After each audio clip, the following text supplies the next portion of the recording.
Oh. Oh my, I was like doing some troubleshooting and forgot to change the theme magic. Let me quickly change that. Hold on. Where is it? Where's Spain? I was almost late today. I mean, I was late today actually. Yeah, I was late today. I need to do some stuff before this, but I'm here now, so who cares? Okay, so let me see. Boop, boop. So I can't remember whether we finished the line art last time or not. I think we did. Yeah. All right. I think that's actually off the line art. There is the background line art, but I'll probably do that later. For now, I'm gonna focus on doing this one. But yeah, also welcome. What does that mean? What does it even mean? Explain to me what that means, please. Base color. Well, explain to me what that means. Describe it to me in great detail. Actually, don't. I think that's gonna be disgusting. Oh dear. Yeah. Alright. Also, let me get my color palette. I forgot about that. I like to keep my color palette like the same. At least I start off as the same palette, just so things are a bit more like whatchamacallit again, are consistent. There you go. Yeah, I know, but what does a boy pregnancy even mean? How does that work? I know it's from your dream, but how does tell me the physiology behind boy pregnancy. Actually, don't tell me what the physiology behind boy pregnancies are. Oh god, I don't think I want to know. Oh dear. Oh god. Don't think I want to know.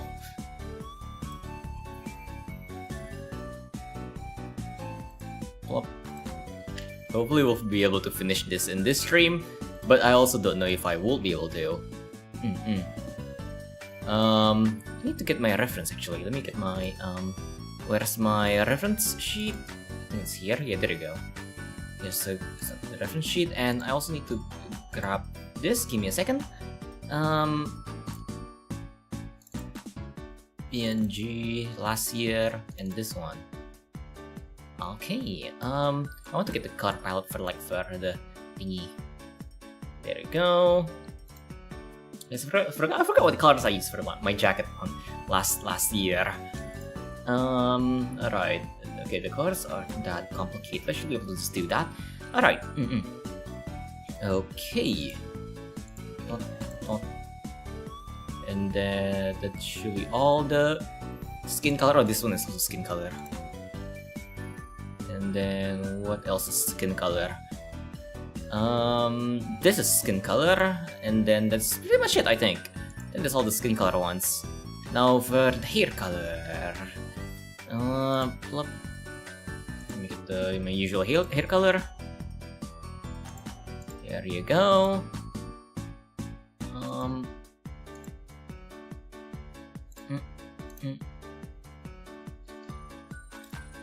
This.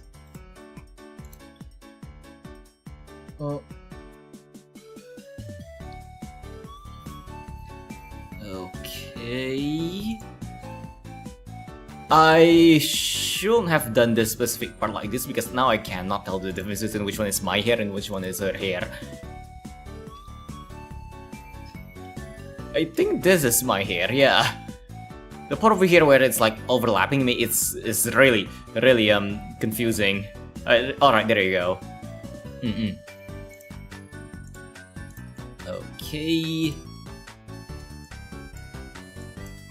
There you go. And is this hair?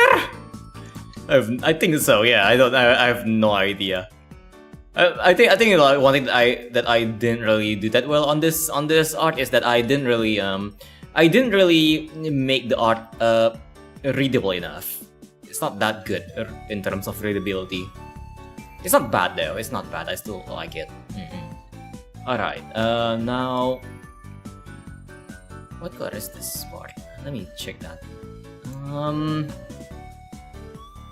Obviously some finished asleep, so I'm here by myself. Ah, it's all fine. Hey, bro's gonna get some sleep, okay? I'm glad he actually gets some sleep. Nowadays people don't sleep enough. And sleeping is important. Hey, you get your daily dose of I don't know, your daily dose of sleep. There we go. And plop, plop, plop.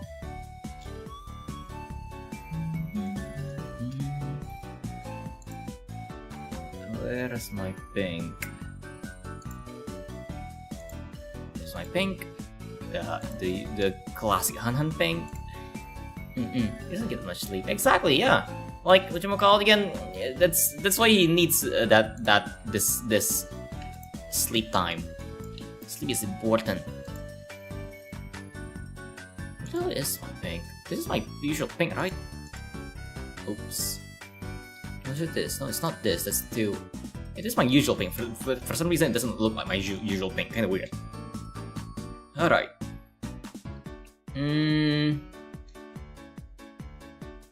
Let's see. What else is like? Oh, I forgot like the zipper thingy magics again. I'll gonna do this first, and then I'm gonna quickly do like a tiny bit of line art here. Hopefully you're getting enough sleep as well, because goddamn, if you don't get enough sleep, I'm gonna start punching. I'm gonna start punching real hard until you go to sleep. I'll punch you to sleep. Yes. I'm gonna beat you until you can't open your eyes. So, oh god. Oh dear. 12 hours of sleep or 12 hours of not sleep? If it's 12 hours of sleep, then good. Especially because this is the weekend, you should be getting like more sleep. I personally slept in today. I slept for okay, good, yeah. It's the weekend, so you should be sleeping in.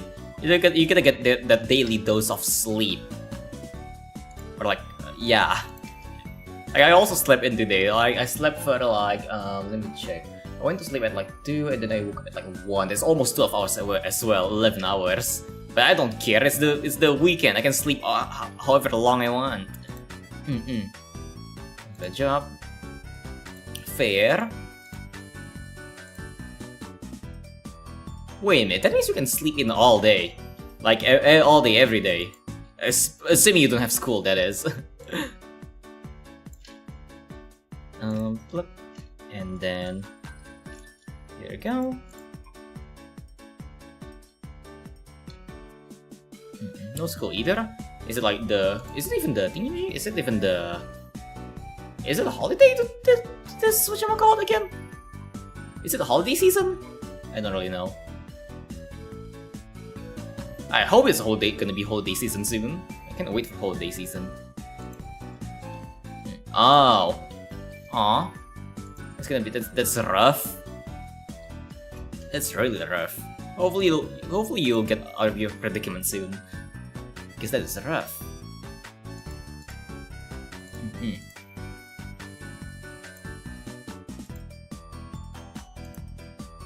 Or are you just waiting to get to like to get you in university? I know I have a neat some like neat a neat phase when I was waiting to get into uni.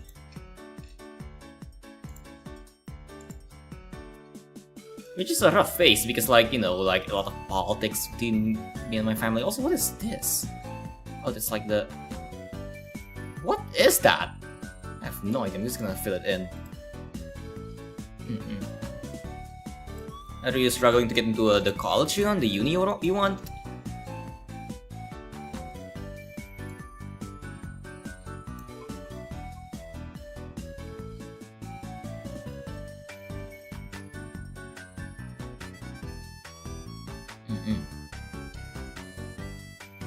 I'm sure you'll find this, like, you know, I'm sure you'll find a way. Hopefully, maybe. try. I know I will drop out. Yikes. Honestly though, I don't really know how to help you in that case because whatchamacallit again. If that's the case, then I really am not sure how you're gonna like get out then. Like I think things like that usually stem from like a lack of motivation, maybe. A motivationally challenge. Ah, yeah, I knew it. Yeah, it's just lack of motivation. That's actually like something that's like interesting because it happens to everyone. Like I know a lot of people, including me. Like I also don't really know where I wanted to go. I mean, back then I did kind of know where I wanted to go. Back then I did enjoy I do enjoy making games a lot, so I wanted to get into game dev. But my parents really don't want me to go into game dev. Because my parents are like those traditional parents, so it's kind of like kind of normal for them. But that ended up kind of making me kind of sad. I kind of didn't really know where to go, where I wanted to go when I graduate. Like my parents kind of forced me into getting into business school. But I'll be honest, me personally, I do not give a single shit about starting a business and stuff like that. I never really was like a business kind of person. I'm more of an art person. But yeah, I kind of get where they're going for, as in as in the business is like easy money and shit. Well, quote unquote easy money, in my opinion, it's still fucking disgustingly difficult. But the usual Asian parent stuff. In their mind, going into something like business is like kind of easy money, because in their mind it's kind of like if you can get a successful startup going, blam, it's just suddenly all the money. But so that kind of end up with me not having much motivation for college at start, and things were rough until I finally drop out and actually pursue game dev. Since then I actually got some motivation to do a lot of things that I always wanted to do. I get myself I get myself recently I got myself I don't know if I should say it because I don't want to get doxed. I don't know how much I can say that is. I don't know if I can get into the details. But it's I finally get a somewhat stable job at as a game designer, which is nice. But in terms of money, still somewhat struggling. Still getting the hang of everything. But honestly, I'm glad at least I get to pursue what I enjoy. And ring chat. Wanna work in the computer science field, but I don't know. But I know we'll slack in college. Have you tried self-learning first? When people want to get into college, my one tip is to try to learn whatever major you're trying to pursue first. Whether it be for example, let's say you want to go into computer science. Try doing what you will be doing in computer science first. In computer science, you will be doing a lot of programming, a lot of things computer theory is one thing, and then there's also some of the weirder but also kind of makes sense. It's a weirder subject, for example statistics, which is weird, but I get how it's gonna be implemented. And there's also calculus. I have no idea how that's gonna be implemented. And then there's also networking is a subject that will be useful actually, even if you're not a computer person. You can set up your own stuff. Stuff like that. I recommend you try it out first. Try out, see if you actually like it. Because you don't want to regret going into a major that you don't enjoy. But yeah, welcome, lady. How's the day been? Welcome to the stream. We're currently drawing. I'm talking a bit about going to college, helping Star over here out a bit. But yeah, honestly, I do recommend trying it out first. If you want to go into computer science, think of why you want to go there, and what do you want to make. For me, for example, I did try before going to game dev. I did actually I didn't actually know about this back then, but like when I got in, I realized that all of the things that we do there is actually the things that I have been doing before I even got into college. So like going in there was actually like, you know, it's a lot of it was really fun, because I'm just doing what I usually do for I guess like for leisure stuff, to have fun. Like back then, before I started that, I do the things like code Discord bots and stuff like that, and then like Minecraft mods. So when I got into it, it's like, you know, it's kind of just like doing what I, you know, just doing what I love. So, you know, it's doesn't really feel like a burden. But you know, you also really need to like oh dear, you also need to find what you really enjoy, and you know, try it out before you try the things that you will be doing in college before you actually go to that college. But yeah, also drawing, a bit of pain that I got myself into in this, but the result's gonna be worth it. Yeah, I mean, hey, like, you know, drawing is the most fun part of drawing is like pushing yourself to the limit. Like, I know recently I've been drawing a lot of things that I don't usually draw that much, like drawing things that are like very out of my comfort zone, and so far I've been drawing like a lot of like really nice stuff. Drawing things that I actually find interesting, which is nice. I don't like how this finger looks chunky finger. I need to do it like this. Can toss the whip to DMs. Oh yeah, sure. I would love to see it. I wonder what you cooked up. Okay, this. There we go.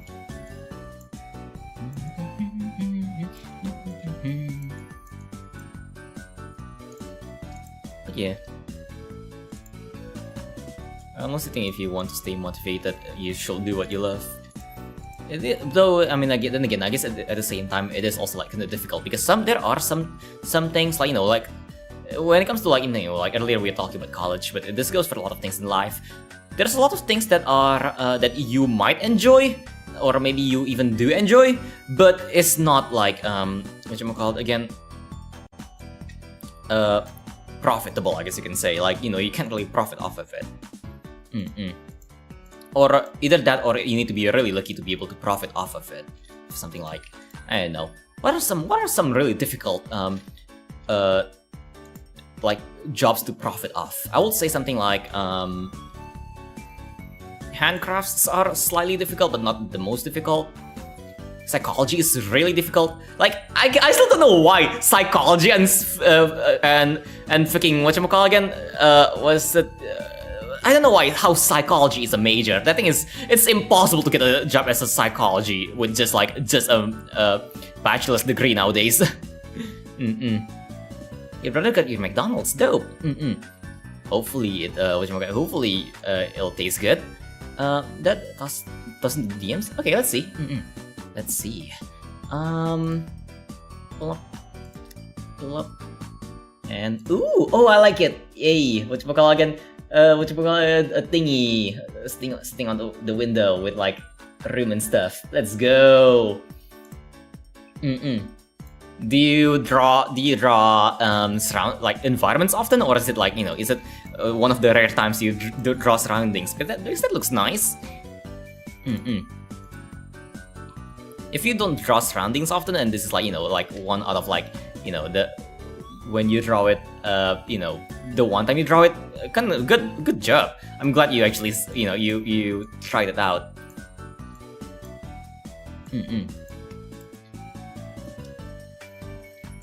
I remember when I started drawing things like environments. It was super fun. It does, yeah. Hold on, let me take a sip.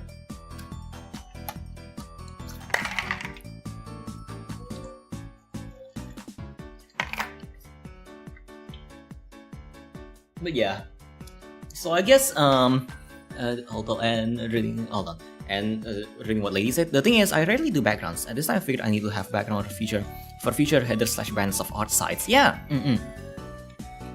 Even if you're not gonna draw backgrounds that often, learning some of the fundamentals is pretty useful. You can learn things like, you know, like basic basic perspectives, the 1-point perspectives, 2-point perspectives, you know, the basics, and then a lot of different things that come into that. It's really, whatchamacallit again? It's really good to learn these tiny little things. Yeah.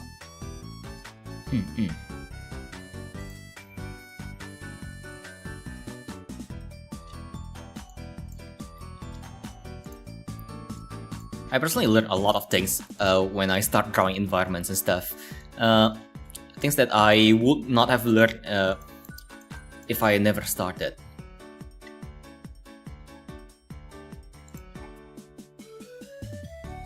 Okay.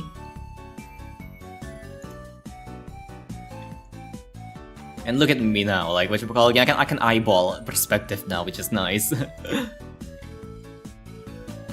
Once you're able to eyeball perspective, drawing things will be much like easier. So that's really nice.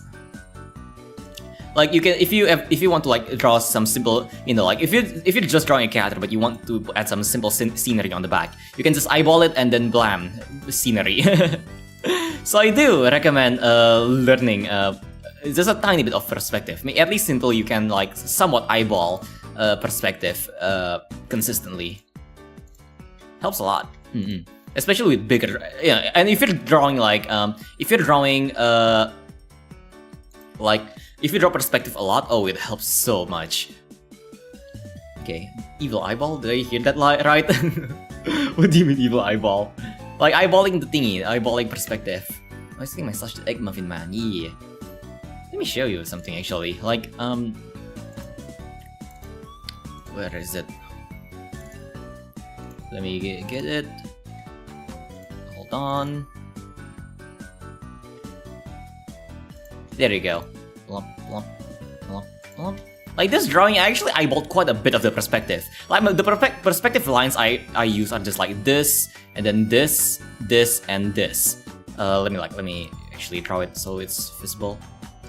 Like this. Hold on. I'm gonna like. I'm gonna make it somewhat accurate just because this is like a bit more educational. something like this. It's somewhat like this. I think the X is like a bit more kind of like this. But yeah, but I actually eyeballed a lot of the other sections. Like these tiny ones I actually did eyeball, but I was only able to eyeball it because I already knew how perspective stuff works. But you know, once you know how to eyeball everything, it's gonna be drawing environments with lots of objects becomes much easier because you don't need to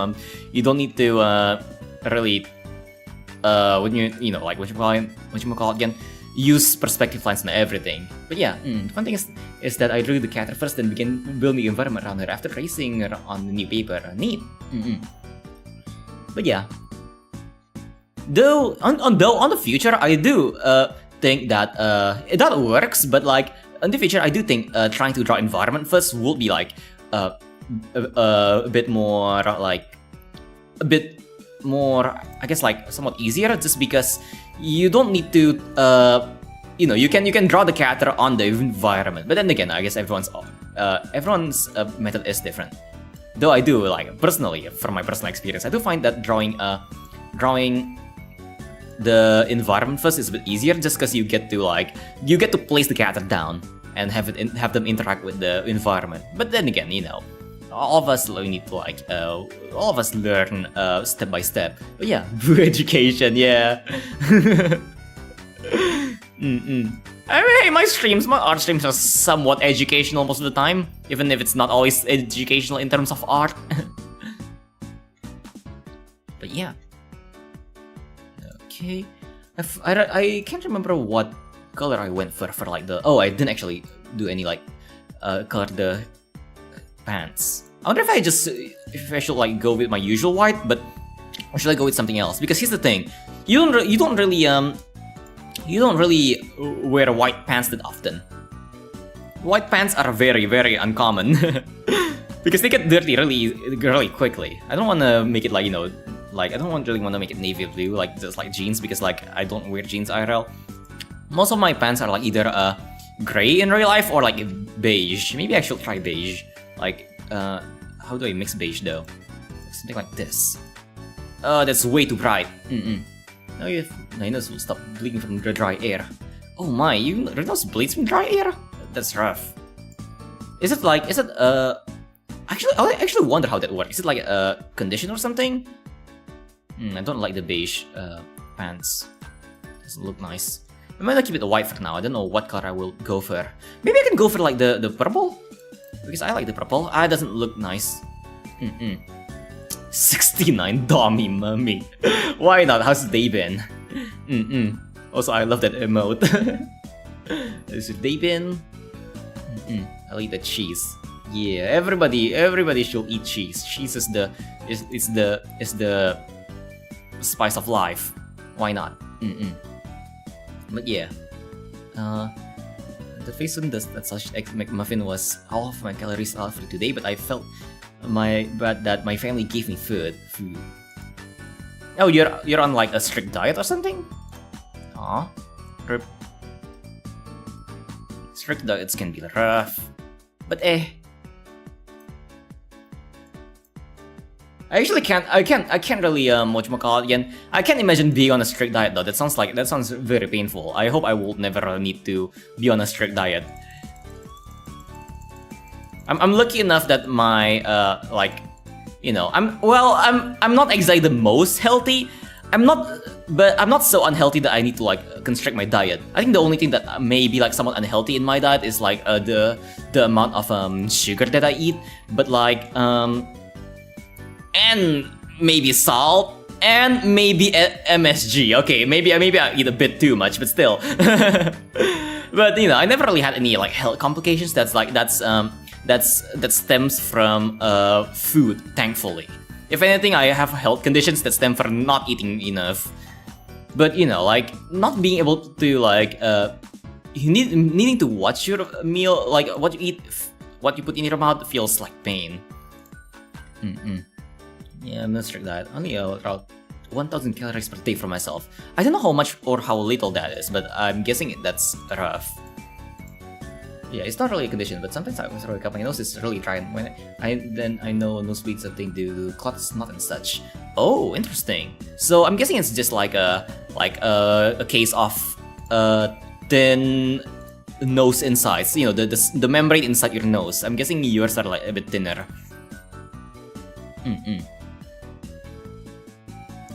That's fair. Okay. But anyways, I recall once a girl wearing white pants that thought if it was a wonderful idea to sit on a pile of car tires. Yes, yeah, that's why I don't really like white pants. I mean, I don't wear white pants IRL. At least when I'm outside. Ooh, let me try gray. I think gray would work. It doesn't really match well with my shirt though, that's the problem. But yeah. White pants are difficult. I think they can work, it's just, you know, for indoors. You know what? Hold on, what are I'm wearing like dark green pants right now. What pants color is everyone wearing? Let me try those colors.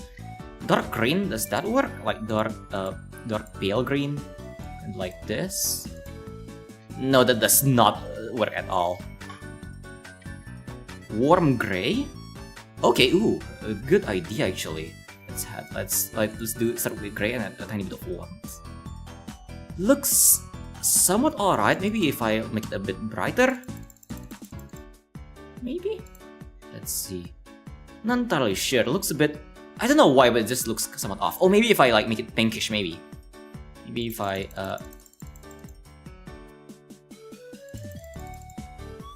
make it. I think it somewhat works. I'm not sure. Always a nursery rhyme stuck in my head. There's a lot of earworms. For me, my current earworm is the banana in your ear song. Not wearing pants at the moment. Yes. What's it called again? Like when you can't think of a good color for the pants, just wear no pants. Yes. I don't know if what to say. Wait, this skin color. Oh my god, it looks so weird. My brain decided to not put anything else but goddamn nurse rhymes in my head. Yeah. Pain. But it happens. It happens to all of us. There's always that one earworm that we get. Okay, we get the color for this. I really like this outfit. It's a very nice outfit. There we go, and then the light gray for the thingy. Damn, it's lighter, yeah, kind of like that.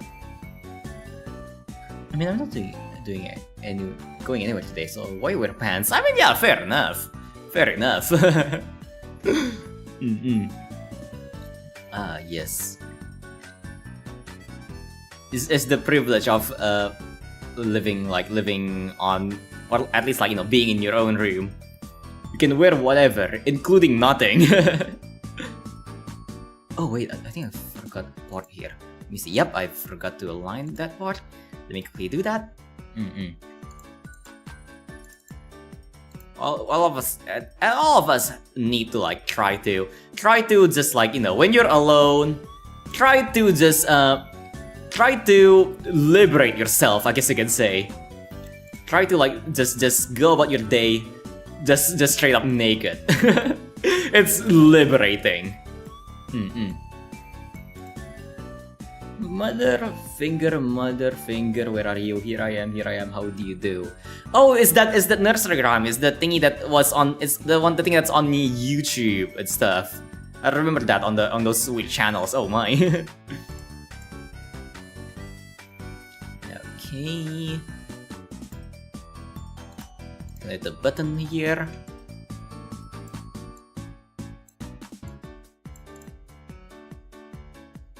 There you go.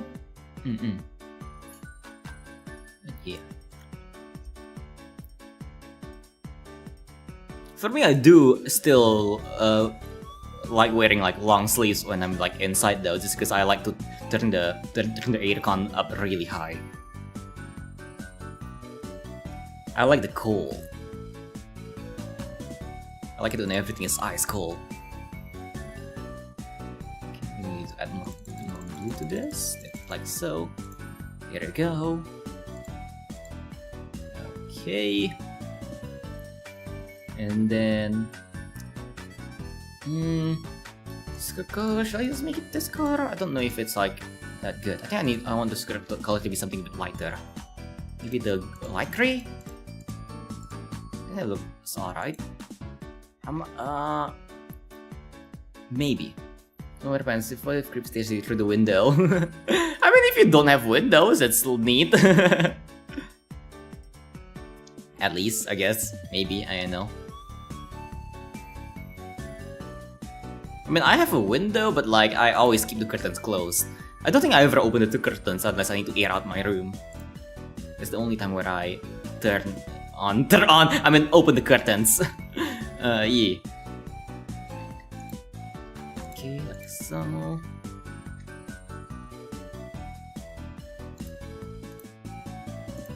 There you go. And let's have a darker color, like so. There you go.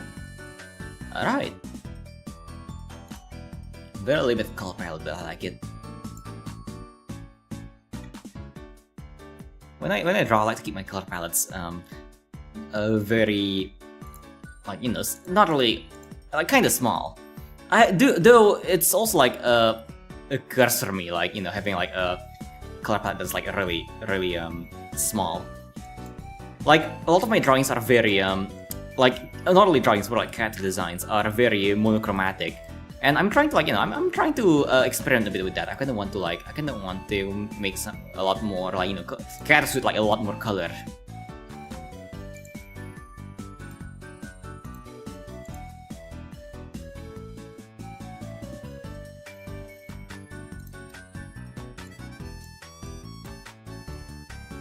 But when I color characters, I make characters. I usually, for the color palette, I usually take inspiration from mostly nature, honestly.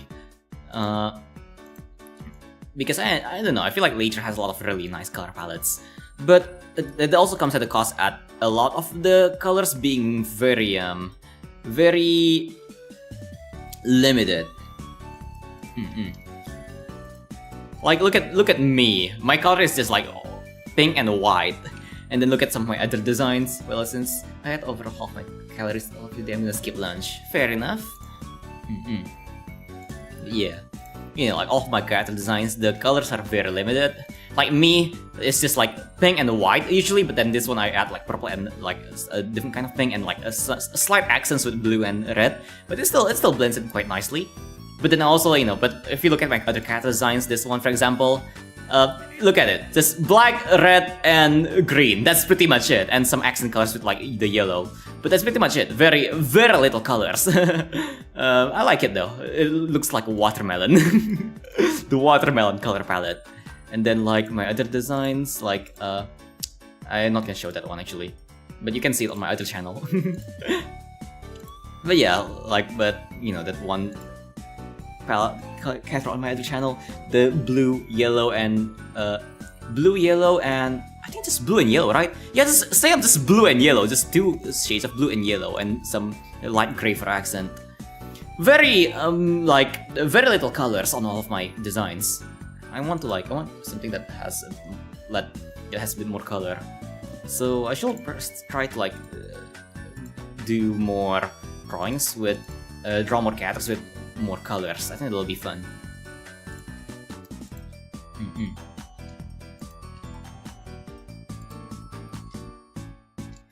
Yeah.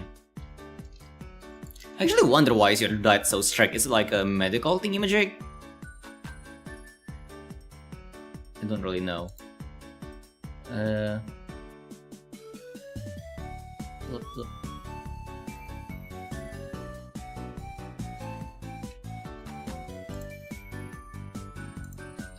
Go.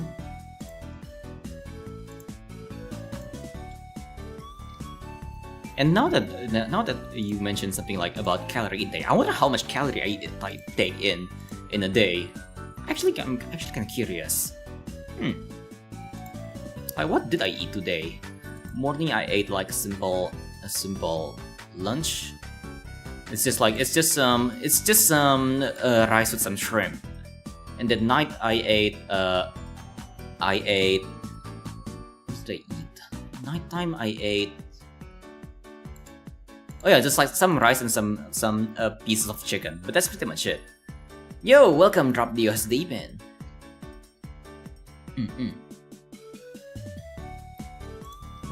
What did I eat? Now that I think about it, I actually, for me, I mostly only eat like twice a day. So I'm sure you'll be fine eating like, you know, skipping lunch. When I have time to eat breakfast, I usually just like go with something simple as well. Like breakfast is usually just a sandwich or maybe like I don't know, whatever is on the fridge. Honestly, let's see what leftovers I have. Is there still the point system? No, unfortunately, I kinda removed it. But I'm planning on bringing it back, though it won't have like that, like a lot of like cool redeems. We'll just have like some redeems for things like Minecraft server access, for example. Yeah. Hold on, let me take a sip.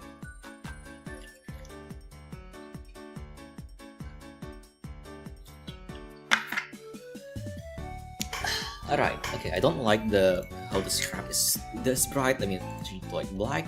There you go. That's gray, that's a much nicer looking color for the strap. There you go. And then I also want to like add this tiny detail. Hold on, let me check this. Yep, it's on the top side. I want to add the tiny stitches because I think it's on theme. Yeah, there you go. I love that. I am planning on adding the point system soon when I finally debut, which is coming soon, by the way. Yeah, for everyone, I am gonna debut soon, finally. Oh my god. Like, I'm gonna debut this June on the 9th. I'm not announcing it yet though. But you know, keep your eye on some announcements soon. It's gonna be like, you know, I'll probably announce like a lot more like mid-March or like late March, maybe like in April. And this past few called again? Months, yeah, a few months into debut, I'm gonna try to like promote myself a bit more in like strongly, I guess. Try to up my try to up my marketing game kinda. But yeah, I'm glad I finally am able to debut though.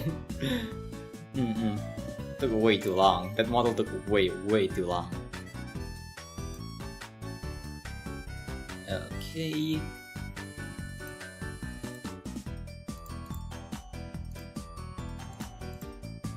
we go. But yeah, when I finally debut, I'm planning on like starting Minecraft again. But this time I won't be making it like public join. I will make it pointing image, because last time I honestly didn't really enjoy it that much due to how, like, you know, everyone can join and stuff like that, and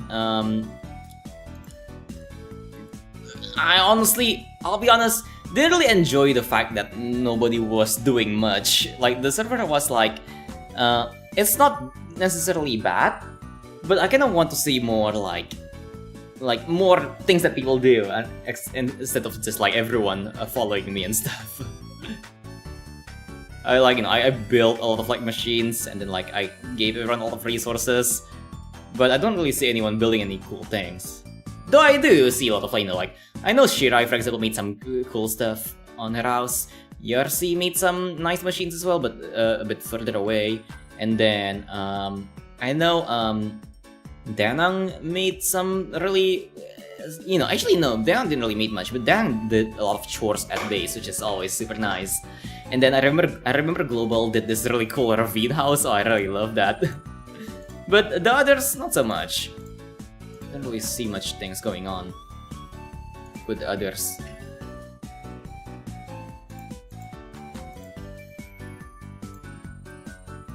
But then again, now that I think about it, I may be a bit too harsh.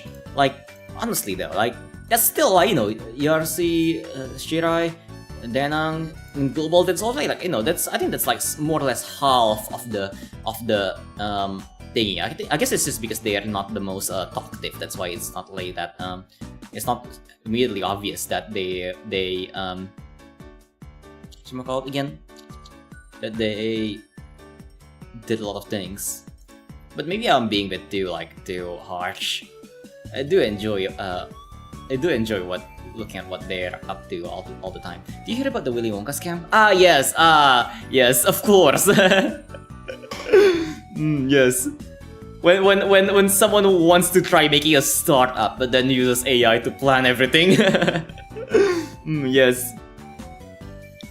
It's hilariously whatchamacallit again? Hilariously bad.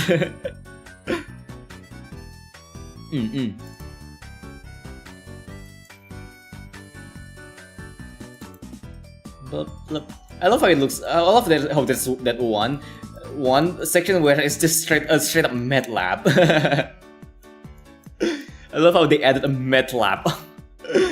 It's beautiful. Alright, what color shall I make the seats? I kind of don't want to make it like blue, because I want it to contrast a bit with the backpacks. So let me check. Probably green. Yeah, probably that green color. I can do that. Let's see. I need to get this green. There we go. Yeah, that's a nice green. I think this color works well. I usually use green as like my background coloring color as well, just to, like, you know, to make the background contrast with everything. So yeah, I think that contrasts pretty well. And then let's see. Balupa actress was so depressed. Yeah. Oh my god. That thing is so bad, it's hilarious.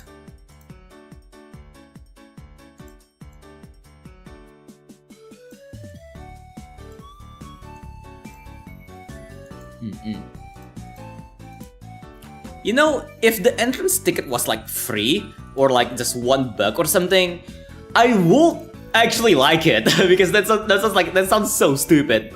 But you know, it's like a low effort thingy magic. But like the fact that the ticket is like $40 or something, if I recall correctly, it's just sad.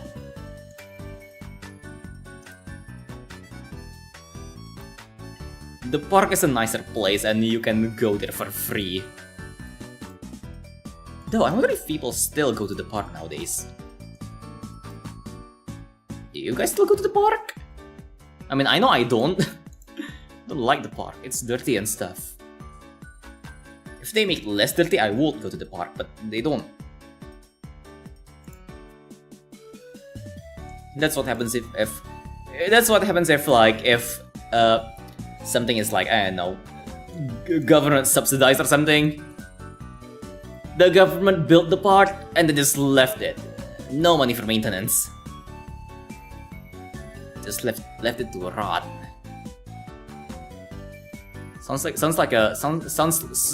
Smells like money laundering.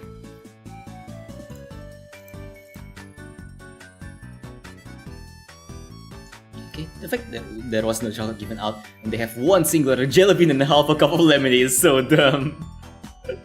Yeah.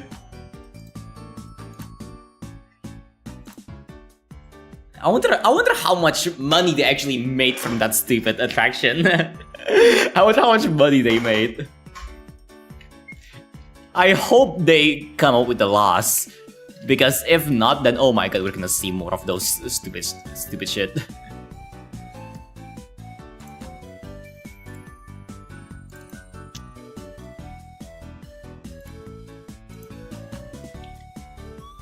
Okay. This is actually difficult because a lot of the thingy magics are like silvery white here on the thingy, and this should be like this color as well. Oh my god, this is difficult. Hold on. I need to grab this color and make sure this is the. Okay, there we go. And gonna need to like tone it down kind of like this. There you go. The coloring is actually kind of difficult. I did a thing to personalize my desktop a bit more, that being having all the art that was made for me cycling through, allowing that my screens are display different ones at any given moment. Ah, yeah. I actually kind of want to do that back then, but like I tried to do that, but it kind of made my desktop a bit too bright for my taste. I like to keep my desktop like a darker color, just so it doesn't hurt my eyes too much. But yeah, I do have been wanting to like print out a lot of the art made for me on my, print it out and put it on the wall though. But I haven't really gotten into it. It's something I always want to do. Then I can take a picture of it. I just need to like find a place where I can print. Which is a problem because I don't want to go to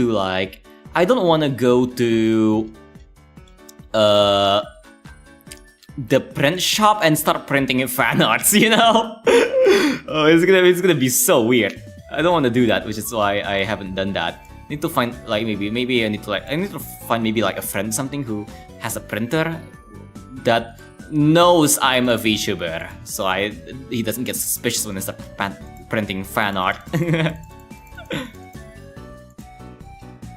I always want to do that. And speaking of fan art, I forgot to like put on the fan art slideshow. Let me put it on.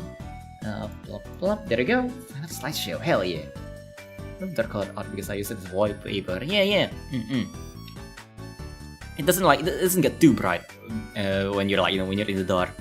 Though I do want to like and yeah, feel free for all of you. Feel free to like do desktop sharing. I hope it doesn't have a million icons. Okay, now I'm gonna go over here. I think I will do that in video and maybe have a house or an apartment together. Yeah, that'll be so nice. Having like just a wall filled with like like art that people made for you. It kind of makes you like appreciate all the things that you've gotten. Sometimes I forgot to appreciate how much like how loved I am, I guess. Everyone should learn how to do that. All of us remember how the people that hate us, but not a lot of us can remember all the people that loves us. Like, honestly, you guys are the ones who got me through like a lot of rough times as I was, throughout my life. Without you guys, I don't know where I would have been, honestly. Nowadays, when I feel, because in real life, people are kind of shit. People are can get pretty unpleasant sometimes.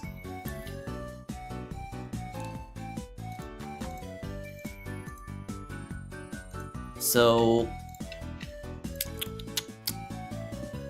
and range chat all this stuff has a ton, but now, well, not as much as previous one. Well, once I get space to upgrade to my laptop. Yeah, insane. All right, let me check that out. Plop.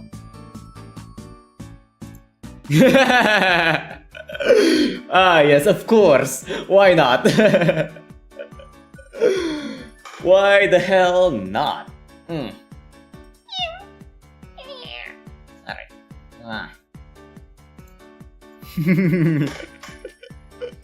The best wallpaper. Okay. Why are you meowing? I don't know. So it just comes out naturally sometimes. I know, I'm sorry. It just comes out naturally. It's not like I want to.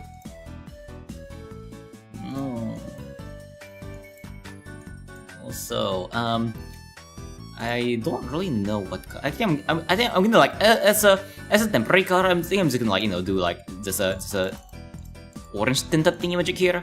There you go. Later we're gonna do something. It's just to get the vibes, Biologically incorrect rat. Also, welcome to Nada's Day event. We're currently just doing the base colors, seeing how how the colors work. Also, let me flip this. I just realized, why is my head so oval? Let me fix that somehow. Why my head is so oval? I'm not a big fan of that. Let's redo this.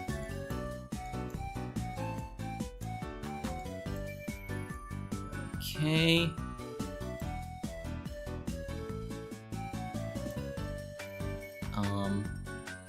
There you go. Oh, hold on. I'm gonna need to do this first. 1, 2, 3, 4, 5. Okay. Yeah. Oh, your current desktop? Let me see. Bloop. Oh, that's nice. I like how clean it is. I really like how clean everything is. Like, my desktop is very messy currently because I have been doing a lot of different projects. I like how clean yours are. I have somewhat bad habit of when I have a project and I need to get some materials for the project, I leave them on my desktop. My intention was so that I can remember it a bit easier. Remember that I have this project going on and I need to finish it soon. But sometimes projects can contain a lot of files, which adds up. So my desktop currently, I'll be honest, quite messy. And yeah, I did see your void wallpaper. Very nice. Boom. Boom. Boom. Yeah. Okay.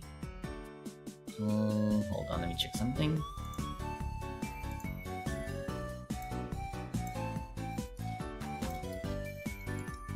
Recently, I have been cleaning up my my entire PC though, and I found some interesting stuff.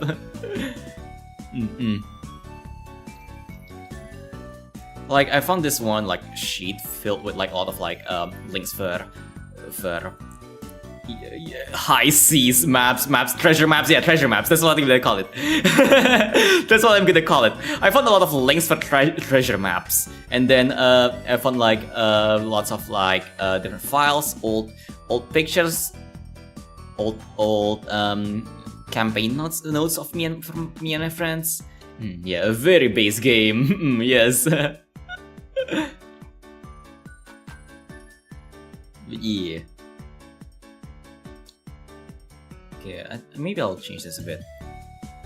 And batteries and mouse died again. Ah. Is it the type that where you need to purchase batteries, or the type where you can just plug it into the computer? That's one reason why. That's actually one reason why I haven't used wireless mice. I will never be able to remember swapping batteries.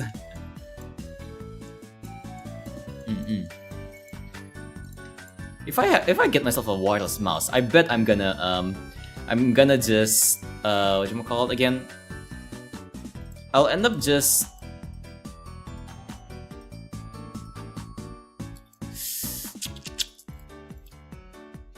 plugging it in the entire time. Yeah, that's the word I was looking for. Because I, for the love of God, cannot remember to recharge things. There you go. I used to have a wireless mouse as a kid. I do not miss it. Oh my. How was it? Was it like bad?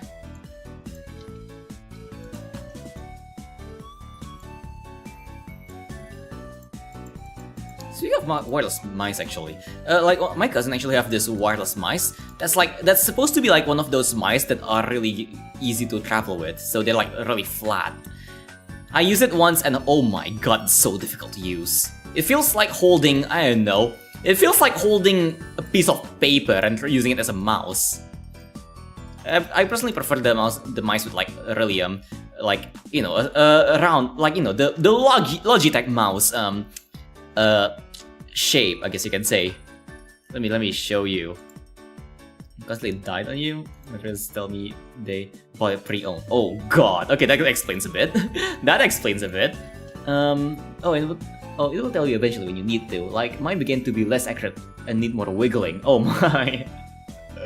It was called it was pre-owned from how shitty the battery was. Hold on. Yeah. Honestly, whatchamacallit again, nowadays the best, in my opinion, the best mouse is like a simple wire mouse with like a nice shape.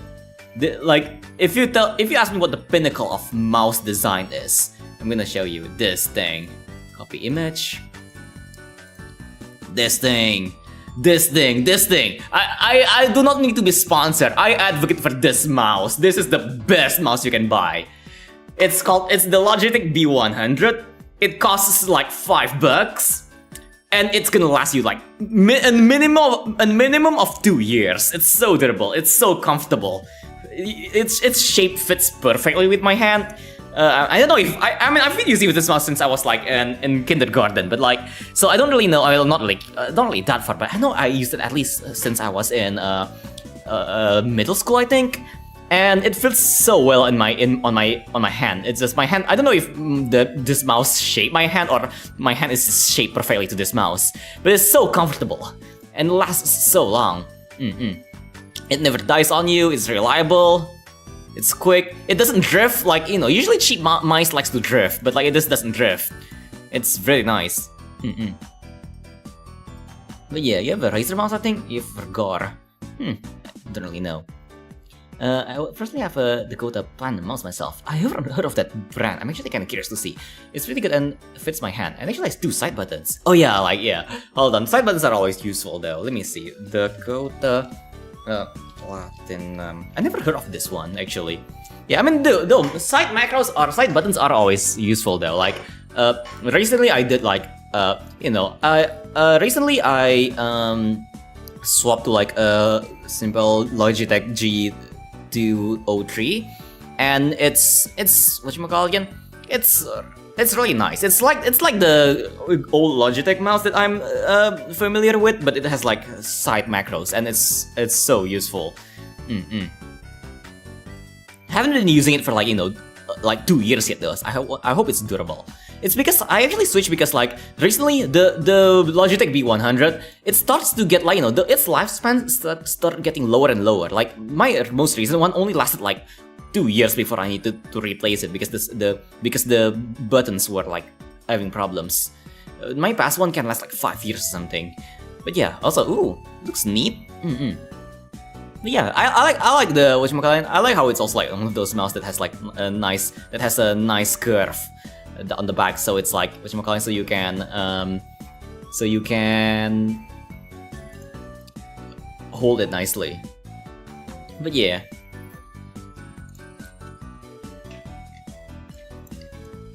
I don't really have much experience with like Razer mice, but I know one of my friends does have a Razer mice, and it only took them like a few months before the scroll wheel started going ham. I remember that at least. Holy shit! But then again, to be fair, it was like one of the cheaper Razer mice. I think it was $20 or something. I don't really know, but it was a very cheap one. But it sucks for 10 times that is 10 times the price of a Logitech B100, and it's like its mouse is scroll wheel is cursed. The only upside is that it does have side buttons, which is always useful. Always an ergonomic one. Yeah, I actually haven't tried much ergonomic mice. Not a lot of my friends, none of my friends have any. I do feel like ergonomic mice would take some time to get used to though. Ergo mice. I mean the classic ones, like the more chill ergo mice are like alright, but like those ergonomic mice that are like sideways. Oh my god, I wonder how that feels like, how it feels to game with those sideways mice. Same with like ergonomic keyboards, the ones that are like circle and stuff like that. Those are weird. I don't know if I can use something like that. It's gonna be really difficult for me to like use a non-standard layout for a keyboard, because I jump a lot. When I'm drawing, I jump through my keyboard a lot. Like like when I for example, if I want to get to my pencil, I just press P, but it requires me moving my hand. So my hand always like moves around my keyboard when I draw. So it's gonna take so much getting used to the layout if I try a different layout for my keyboard. Though I do kind of want to try it out. Oh yeah, by the way, speaking of keyboard, this keyboard that I'm using right now, I don't know what it is. Like it's a let me check. What's the brand? I know it's hold on. What does it say? I know it's Logitech, but I don't know what Logitech it is. Logitech K100. Oh my god, I think they're like in a set. Logitech K100. This keyboard that I'm using right now is the same keyboard I've been using since I was in like grade school, elementary school. This thing lasted so long. I never had to replace this. I love this keyboard. It's so durable. This thing has taken a beating. Like the WASD keys, I've used this so much that the WASD keys are starting to curve. It looks like it's you know what happens when water hits a stone for way too long, like the erosion thingamajig? That happened to my keyboard. That's how old it is. But it still works like new. Works like brand new. Oh my god, I don't know if I'll ever replace this. This keyboard is so good.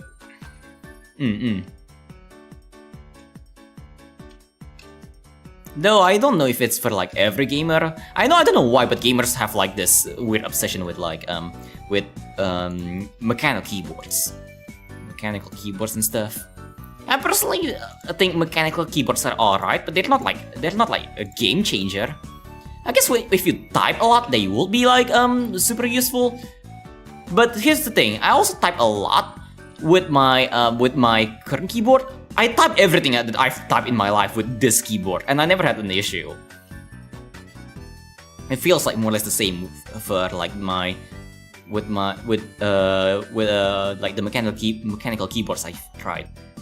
As long as it's not one of those flat keyboards. I think all keyboards, if their layout is like standard and it's it has good elevation, it's nice. The one type of keyboard that I really hate are like laptop keyboards, for example, or like those flat keyboards that are meant to be portable, because those are just it just feels very flat. Really difficult. Speaking of keyboards, I've never sent mine for evaluation on dirtiness, I think. Oh my! Do you want to? If you want to, I could. Keyboard review. Oh dear, I reviewed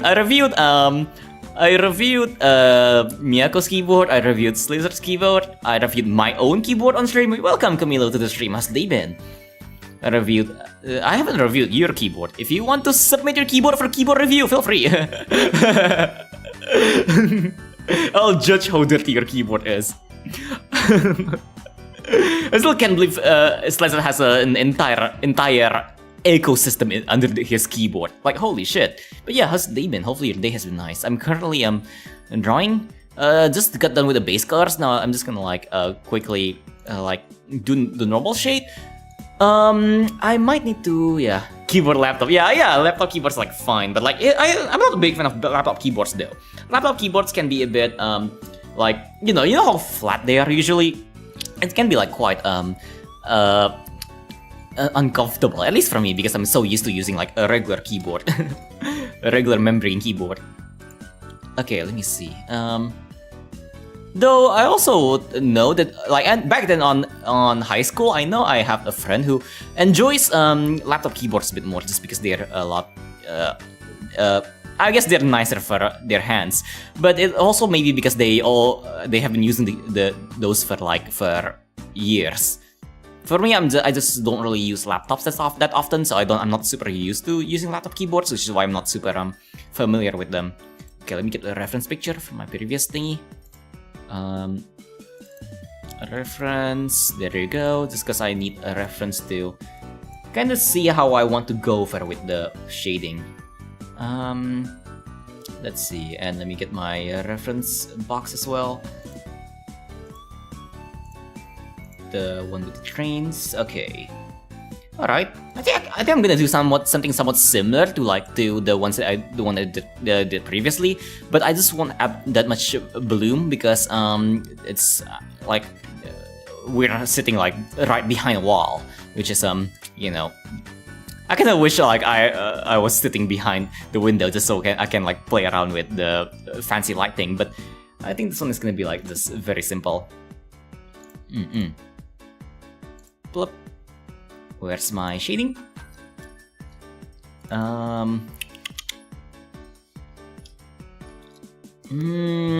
Cell shade. There you go. Let's do this and let's check this color. This color is alright, right? Maybe a bit too bright. Maybe if I turn it down a bit.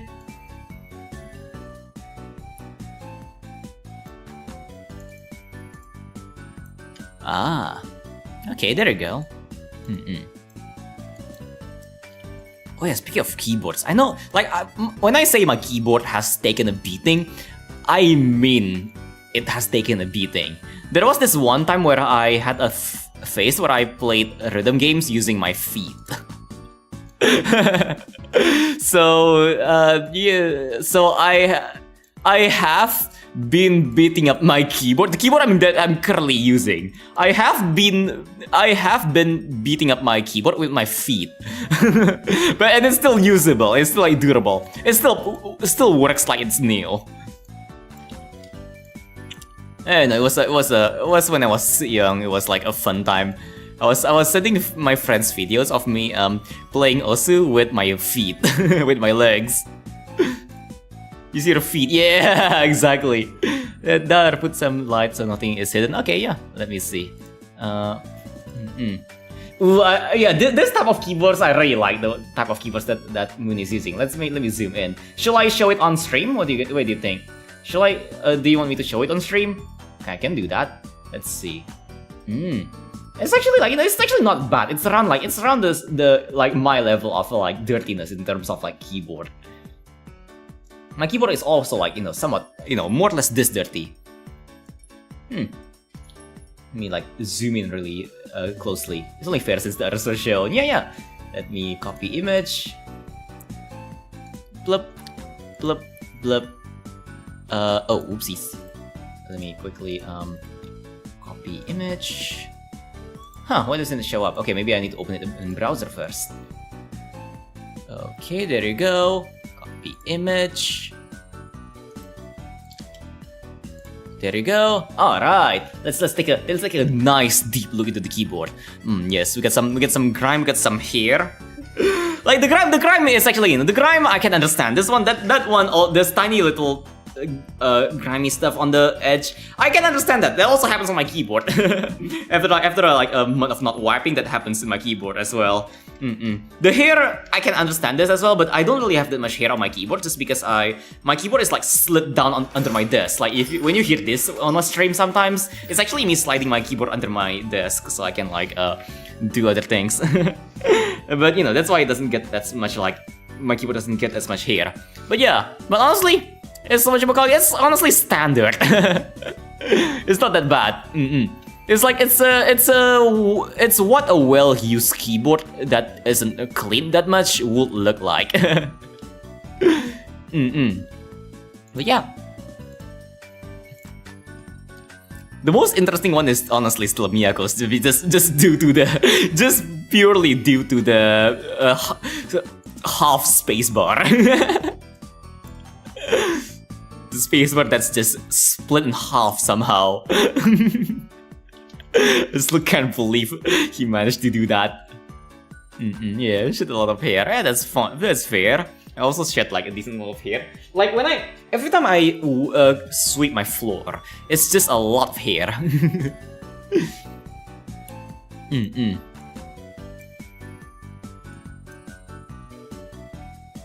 Okay. Though though to be fair, I don't really shed as much hair as some of my friends. Well, thankfully. I kinda want to keep my hair thick, nice and thick.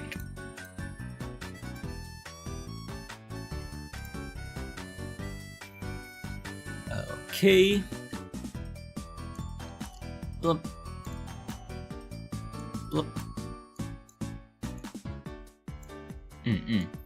But yeah, those types of keyboard, the one that I just showed, Moon's keyboard, it's actually one type of keyboard that are very durable. Those types of keyboards usually last for so long.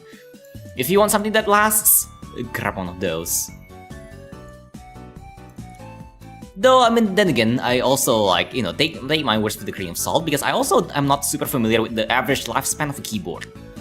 Like, here's the thing. Because my keyboard lasted for so long, I never had to replace it, so I never actually had experience using a different keyboard long term, so I don't know how long keyboards usually last.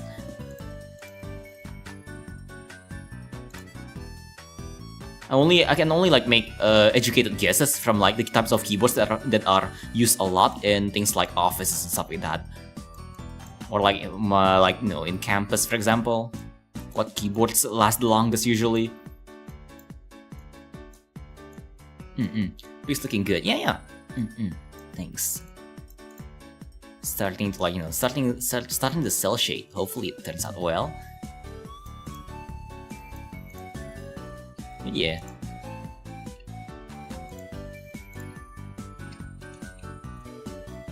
If you want a keyboard that's cheap and durable, we'll get one of those. I guess there's, you know,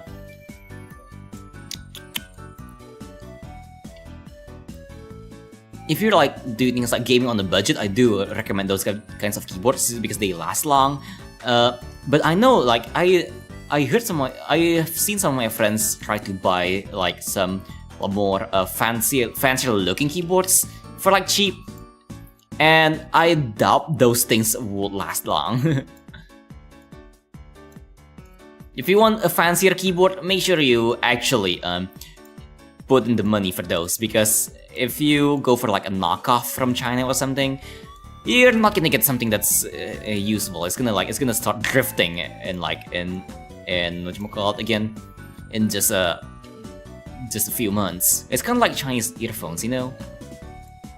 They suck. Use them for like a month and blam, only one side works.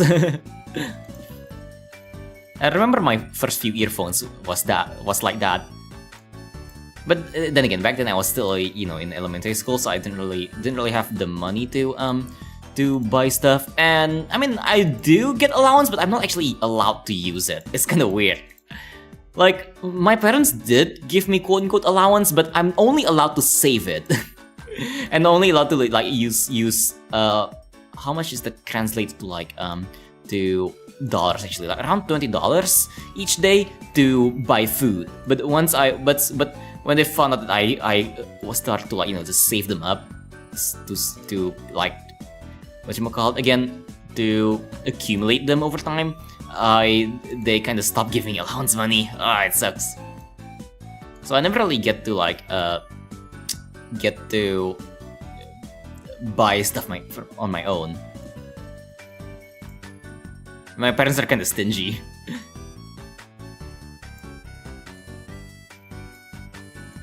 So when I kind of asked for earphones, it took me a bit of, like, haggling, but eventually I did get some earphones. Unfortunately, it's like those very cheap Chinese earphones.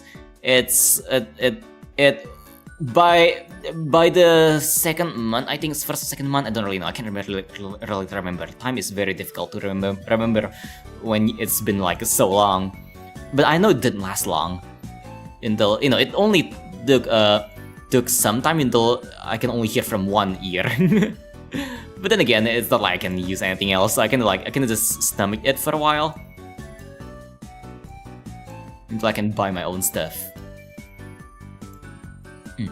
Rain chat. Whenever I vacuum, I need to occasionally check the floor part, so it keeps actually cleaning instead of having a lot of hair stuck onto it. Yes. When I vacuum my floor, thankfully, all of my hair gets, like, vacuumed in. Thankfully, though, it does get annoying when the hair gets stuck on the tiny bristles on the front of the vacuum nozzle. So my vacuum has one of those. It gets a bit annoying. And, you know, when I'm sweeping, my hair also gets stuck on, like, on the thingy a lot, the broom bristles a lot. It's annoying, but it is what it is. It's the burden of having long hair. Cleaning.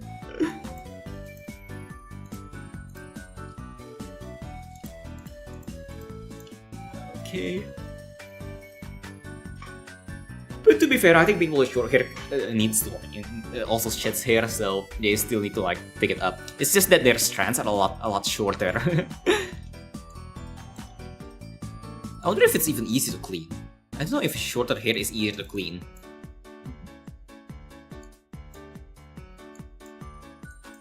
Maybe it's even harder to clean, I don't know.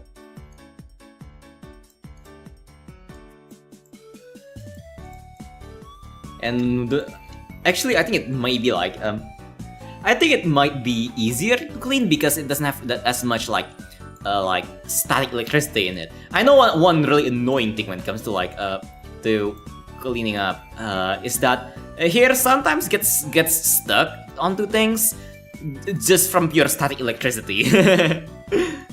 So you can't really dust them off. Like, you know, like sometimes I have like hair on the table and I can't dust them with a simple duster because they're stuck onto the table from like static electricity. they gather quite a bit of static. If only gathering static on your hair is a bit cooler. Like, imagine if you gather a bunch of static on your hair and then you can like flip your hair and like a thunderbolt goes out. No, it makes a popping noise. That's much cooler.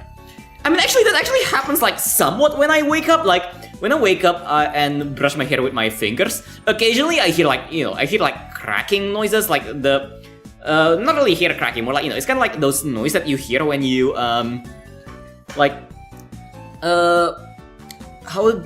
what you call it again? I don't know how to describe it. It's kind of like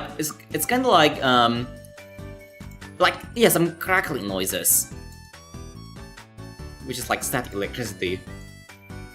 I don't know why, when I sleep, my hair accumulates so much static electricity. Also, welcome to Deven. My hair accumulates so much static electricity when I'm sleeping. So also welcome UKS Devin. So when I wake up, my hair like gets stuck onto everything, especially my face. But yeah, and yeah, my internet. I mean, my internet hasn't been bad. My internet was never bad. It's just back then, I don't know. I think it's my client side on DST. Like yesterday, my internet was still good in terms of streaming. I know when I'm streaming, I'm not dropping a single frame. But DST is just weird for some reason. And DST doesn't even use that much internet, which is yeah. Okay.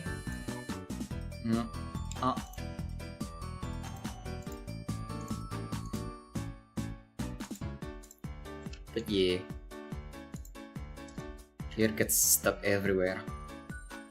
But it's cool.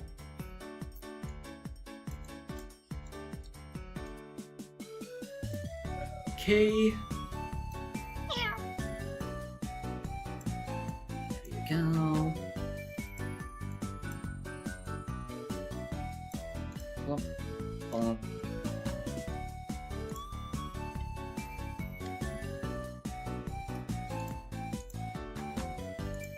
I wonder if I should keep the cheese when I re-debut, or like debut, because I will be changing my model. I think I will not have it for like a month or something, and then I'll return the cheese, because I love the cheese.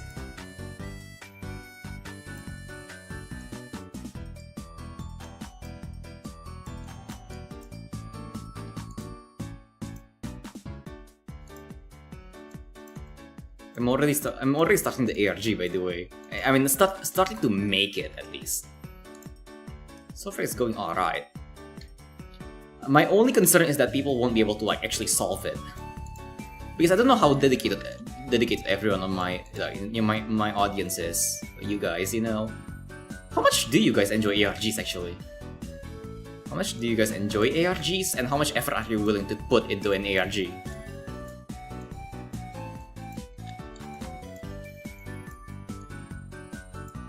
Because I did make an ARG, but I use actual ciphers for like actual homemade ciphers from ARG. So you won't be like seeing like you won't be able to like see similar things on already existing ARGs. The method is gonna be like kind of funky. At least some of the methods. I used some less known methods as well. But yeah, I'm always scared of like when making the ARG, I'm scared of like people not actually, you know, kind of getting too frustrated by it. But at the same time, I also don't want it to be like a generic ARG, because you know, if I just make it like you know the usual quote unquote ARG that people make, it's somewhat boring, you know, like the whole like it's just like inspect element blam solution, and then what's next, like audio spectrum visualization blam solution, and then what the worst culprit. Oh, I see this so much. The worst culprit is it's those ARGs that are just blam. Here's some binary code. Translate it. That's not an ARG. That's not everyone. There's no challenge in that.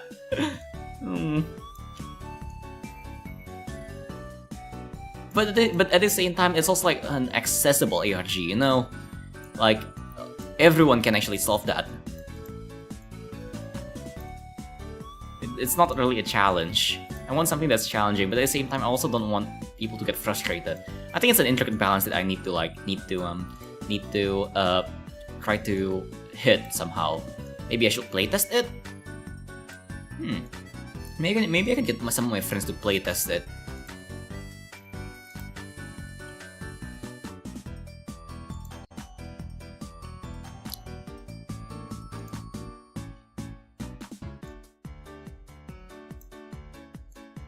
Plop.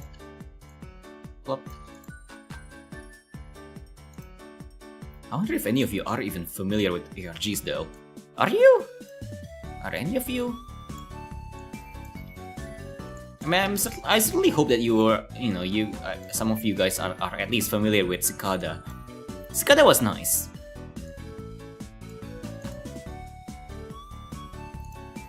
Cicada has some pretty innovative stuff, but then again, it was also like one of the first AR.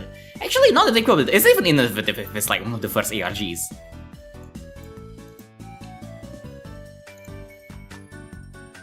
Yeah. Get it. I gave her like a second outfit. Very nice. Yeah. Yes. Let me like zoom out. But yeah. Look. Let me take a sip. Where's my bottle? I need to get more water actually. My water is starting to get very low.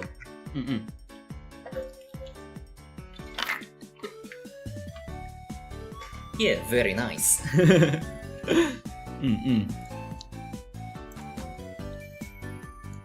on the train, commuting, and sleeping.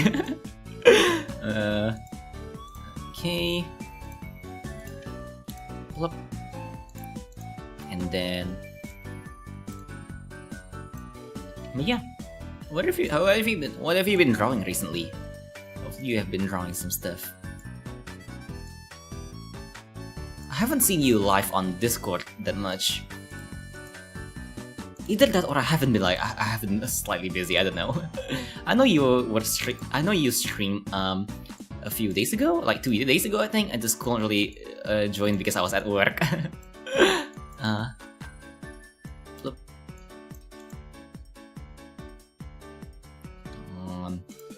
Done.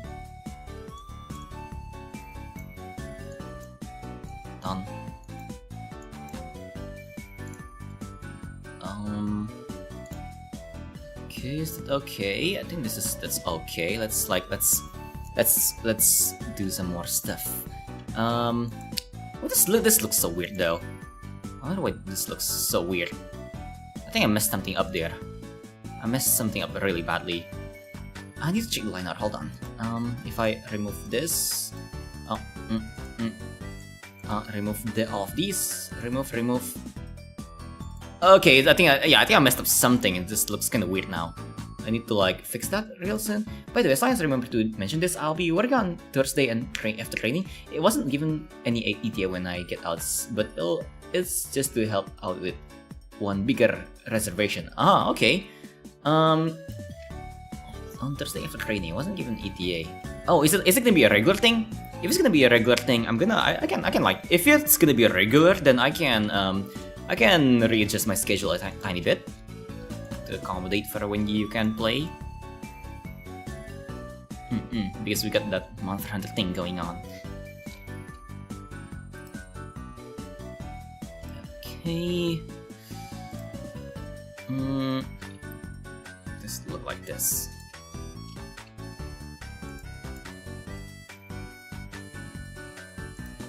Go.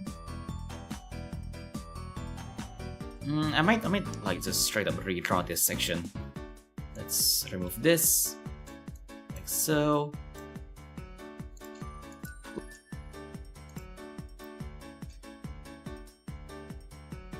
Okay. Now let's do this.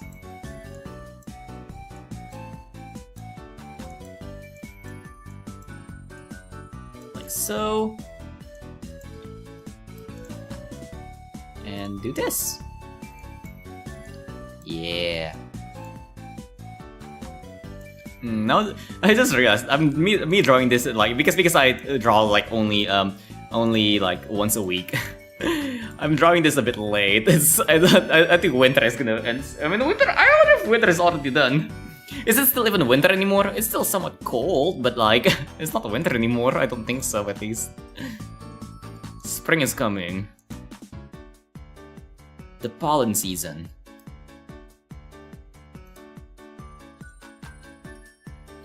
No, not regular thing. Just the day, as far as I know. Ah, okay, so it's fine.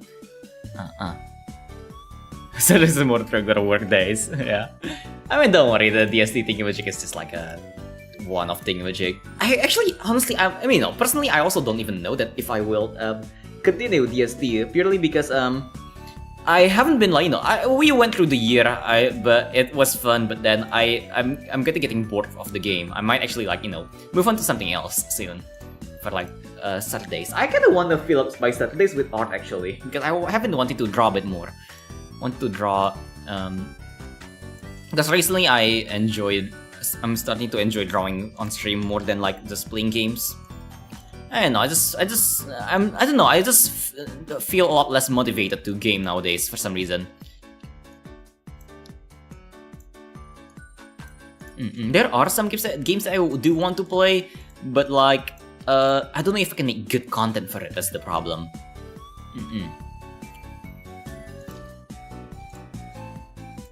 And I also don't know if people will actually watch it. So I haven't been, I really don't know. I will still game every now and then, especially if like you guys want me to do certain games. And if some of you guys like make games and want me to like check it out. I know a lot of developers contact me to like play their games, so I still try to do those whenever I can. I will be playing one of those actually on this Tuesday, like the games that you requested and the games that some of you who make games suggested. Let's see. Not a good thing. I take it will be safe to skedaddle from that DM group. I mean, if you want, feel free. You're not really forced to do that, or forced to like be in the DM. If you want to skedaddle, it's completely fine. Yeah.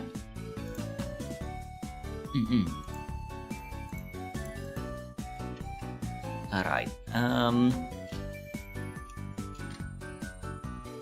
Speaking of that, I personally also should skedaddle from a lot of old Discord groups that I have. I know I have a lot of leftover Discord groups that I have left, like the Discord groups from back in the old days whose purpose is like done already. I just haven't been going through my DMs a lot. Me lazy.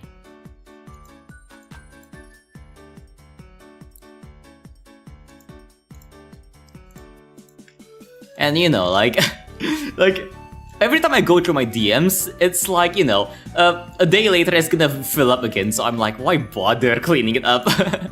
I'll just read the messages whenever I feel like it.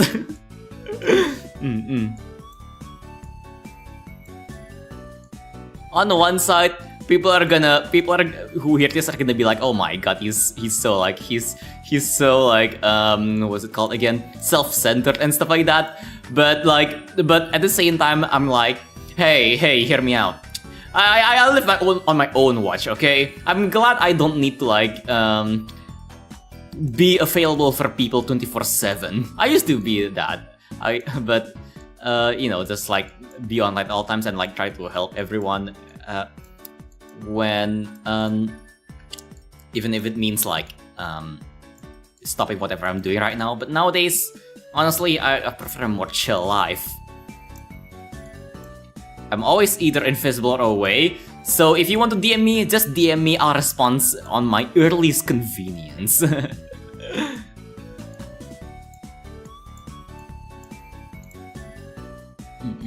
During chat, it's just that I'll either be late, very late, or just completely unavailable on Saturdays. Yeah, it's fine.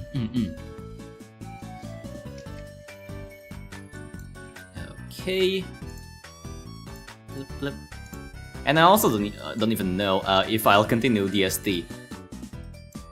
Just because again, like after after we reach like 1 year in DST, I really don't know if I'm starting to get bored of the gameplay loop.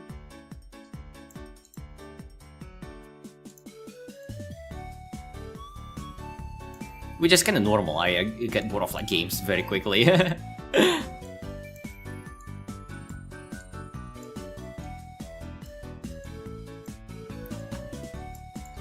I kind of want to take a look at my my list of games again. I think I can get some inspiration there. I know there's. Oh yeah, actually, now that I think about it, like back then, I remember, like I don't know, last year when I said I wanted to start Dishonored. but I never started it.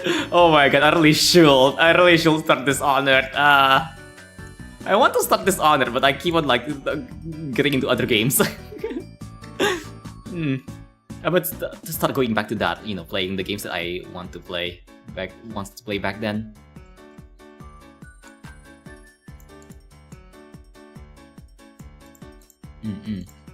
I'm just scared it doesn't. I'm just scared it won't really get that much like traction.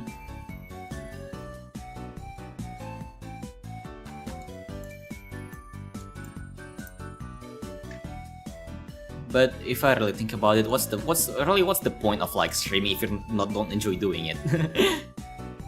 I think a good balance will be like doing something that that both you enjoy and people will watch. Recently, you guys probably will have seen like the weird shift in my content. Also, it gets repetitive, especially if one doesn't actually strive for progress. Yeah, fair. And some parts can be a bit grindy. It's kind of like Minecraft in a way. It can get quite grindy. Like in Minecraft, once I'm finished with all the things that I want to do, it's just like I just like leave the game for like months, years sometimes, and just like, you know, and not play anymore. That's what happened. That's what happened in like my 2 SMPs, my 3 SMPs actually technically, like the Vtuber, the old Vtuber SMP season 1, Vtuber SMP season 2, and my viewer SMP where I played with all of you. I ended up I was playing I had fun at the start, but then once I'm done with all like the machines that I want to build, I'm just like what do I do now? So eventually I just quit.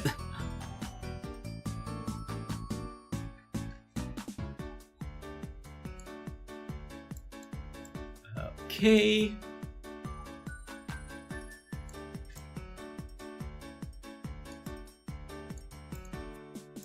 I really like playing a lot of different types of games. The only problem is that, you know, playing a lot of different games isn't really the most optimal when it comes to like making videos and streams and stuff like that, because people come back to you over and over again. I mean, well, you know, I know most of you here come to me for me, but like most people actually come to me for things like, you know, what games I play and then like the type of content I do, kind of like that. So I do need to have something that's like consistent, I guess. Though, let's be real here. The real ones are you guys here who watch me for me. All of you who watch me for me just being me, regardless of what game I play. But you know, like starting off as like a personality-based creator is pretty difficult. Because you know, people don't know me. People, who the hell am I? I'm just a regular Joe or stuff like that. I don't really have anything like special, at least in the surface, I guess. You know, once I become someone, that's when it's a bit easier to shift to like more personality-based content, which I do want to. I want to, like, you know, my end goal is to be like a more personality-based creator, because I think that's a lot more fun. I can actually do what I enjoy. But you know, starting off with that is a bit more difficult. While it wasn't really the original intention, I think like doing art is also like pretty whatchamacallit again? Pretty good thing. Because here's the thing, when I'm doing art, I can talk a lot about, like, you know, me, myself, talk with all of you, chat, just do like stuff. So, you know, I think while it's, you know, art can get somewhat repetitive, well, for me it's not, but like, you know, like for some people. While as I'm doing art, I talk a lot about myself, which, like, you know, I think it's nice. I think it's enjoyable. Me and like a lot of like other stuff, I guess. Not me in the sense that, like, you know, but my experiences and stuff like that. But, you know, like sharing my knowledge, sharing my like any advice I have, stuff like that. Speaking of games, Monster Hunter Stories will come to PC as remake this summer. Looking forward to not squinting at the small screen. Ooh, it'll be on some other consoles as well, but PC one is huge for me. Cool. We finally get to play it on the big screen. Let's go. PC is the most versatile console. Well, not console, gaming device. Yeah, PC is the most versatile gaming device. You can change the screen, you can change the hardware, you can change like your input method. You can play a PS4 game with an Xbox controller on the PC in HD. It's very versatile. I like it. The only downside is that it can get somewhat expensive. But honestly, hear me out. PC gaming can be cheap. PC gaming can be cheap. I didn't splurge that much on like my gaming setup. I won't even call it a gaming setup. It's just like my setup. I've had the setup since I was in kindergarten. I just keep on upgrading it over and over again, like as time goes. I think I did end up like, like if I add up everything from like, all the money I spent on this setup, it will probably add up to like, something that's like somewhat expensive, but it doesn't really feel that expensive because I only upgraded like, just bit by bit every now and then. Like recently, I just got my RAM from like 8 gigs to 16 gigs. Yes, I'm still in 16 gigs, but still, it's still more than enough for me. Because I don't really play things that are like super heavy. I actually just upgraded it because I needed like more RAM for some work-related stuff. But yeah, modding is a thing too, yeah. Exactly. It's also much easier to mod things on PC. PC is super nice.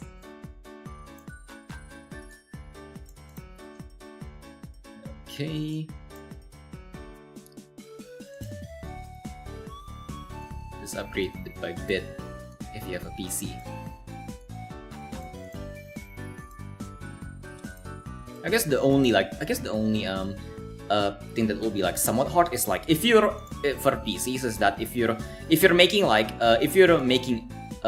purely gaming setup and you play a lot of high-end games, yeah, it's gonna be pretty expensive. If you want like high settings, that is. If you're just gonna like play something like Minecraft or Stardew Valley, honestly, you don't need to splurge that much. Minecraft is gonna be slow regardless of what PC, your PC specs. Honestly, it's gonna take you an i9 or something to play Minecraft smoothly. So don't worry about making Minecraft smooth. If you're just playing something like Stardew Valley, honestly, you can use a work PC for that. And then if you're like playing, I don't know,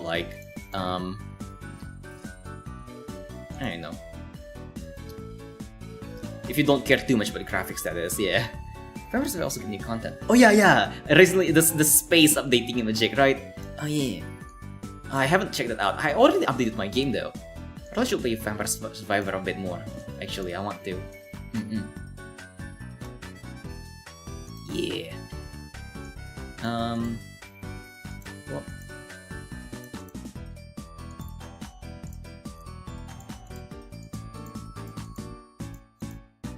I want to get back to the games that I play a lot. Recently, I've been doing way too much collabs. I kind of want to tone it down a bit.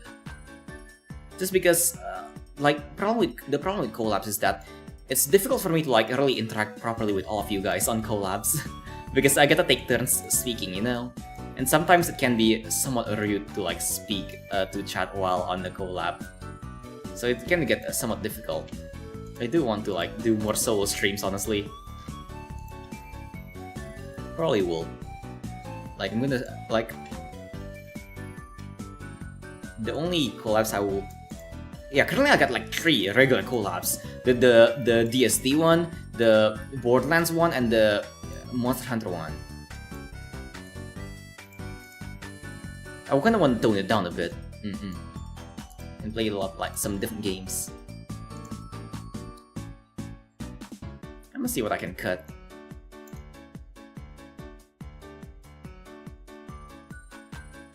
I actually also might cut Monster Hunter soon, just because just because we're already on endgame content.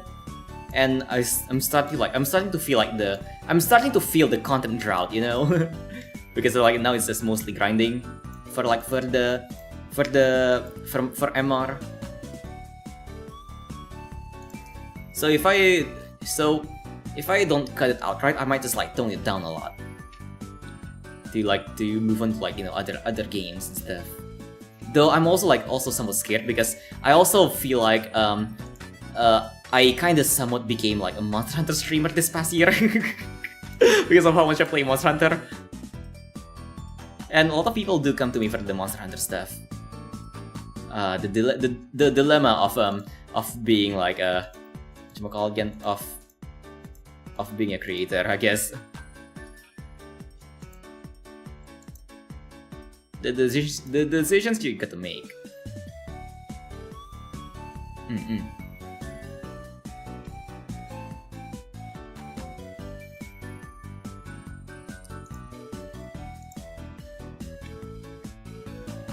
I think if I want to like pick something like for my main content, I should pick something that's a bit I really should pick something that I just never get bored of, like something like art, for example. I hope I'll never get bored of art, because if I do, oh my god, it's gonna be the end of me.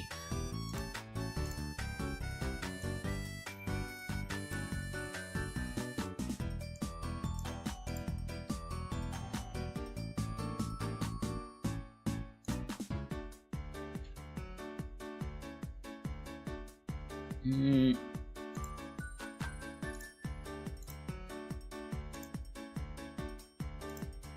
you go.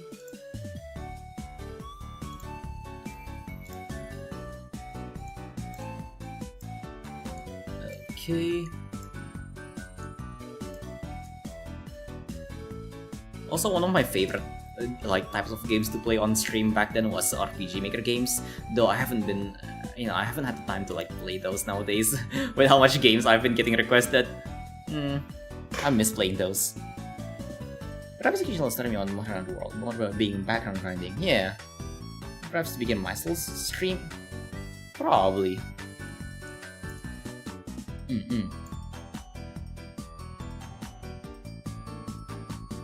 Oh, speaking of that, actually, I am recently thinking about doing more like some off-schedule shorter streams, but I don't know if I don't know if it's a good idea.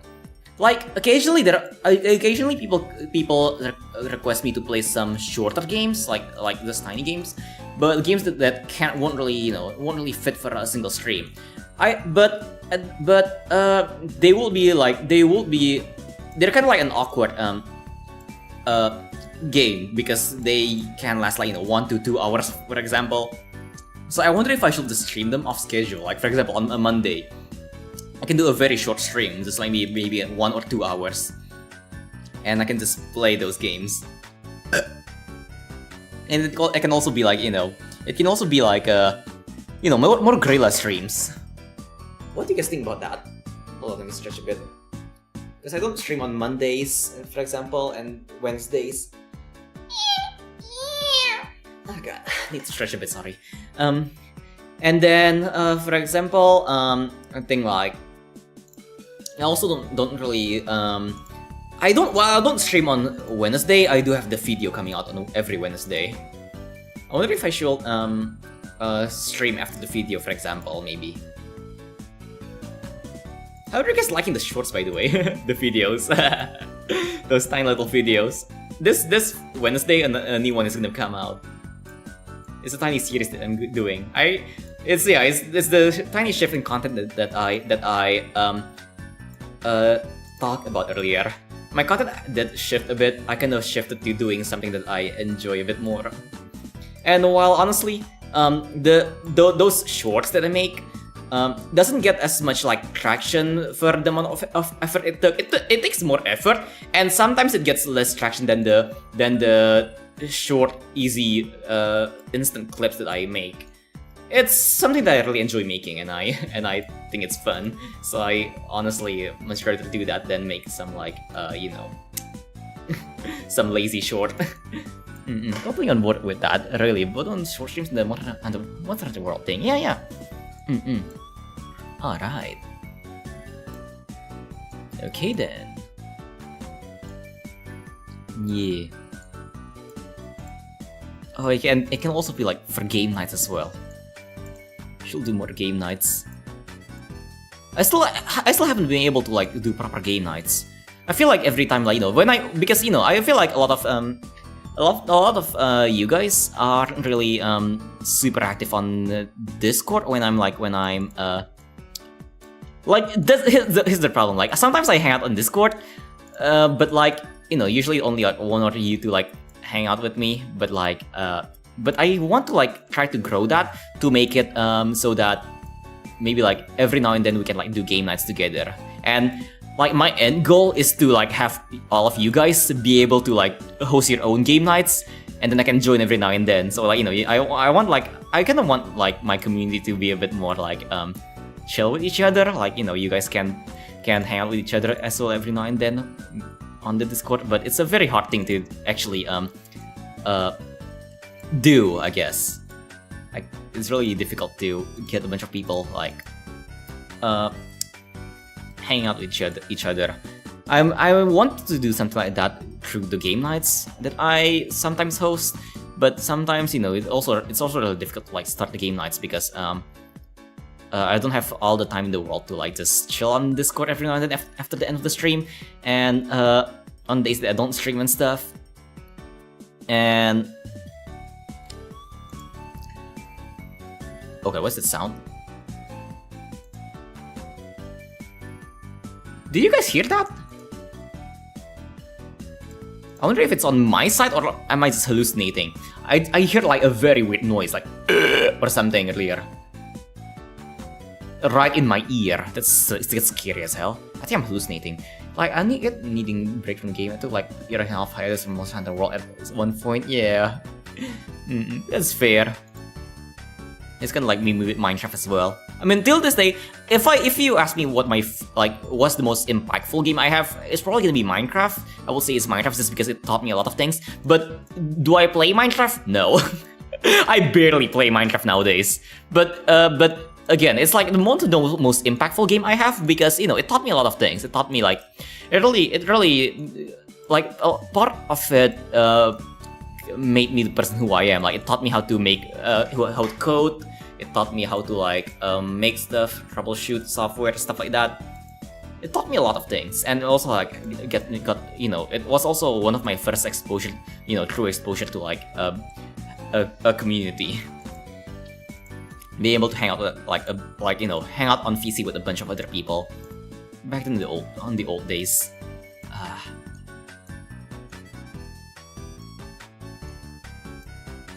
I really should appreciate all of the things that I've gotten, because sometimes I forget to be grateful of all the things I've gotten. Like for example, all of you guys, me being able to start streaming and meet all of you guys. Honestly, me start being able to start streaming, meeting all of you guys.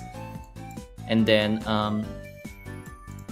and yeah, like my life trajectory will be so different if I never met any of you guys. You guys make me feel wanted. It's nice. It's not every day that you realize that there are people who care about you.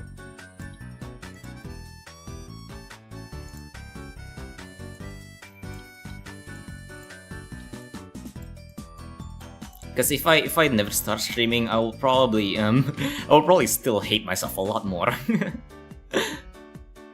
Because I just don't really have that many people who really like whoever really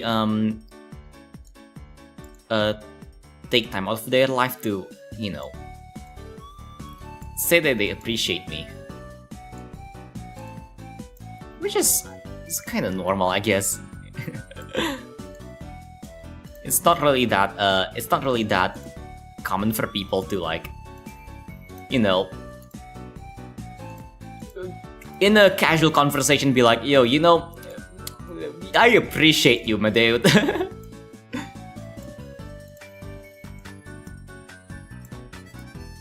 So Thanks.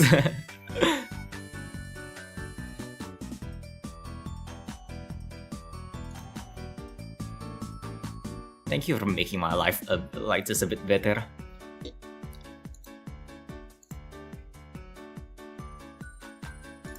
Okay.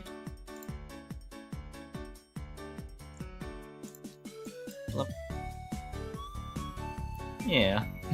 I'm glad it's mutual though. I'm glad I also can liven up some of your, some of you people's days. Because like the world can suck a lot, but it's nice to have just a tiny pocket of like just nice things in the world.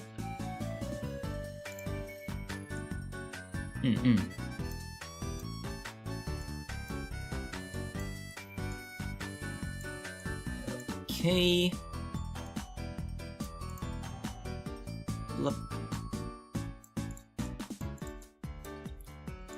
So I want to appreciate that.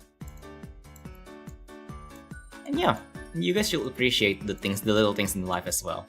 I'm sure everyone, all of you have like, a tiny thing in your life that you just take for granted, There's a lot of little things in life.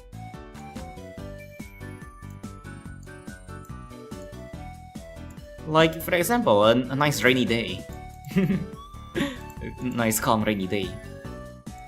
Happened yesterday. Also, the notification is always like, oh, it's 3 PM, time to think about something to eat. Yes. Yeah. Look at the nom-noms. Remember to eat properly, everyone. Eat healthy. And just stay healthy in general. You don't have to be the healthiest person in the world. Just make sure you don't, make sure you don't get any complications. Health complications.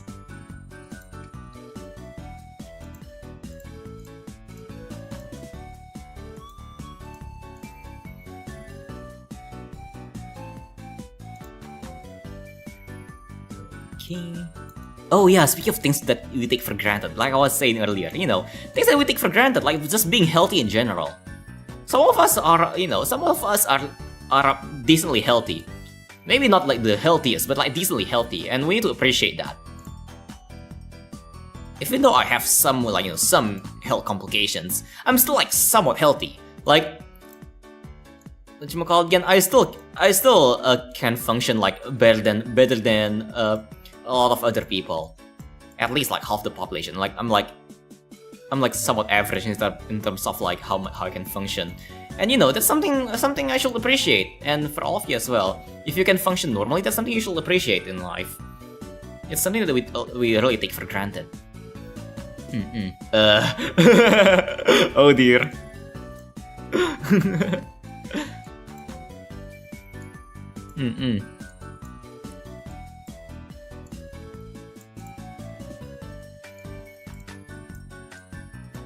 Being healthy is something we usually take for granted. We really should.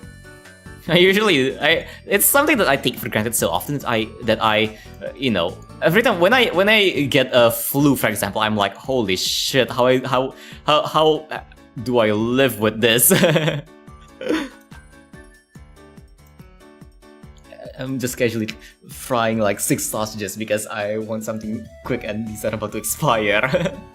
I don't think that's like that bad. I don't think like eating 6 sausages are that bad.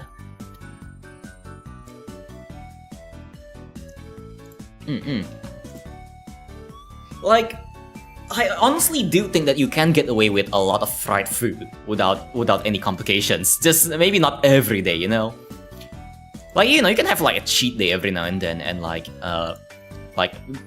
spend the entire day eating fried food. I know I do. Like, while my diet is like mostly like, mostly like somewhat half healthy, like On the weekends, occasionally when I go out with friends, I usually do eat a lot of very unhealthy things. Lots of fried stuff. Lots of fried greasy stuff. Yes.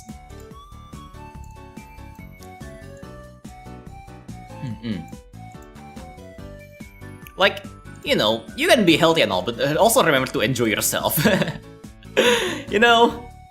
Like, what's the point of being the healthiest person in the world if you don't enjoy your life? Life is to be enjoyed, okay? We're all gonna die at some point, so might as well enjoy it. I like fried food, so I will eat fried food, even if it's unhealthy for me.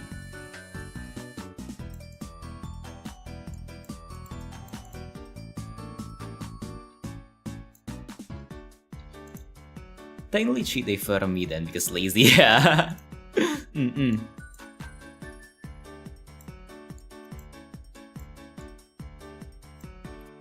Like, honestly, I do think, like, you know, fried food is alright as long as you're not eating it, like, every day, like, you know, I don't think McDonald's is that unhealthy, unless you eat it every day. You know? And more time for completing the drawing, yeah. There was always still like the you know when you're on a time crunch. Oh, that actually reminds me back when I was still like younger. I already started streaming by that point actually, like at 2-3 years ago I think, when my diet mostly consists of instant noodles. Oh my god, back then I was so unhealthy. There was a time where my diet consists mostly of instant noodles just because I couldn't really get anything else to eat. Too broke. But again, that's also something I take for granted. Me having like, you know, me being able to eat proper food nowadays. Need to remember that. Need to remember the instant noodle days. Oh, what dark times. Even though I love instant noodles. Instant noodles are nice, but oh my god, please don't eat them daily.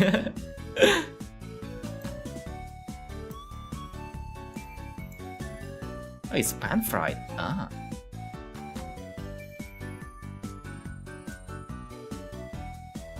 There's nothing wrong with pan frying.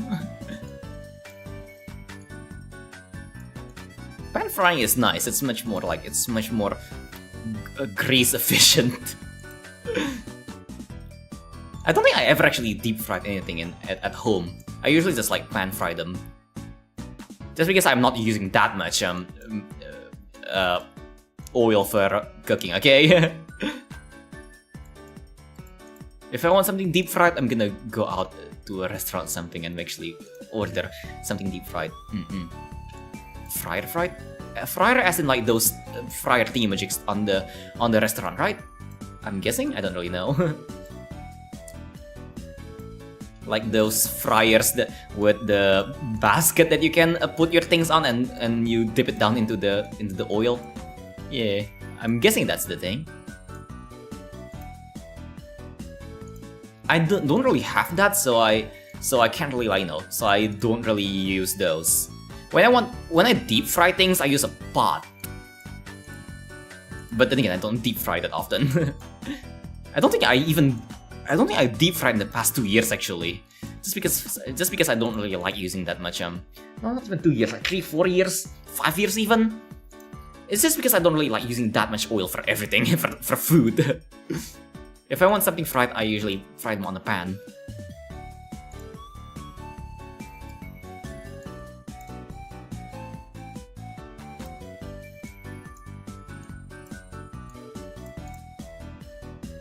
There's lots of different methods that are whatchamacallit again, to fry things.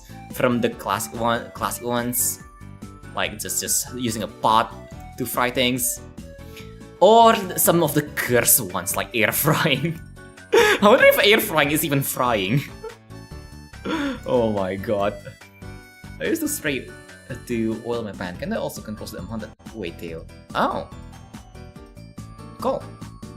I never tried it myself though. Never tried, you know, I personally never tried spraying oil on the pan. I usually just pour them using like the thingy from the oil beaker.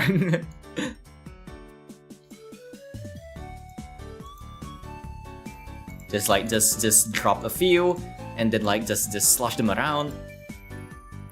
But to be fair, spraying does feel a bit more whatchamacallit again? Oil efficient. I should get a sprayer and try that.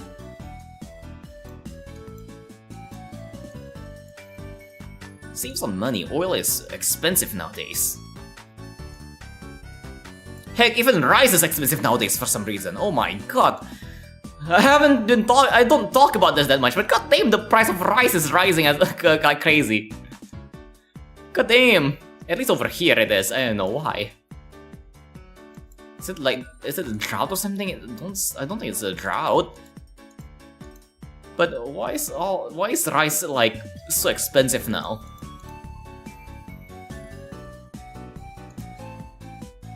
Oh my god, I hope it's not inflation. Because inflation, my money isn't getting inflated. I'm alright with inflation if it also inflates my money, but no, it deflates my money if anything.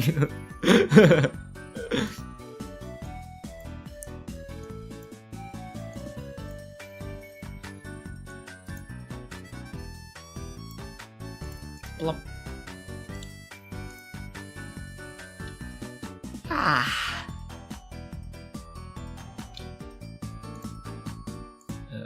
Okay.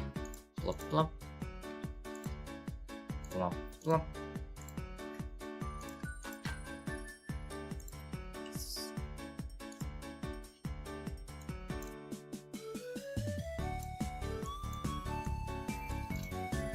Okay.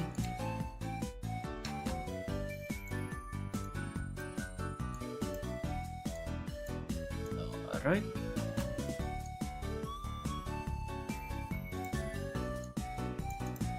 There you go.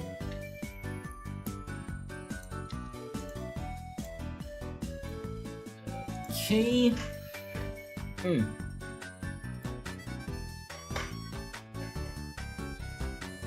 don't know what I'm gonna have for like lunch tomorrow. Recently, since recently I haven't been like again. The place that I work at, there's not a lot of like food there, unfortunately. So it's kind of difficult to like find something good to eat. I usually just eat like on those tiny little it's like this tiny diners at the side of the street. They're very cheap, but very nice. They're not that bad. They're alright for this price. It's just $1 for an entire meal. So I'm like, hell yeah.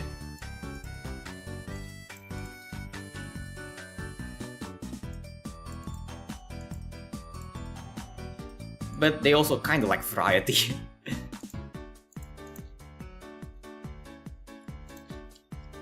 Okay, let me stretch a bit. Okay, and you know, it's also very questionable. Their health, the health of the food there is questionable.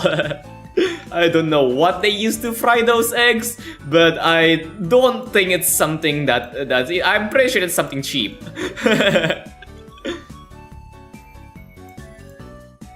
It's filling though.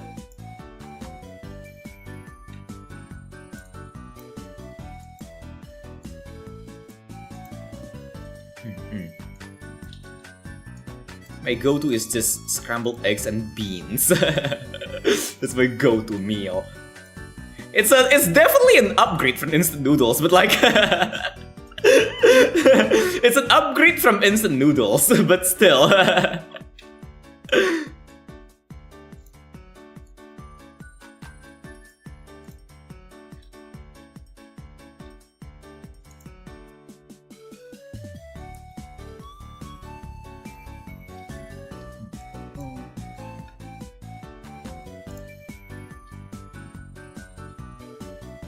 Okay.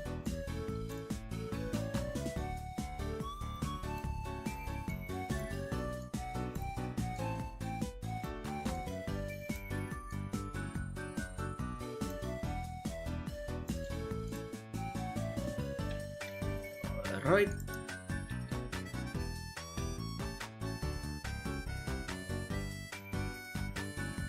There we go. And back beside the laptop. Neat, really neat. Welcome back. Oh god. Okay. Let me see if this is all G.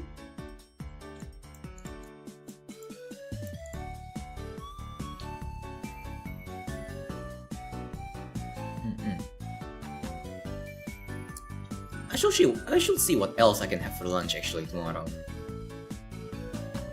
I've been exploring my options. Like there's the usual whatchamacallit again? The usual street side diner thingamajig, very cheap. Then there's like if I walk a bit further, there's some porridge, also like street side stuff. They're alright, but I personally won't be like getting them. I'd rather get like the tiny diner that's a bit closer, because those taste kind of better. And then if I want something a bit fancier, there's Sukiya pretty close to where I do the place.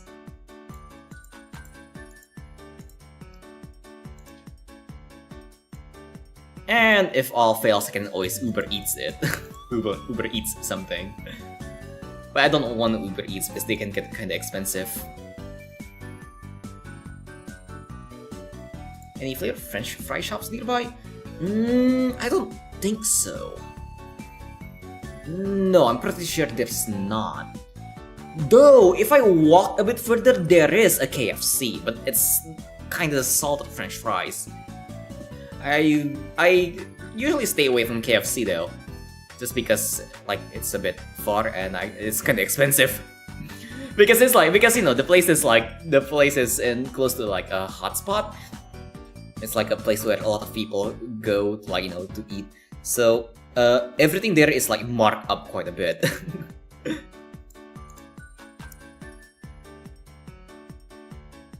I know there was like an A&W as well nearby. It's very close. Like I can just go out and blam A&W, but it's so expensive. They don't even follow the menus. Like the menu will say something is like $5, but then the bill will be $6. Like holy shit! Like over here, $6 is a lot. You can get 6 portions of like those cheap meals from the diner using $6 here. Holy shit!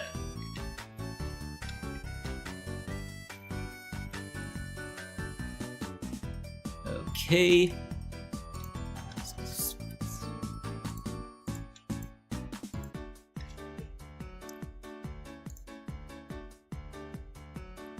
But yeah, maybe I'm just stingy, I don't know.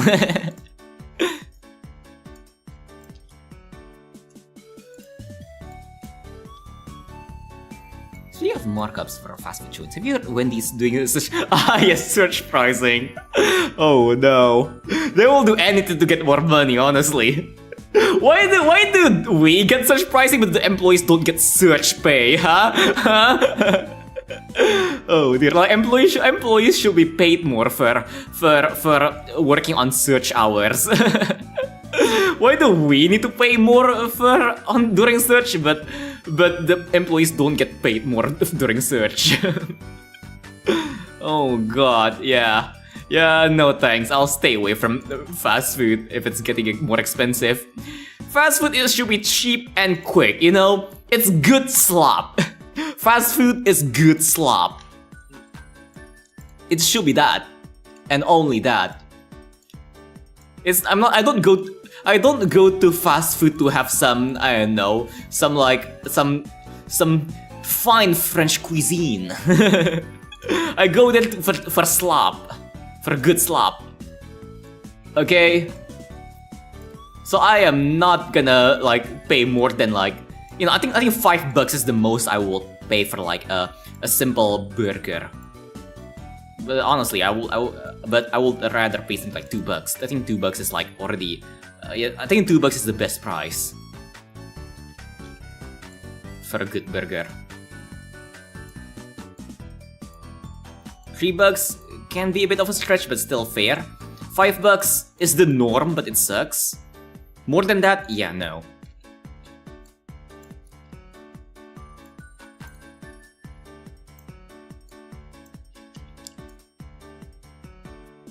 I'll just support my local diner. They're cheap and delicious. Well, not the best, but like still pretty nice compared to like some of the things they serve at the porridge joint. I am so sorry for that dude who sells porridge in my place. But I'm sorry, but your porridge does not taste good. I mean, it's not bad. It's not really bad. It's just very underwhelming. Considering like there are some really good porridge here.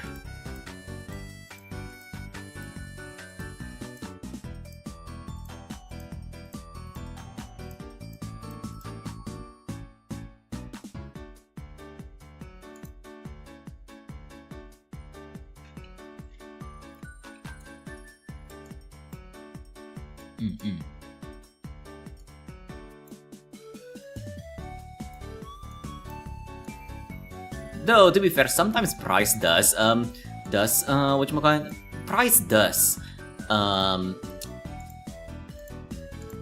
impact the quality of food a lot.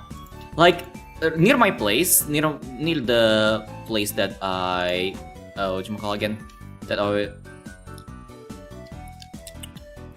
campus, yeah, near my campus, there's actually like this very nice rice ball place. They have really good rice balls. Problem is, one of it is $2. They got really good rice balls. Don't get me wrong, their rice balls are amazing, but one of them costs like $2, and that's a lot of money for a rice ball over here.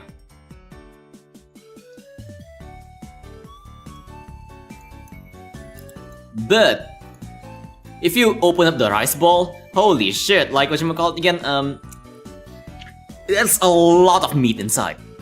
Like hell yeah. The salmon one has so much salmon inside. I love those rice balls. But goddamn, they're expensive. For context, the usual rice balls you can get in the convenience store are like, you know, for $1 you can get 2 of them. That's how cheap they usually are. I can get 2 rice balls for a $1. Roughly $1. I'm doing the conversions in my head. It may not be the most accurate, but it should be somewhat accurate. Let me see. A $10 burger better blow off your clothes with how delicious it is. Like in the borderline off-brand food anime. Exactly, yeah. If a burger costs $10, it better be something gourmet, you know? I better get a foodgasm eating that burger. There's so much salt in these. I didn't even add any. Oh my. Well, what are you eating though? What are you eating? I forgot. Oh yeah, sausages. Ah, is it one of those like sausages that you get on like on the package?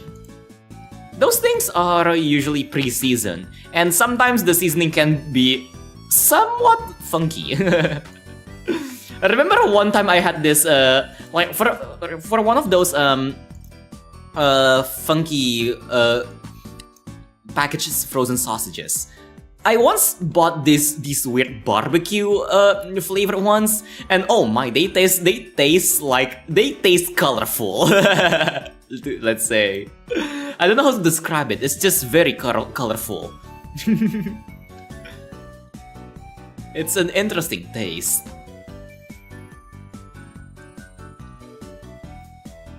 But yeah, it depends a lot on the brand. They can be good, they can be iffy, they can be very questionable.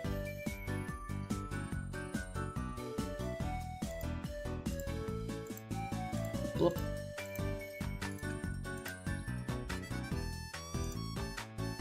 But yeah, honestly though, sometimes price does speak. Sometimes not so much. There's like, you know, there's 2 types of food. Expensive food, I mean, there's 2 types of expensive food. The good expensive food and food that are shit but are still expensive. But cheap food are always like, just somewhat alright, Cheap food is never mind-blowingly good. They're always just like shit or average, like decent, good enough.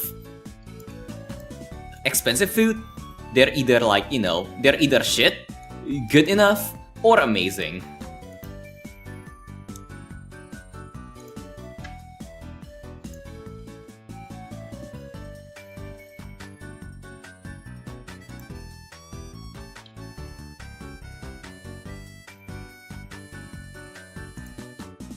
But hear me out.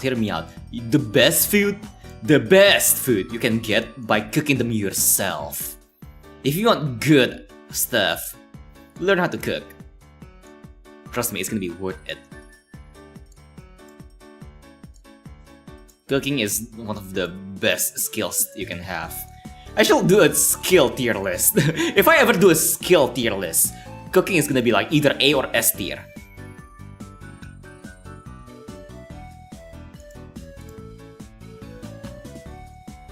What skills will be in the skill tier list actually? What do you guys think?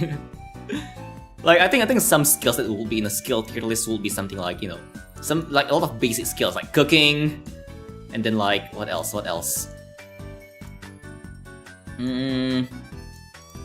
Probably some basic general skills that people can learn. Like for example,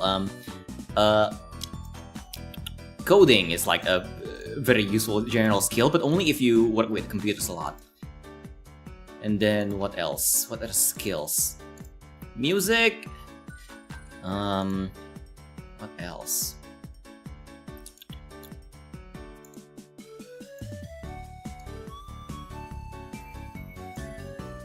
Financial skills is something that's very important.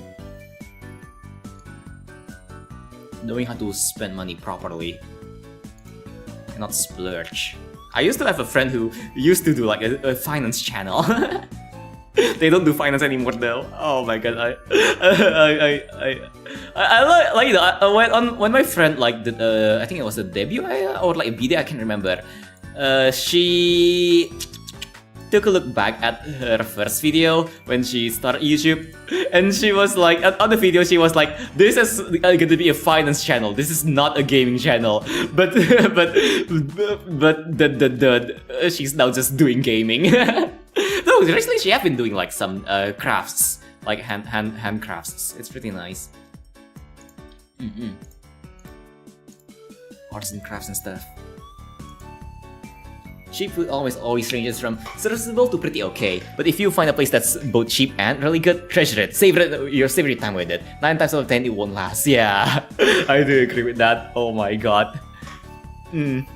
Oh, that actually gives me like whatchamacallit again. Here's a story that I want to tell. Like a while ago how I think I talked about this before, like on a previous stream. I have a really good fried rice place near my place.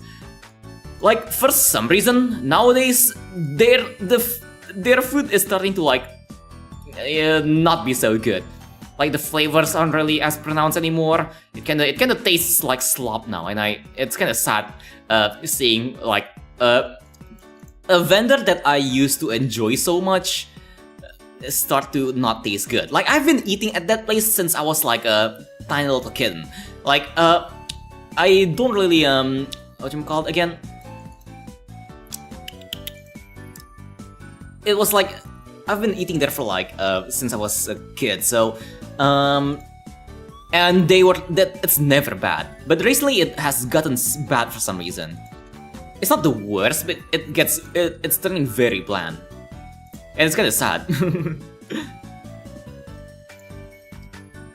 I guess all good things must come to an end.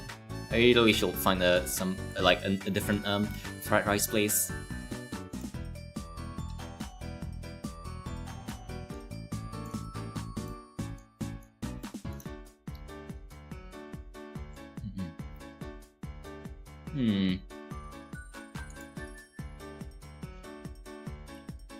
That fried rice place is the closest one though, and their portions are huge. which I enjoy.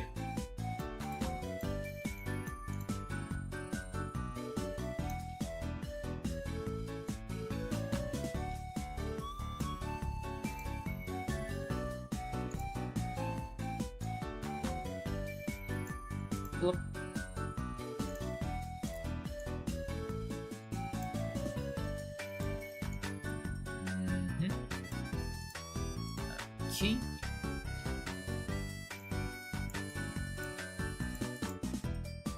If I do have some fortunes, no, though. Usually, one like the place that me and my friends usually like to go when we actually have money to spare, usually at the start of the month. We like to go into buffets and see if we can, like, quote unquote beat them. Oh my god. Every time we do that, we ended up not eating for days. I haven't been doing that though recently. I remember I did that a lot like 2 years ago. When we get some money to spare, like I don't know, 2-3 years ago, I can't remember. When we get some money to spare, we go to a buffet and see how much we can eat in a day. And you know, I think entry for like one person is like $20 or something. It's a lot for like whatchamacallit again, for over here. But like $20 is actually a lot. But if we do the math, like if we eat enough, we can end up not eating for like a few days. So that's like 2 days. Like think of it as like 6 meals maybe.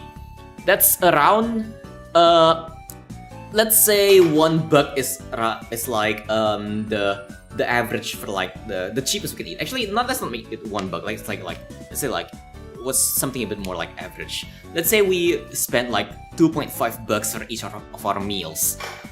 That times 6 is gonna be whatchamacallit again, like 10.5. $15. $15. We for like whatchamacallit again, for an extra whatchamacallit again, $5. We can eat amazing. We can eat until we pass out, and you know, like for not that much more money. We can eat buffets, so it's fun. Those are fun. You just need to be sure to clean off your plate. Yeah, all you can eat buffets. Don't worry, me and my friends are pretty good at like cleaning the plate. I know if we are able to clean the plate, we will need to like pay a fine, but we are really good at doing it. I was just looking at the picture. Like one time I like me and my friend, we ate so much that we managed to stack the plates up to like half my height. Like that's at least a meter. Wait, more like actually like half my height is, hold on, like I'm like one. That's like maybe like 75 centimeters. It's a lot of like food. We can eat a lot.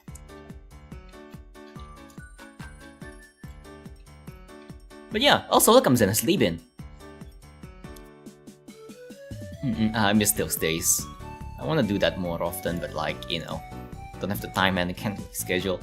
And you know, it's not as fun when you're doing it alone, you know? Going to a buffet isn't as fun as if you're doing it alone. Because you can get stupid. Like, going to a buffet with friends also gives you like you more motivation to eat like crazy. It's, you know, you can have like a competition, kind of like a competition. And stack plates super high. It's always fun. We take pictures of it and shit. Oh dear. Yeah. Have you ever been to a sushi train restaurant? Oh yeah, I've been there once though. Oh my god, like what's it called again? The sushi train restaurant was a bit expensive here. I still ended up stacking plates though. Thankfully, it's all you can eat. Like but entry is like I think entry is like $50 or something. I can't exactly remember. It was pretty expensive. Holy shit. $50 is very expensive over here. But it's not all you can eat. And I ended up stacking plates like crazy. Unfortunately, though, it's not as filling as the usual buffet, because it's a lot of it's sushi is a lot of rice, it's a lot of carbs, so you can't really fill your tummy up with like all of those protein. Like when we go to buffets, me and my friends go to buffets, we exclusively eat meat, mostly pork, lots of those like meat and fat. Yes, delicious. Sushi, on the other hand, is a lot of rice, so you get full a bit quicker.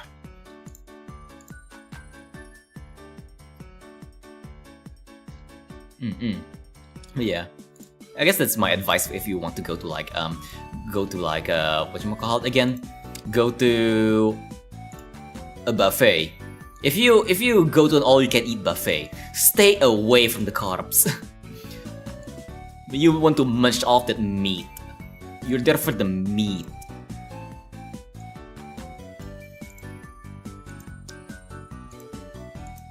And ice cream. If it has free ice cream is the one exception I will make. Ice cream. Ice cream usually isn't optimal if you want to maximize your food intake. You want to skip ice cream, but I just can't skip the ice cream. I love ice cream.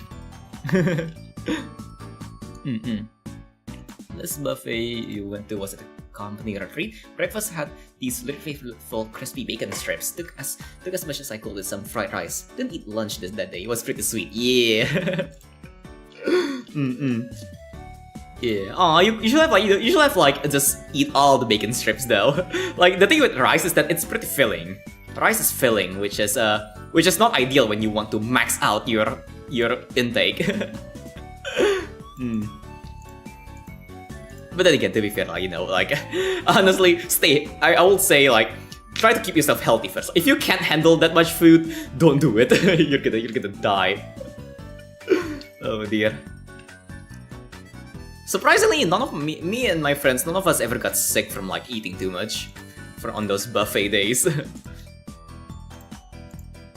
But I know that could be a thing. I know my cousin did get sick once from eating too much. But to be fair, he was kinda stupid. Dude went to a buffet and took the pasta. Why would you take the pasta? You don't go to a buffet and eat pasta. Pasta is the one thing you do not want to eat when you go to a buffet. You know what that's gonna do? That's gonna fill your tummy up so badly. You know how when you eat too much pasta, your tummy gets your tummy feels bloated. Yeah, that's one reason why you don't want to eat pasta. Pasta is very filling. And anything that contains something like flour, like rice and stuff like that, grains, are very filling. Rice, bread, stuff like that. You do not want to eat those on a buffet. I can eat a lot, but not like mukbang level. I mean, fair enough. Yeah. Some mukbang people I do not understand at all. Like, goddamn, some of them can eat an entire bucket of noodles. Noodles are carbs. Carbs are very, very filling. I have no idea how they manage to get through more than 2 plates without getting sick.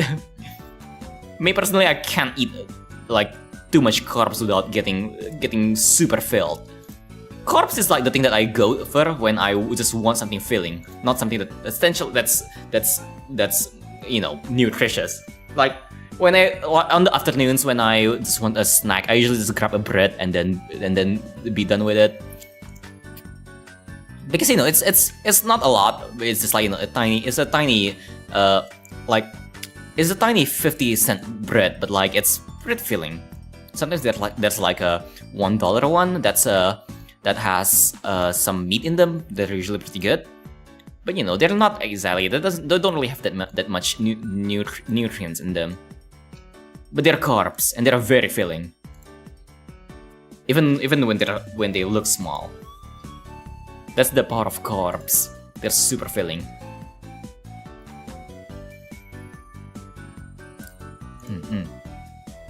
I don't know much about dieting, but I wonder if carbs are good for diets, considering how filling they are. I bet I could, if I just purely eat carbs for just a bowl of rice on the afternoon, I can actually go the entire day without eating. Though I probably still eat at midnight. Usually I get hungry at midnight when I just eat.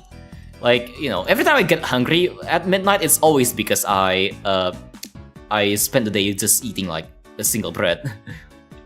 Oh, to be fair, I only took like a cup's worth of fried rice, and only so I didn't take any more of the bacon. Get to pick your battles at the buffet, man. I guess, yeah.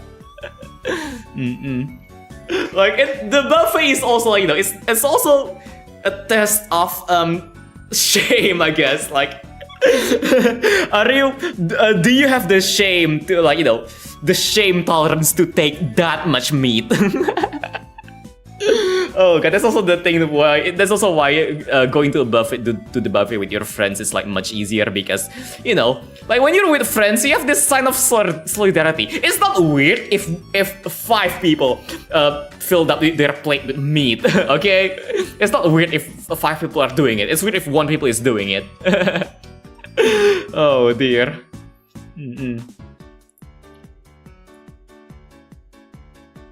I heard about people going on low-carb diets in America. Oh, interesting. I don't know much about like different types of diets.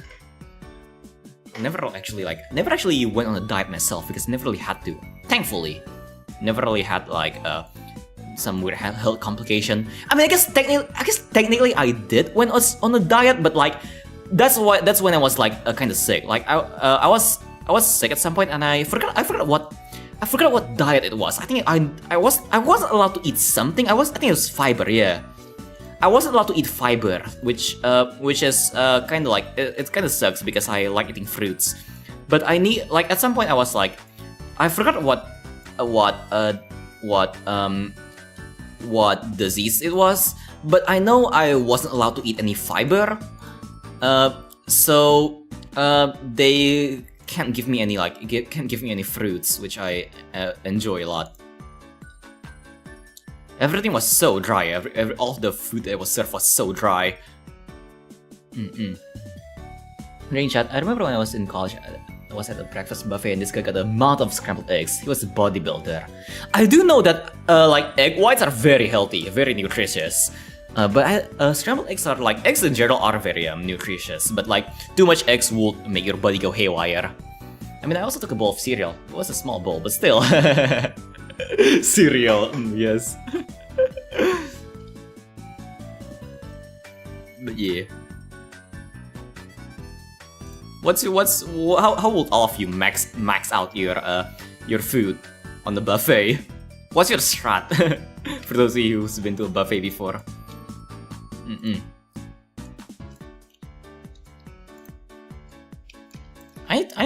I need to develop a strat for like sushi buffets, because I do enjoy sushi, but like I can't eat as much in sushi buffets. Too much rice. Sushi is very filling. They look small, but they are very, very filling. I think max was like, hold on, like I know my max when it comes to like sushi. It was like two of my like around this high. Let me actually measure that. How many plates was that? That's around 20 centimeters tall plates going up 20 centimeters tall. I think that was my max. It's not a lot compared to compared to when I go to like an actual like meat buffet. The plates can go up to half my body height. I've been to breakfast buffets when I'm on vacation. I just get a little bit of everything I want. Eat 1 to 2 plates. Neat.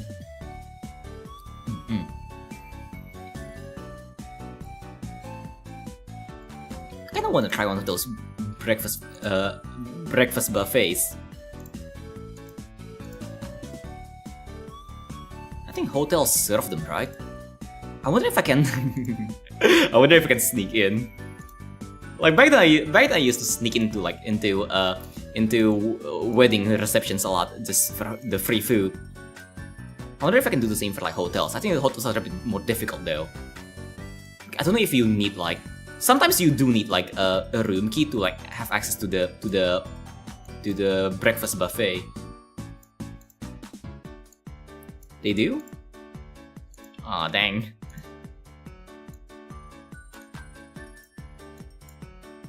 think we call them continental breakfast or complimentary breakfast. Ah. Cool.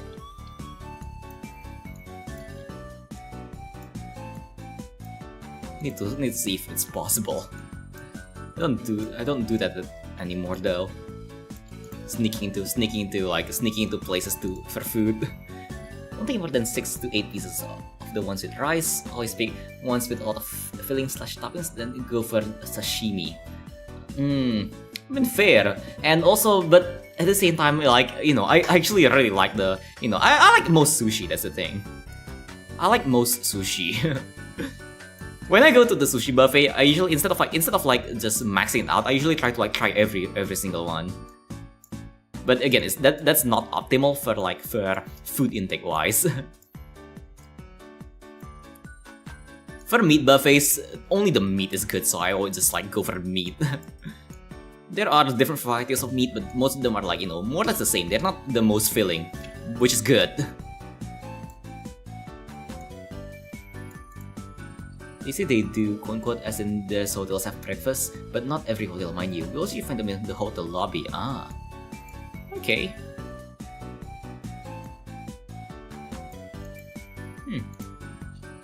Need to look for some.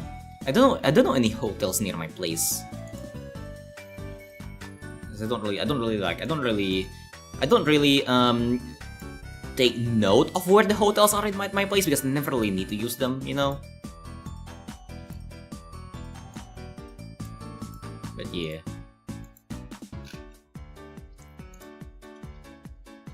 And I never really thought of using them to for free food.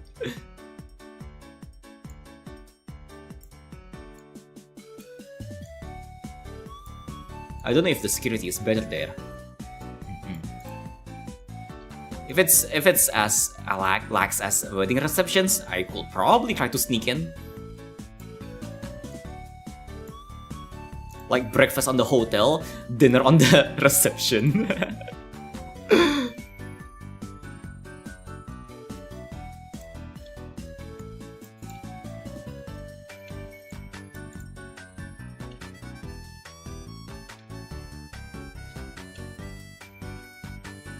Okay.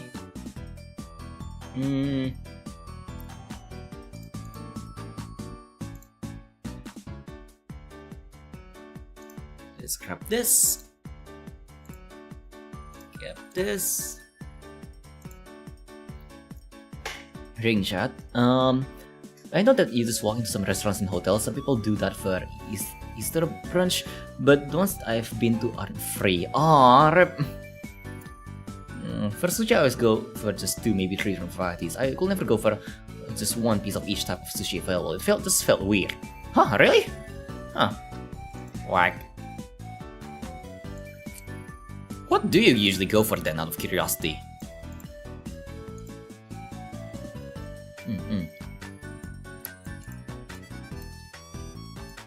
Like sushi buffets, you know, I guess it's just a me thing, because I really do enjoy sushi. I usually do splurge a bit when it comes to sushi. Like sometimes, even in sushi buffets, sometimes they do have the options where you need to pay a bit more for because they're you know there are sushis that are a bit more specialized. I guess they are a bit more expensive. Like for example, eel. We get eel. We get I don't know what uni is, but we get those. Those are nice. But yeah.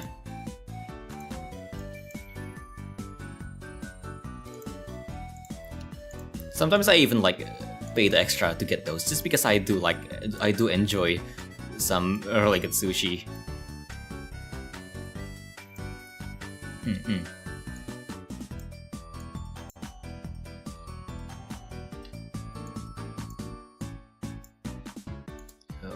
Okay.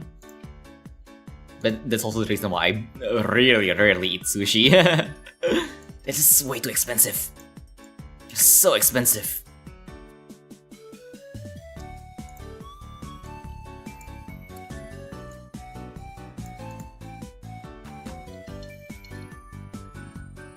But hey, you gotta enjoy life.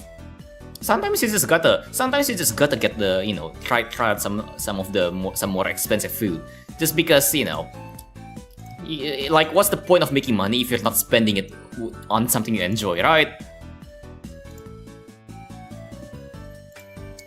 What are you gonna do? Die with 50 million in your bank account? No.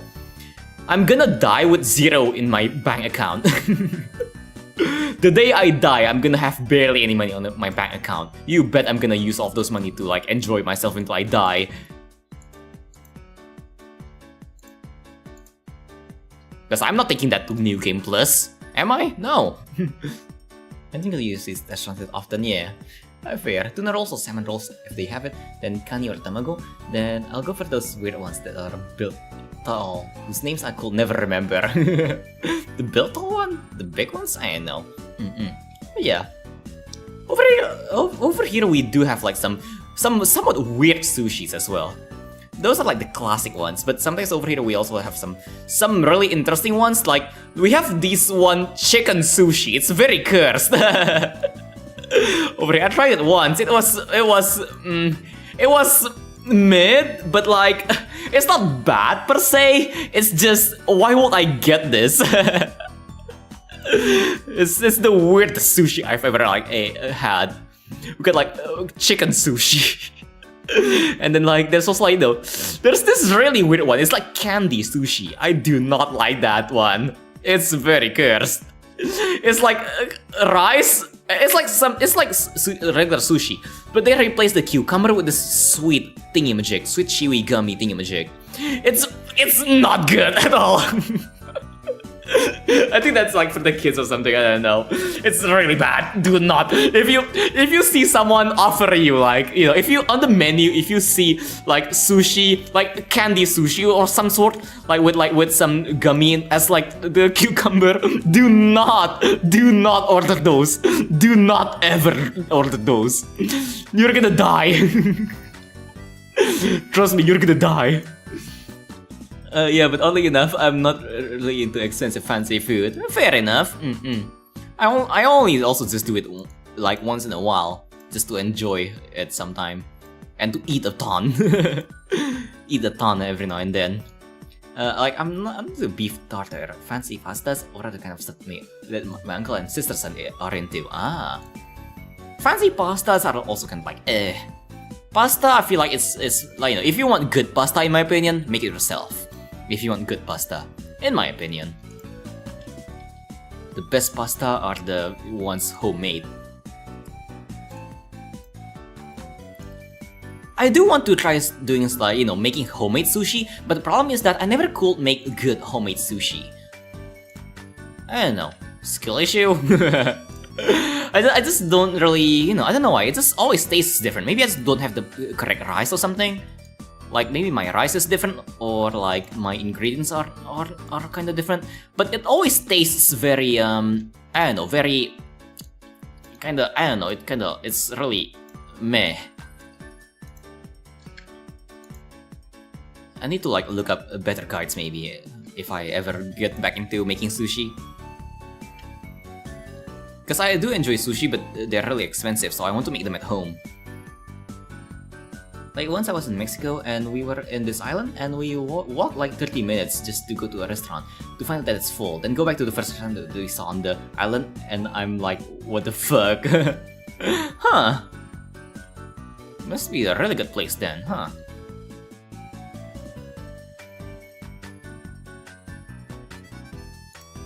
Okay.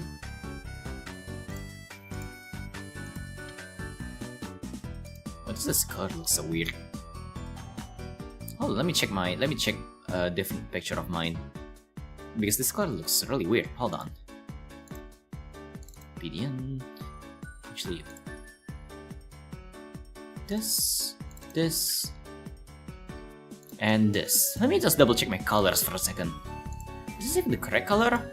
Like, I want to take this color, but like, is this the correct color? No, it's not the correct color. I wonder which color that is. Hold on. That's why it looks weird. Is it this color? Oh, it's this color. Okay. Alright, there you go. Now it looks better.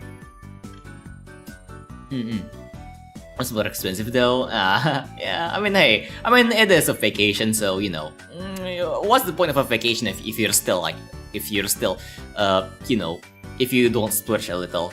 I'm not too fancy for myself. Some of the time, it just seems like a little too much butter to eat or prepare.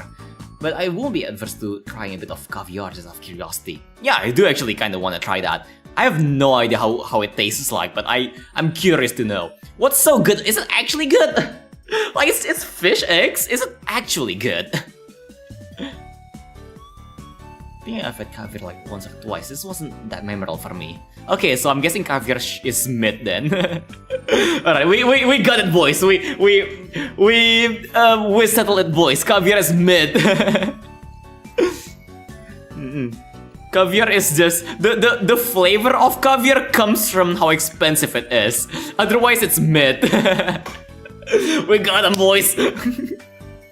Yeah. Homemade burgers are nice. Still gonna row and lots of salt apparently. Yeah. Like, is it really good? Is it really that good? Is it good, or is it just like a ploy to get rich people to pay for stuff? Oh, the music was like stopped for a second. But yeah. Like, there's, you know, expensive food, there's like good food, and food that are just expensive for the sake of being expensive. Like, think about macarons. How the fuck is that, like, how are macarons so expensive? They're not even that good. They're good, don't get me wrong, but they're not like $5 per piece good, you know? Macarons are good, but they're not $5 good, okay? And Starbucks, you know, they're alright. I personally don't really like Starbucks because it's just not my thing. The type of coffee they serve, not my thing. But you know, they're alright. But they're not $5 good, you know? Exactly, yeah. It was too long since I've had caviar. Oh dear. You think on Starbucks? I drink from Starling. What's Starling? I don't know what Starling is. I don't know if that's a pun for something. I don't really know. I never was a coffee drinker. Fair enough. I was a huge coffee drinker back then, and now I still drink coffee for you know, every now and then when I feel like it. Just not a huge coffee drinker anymore. I used to be.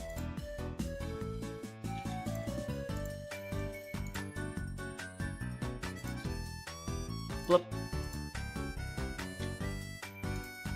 Blup. This shop moves around on the bike, pretty normal on Indonesian. Huh. Ooh. Oh wait, oh I think I know one of those things. Like, is it like one of those like coffee fenders, I'm guessing? Or like, I don't know, I don't think it's always coffee. I don't know. Like when I went to Indonesia, I like drinking these herbal drinks. Usually there's like this really nice old lady who pushes the cart around, and then you can get like a herbal drink from her.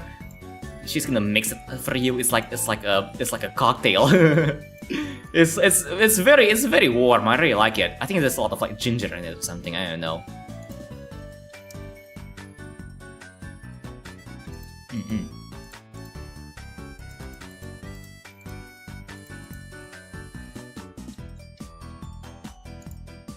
I really like those. They're very cheap as well. Very cheap. They're only like, I don't know, like I'm not super sure about the conversion, but I think it was like around like 20 cents somewhat. I don't really know. Hey, quote-unquote cocktail. Yeah.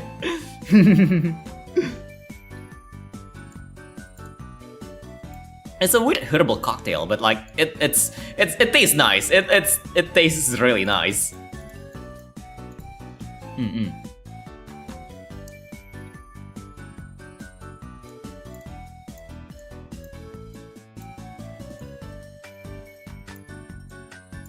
I want to know what that's called. I wonder if they sell it over here. Though, to be fair, if they sell it over here, it's probably gonna get a huge markup. The best cheap ones you only get from like the tiny carts from the old ladies.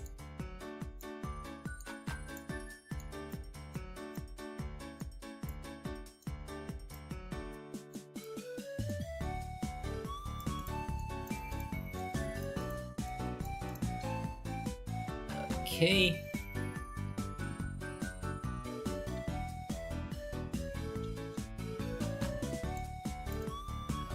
Alright.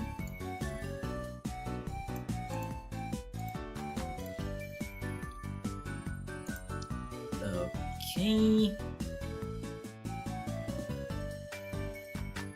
What? By the way, I'm sorry for being off topic, but I had a dream that I almost died to Thanos, but he saw two enemy guys and tried to raise them up. Oh god. That sounds like a dope ass dream though. You should write that in your dream journal.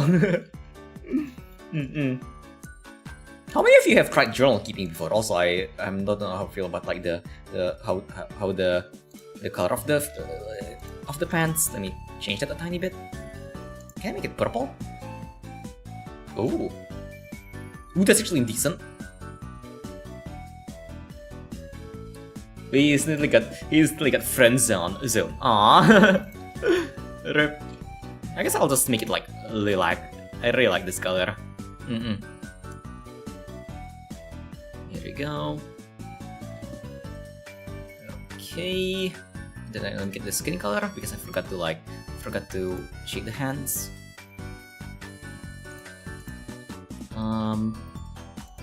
Make it this. There we go.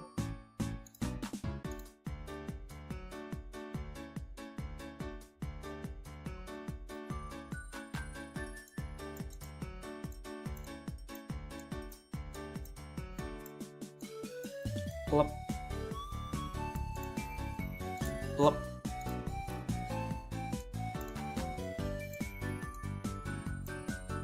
Oh, I don't have the infinity stones yet. Rip. How did you almost die to Thanos? Anyways, were you fighting him? Why were you fighting Thanos in your dream? They say the dream, like, they say a dream is a wish your heart makes. If that's true, then holy shit, my heart has weird wishes. A dream is a wish your heart makes.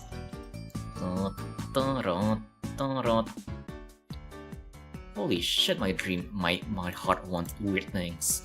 He was trying to kick his butt, goddamn.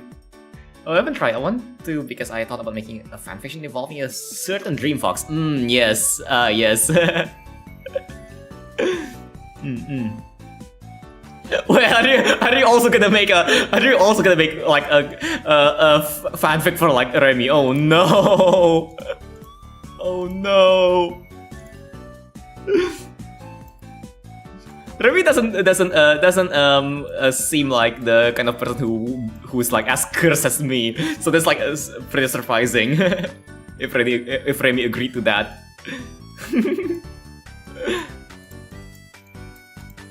I was trying to fight Thanos, and he strangled me with the Infinity Gauntlet. God damn.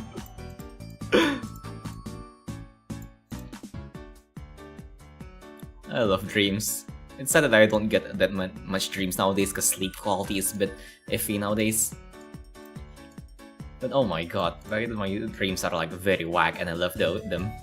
It's like a movie where you're starring, and it's always very I don't know. Like, here's the thing, like in real life, I'm not the type of person who who experiences much emotions, but in dreams I can experience some very extreme emotions, like really extreme emotions, from like happiness, sadness, grief, love, all of different emotions. I can experience those in crazy amounts of my dreams. So that's why I really enjoy dreams, because it's a nice experience.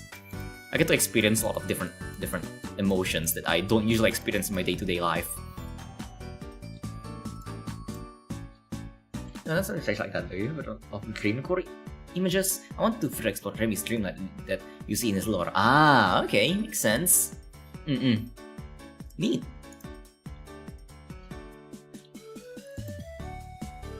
I can give you some of my journal entries if that would help. Because my dreams are very weird.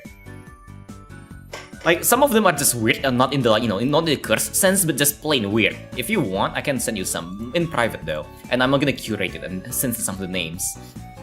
Do you feel the romance when you... God damn it. God damn it, Zen. Oh god. If anything, it's like very violent love. But yeah. Like, the ones I talk about is like the curse dreams I talk about on my stream are usually the funny ones, like the Pepsi Man fighting one, and the communist army raiding, Soviet army raiding an entire mall one. But there's also some of the more, more mundane ones, the ones that aren't really they're just plain weird. They're not like funny, like quote-unquote funny, but they're just plain weird. Like, there was this one dream where let me actually think. Let me try to remember that. I know there are a few. Okay, there's this one. There's this one dream that I had. So I was like I spawned, I guess, quote-unquote, I spawned in some sort of a mall and the parking lot. But then the mall was like pretty empty and the lights were like very dim. It's not off, but like it's very dim. So I naturally go up to like the entrance to try to get into the mall, and inside was very, very like murky, I guess you can say. Like, the lights weren't really working properly, I think. I don't know why, but it's pretty dark. It was very empty and quiet as well. There was two girls over there that I did not recognize at all. And let me try to remember it clearly. I can't remember what exactly happened. But then at some point I went through the mall, but then suddenly I'm just in a jam-packed van. In a very packed van. Let me try to remember that clearly actually. It was a blue van. Very packed. It was almost like a clown car, considering how many people was in the van. And then I remember one person. Most of the people I didn't recognize, but there was one person who was like an OC of mine in there. So it's the only person that I kinda could talk with properly. But then we ended up, the fan stopped in this some sort of like underground facility. It's kind of like, think of like Fallen Aperture, like the Aperture Labs back on the, when you, on the portal to when you got down to like, the, like science innovators, yeah. Aperture science innovators, kind of like that. It's like there's a lot of like endless bits and stuff like that. It's pretty dark. And then there was this like, there was this tall scaffolding, metal scaffolding on the side. I remember I got up there. I'm not sure what I was doing, but I got up there. Couldn't remember what happened after that, but I know after that there was me and the rest of the fan gang in the Chinese restaurant. And then we were just like, I don't think we were even eating. The restaurant was weird. It was like it was very cramped. And the entire place was like L-shaped. Think of like the tiny apartment videos that Leonardo sent me on Discord. But on like that one tiny apartment that's like shaped like an L, kind of like that. And reading chat for a second. Yeah, and also, yeah, I honestly really need to illustrate some of my dreams. I remember one dream when I was evacuating from Earth on a spaceship. Even had a cool fluffy cyber body. So I don't remember much else about it. Aw, that's why you should try, if you have the time, you should try dream journaling. It's super fun. But yeah, let's continue on that dream. The only reason I remember the dream so clearly is that because I journal it. Because when you when your dreams are still fresh on your mind, you can recall it pretty easily. And if you write it down, it's gonna fix it into your memory, so you can remember it very easily. So yeah, continuing on that dream. So it was like in the Chinese restaurant part. I remember it was a Chinese restaurant, and then for some reason at some point there was a shootout. I wasn't sure how it happened or why it happened, but suddenly like someone like a gun was shot and then blam, things go ham. I remember me and some other people from the van, and then like the OC I was talking about. We got behind because the restaurant was L-shaped. We got onto like the back on the L, the corner where the L is. There's no windows over there and no doors, so we're kind of safe around that. We took cover and we just start to pull out guns. I don't know where we get the guns from, but like we just have guns now, apparently.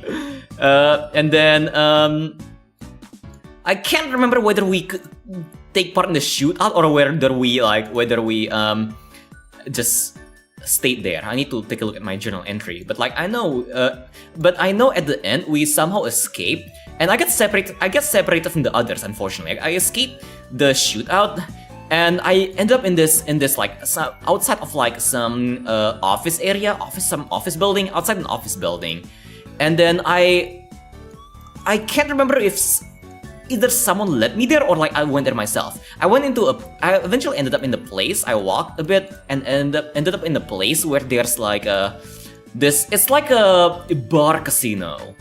It's a bar casino, and then I met like my parents there, but they were like getting angry at me because I was like I can't remember why they were getting angry at me actually. Yeah, don't sure why they got angry at me, but they was angry at me. My hunch is that they were angry at me because I went on like that tiny little adventure, but like I don't know. Need to like take a look at my journal entry if there's to see if there's more info there. But yeah, and honestly, that's kind of pretty much it. That's where the dream ended. But yeah. Reading chat. I had a dream where I was at a mall and walked up to a terrace/balcony to see hundreds of people saying happy birthday to me. I'm like, what the fuck? Let's not get some help. I do remember inside the ship was like a city. It was so big that that's about it. Neat. It sounds like you remember your dreams pretty vividly. Does remembering images from your dream come with dream journaling? Yep. I sometimes even draw parts of my dreams. I draw my things from my dreams quite a bit as well. Like if a detail I remember clearly, if there's a detail that I remember clearly from my dreams, I usually draw them.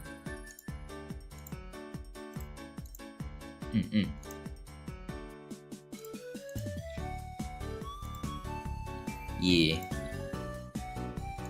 Like my dream journal hasn't like I moved my dream journal into Obsidian, and there's an entire folder filled with just pictures of the dreams, pictures of what happened in the dreams, and the particular details that I remember. Some of them are like some of them are patterns, some of them are like people, some of them are like places, some of them are like layouts. I think the most common ones are like place layouts, because sometimes I like describing my dreams in like in very high detail when it comes to layouts of the place, layouts of the environments I'm in. Yeah. Oh, trust me, my drawings are really bad on those things because I drew it. It's just a doodle, Like I can show you some actually. Let me see. Yeah, let me see if I can show you some. Like legit, it's straight up very weird drawings. Let me show some. Some are like patterns, some are like layouts. Let me show you. Hold on. Let's see. Where is it? Dream journal images. Which one can I show? Oh my god! Yep. They're really. Oh my god! I can't even remember which entry this was on. Like, check this out. Flip this one. this is from a dream journal entry. Oh my god! No, I'm not gonna show that one. This one. This one. And then like let's see what else. Oh my god, there's this one.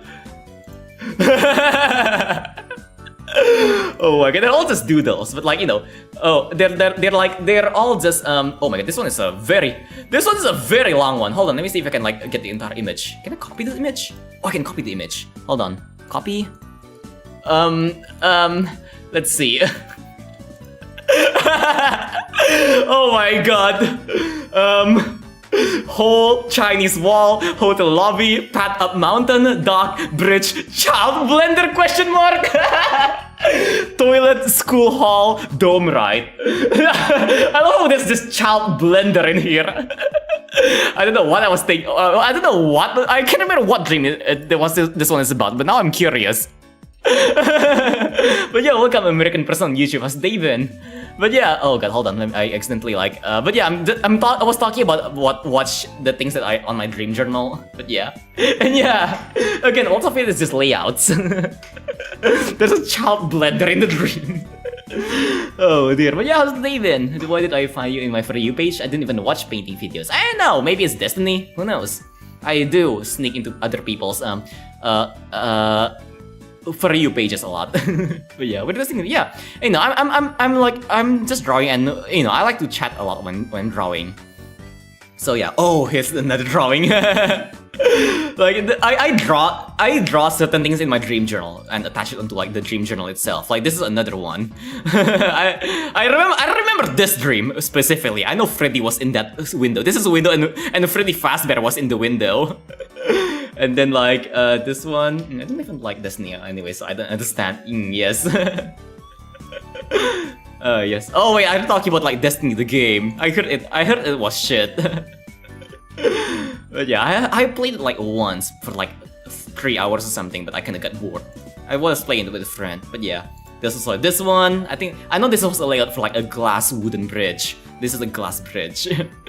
And then like what about this one? I'm not gonna can't show that one. Alright. Okay. But yeah. TLDR, a lot of like just layouts on my dreams. It's very rudimentary sketches just to illustrate what I have on my dreams. But yeah, also welcome Viking Wolf. Has they been? Lift paw. Ooh. Honestly, if I ever have the time to work on the Remy fanfic, I think I could make a Google form and ask people to talk about dreams so I can get inspiration. Yeah. You know, next Just Chatting stream, I really want to just talk about dream journaling and stuff, because I have a lot of dreams that a lot of really interesting dreams. Like some of the less funny dreams, maybe. Like, you know, when I tell stories about my dreams on stream, I usually tell the stories of like the funny ones, but I really rarely talk about the more I really rarely talk about my more weird dreams, I guess. Some of my dreams are just plain weird. But yeah. What's the weirdest dream everyone has ever had actually? Okay, let's see. Okay, this one is gonna be a bit funky. Let's see if we can do this. So I need to do, let's see, first.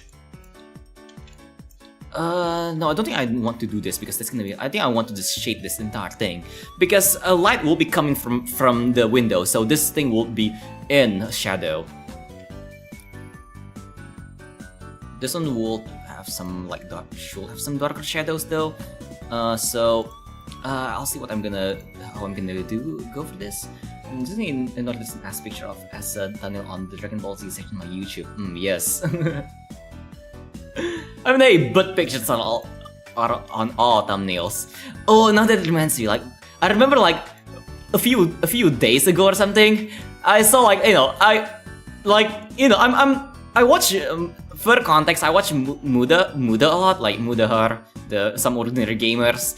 I watch him a lot, and one time he had one thumbnail where it's just his butt, and I'm like, and the best part is that he don't usually set his thumbnails. It's usually just whatever random frame from his video, and one of his videos just so happens to have like him spreading his ass cheeks. And then blam, thumbnail. Blam, that's the thumbnail. And I'm like, hold up. Wait a minute. Oopsies. Hold on, I think I messed something up. Let me see. Hope I didn't mess something up here.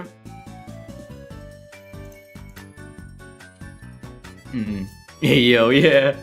Let's see the one that says I hate cute girls on manga. Whack. I wonder what videos are those? Is it the YouTube meta? I don't know. Yeah. I love how everyone on the video, everyone was also commenting. God damn, that thumbnail is wild. Oh dear.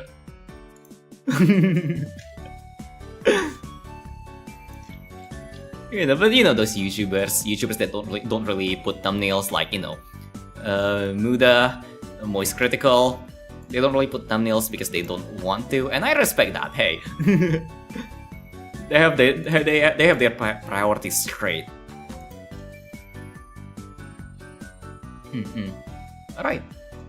Yeah, Maydos did make actually, Maydos made a few animes actually. Recently they did also make a new anime advertisement. That thing. Honestly, McDonald's Japan makes the best advertisements. Like, look at some of these. McDonald's Japan makes amazing advertisements, and I love those.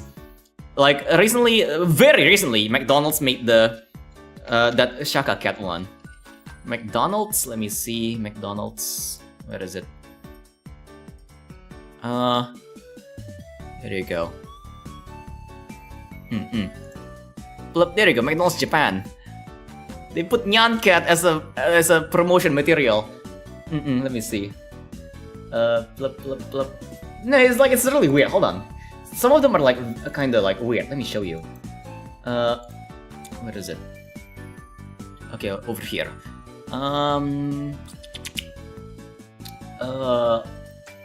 Okay, there you go. This McDonald's have some really weird advertisements. I know, like, a while ago they made an anime as well for it.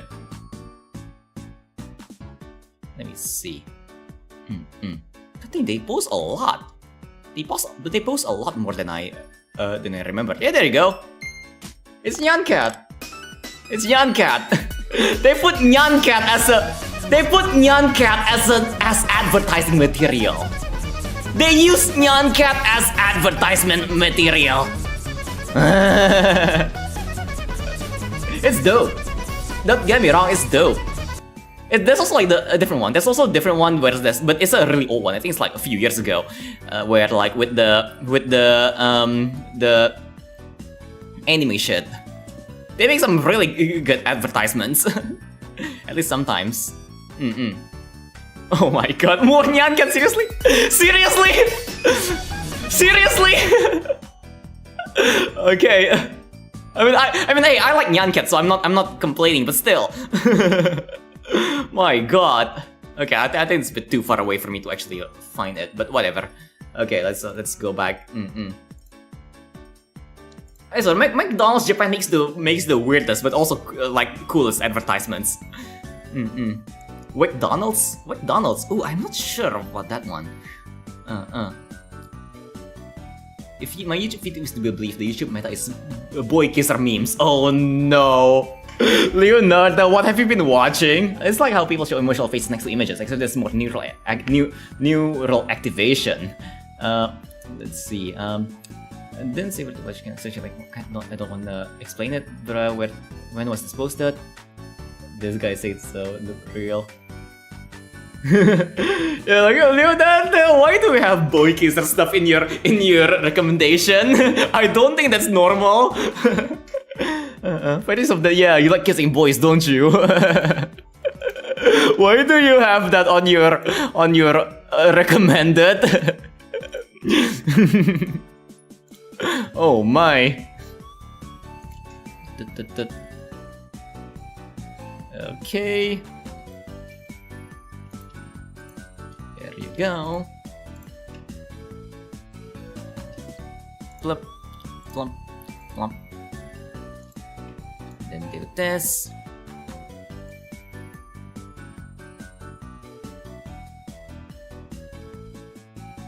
Just kissing the homies goodnight. No.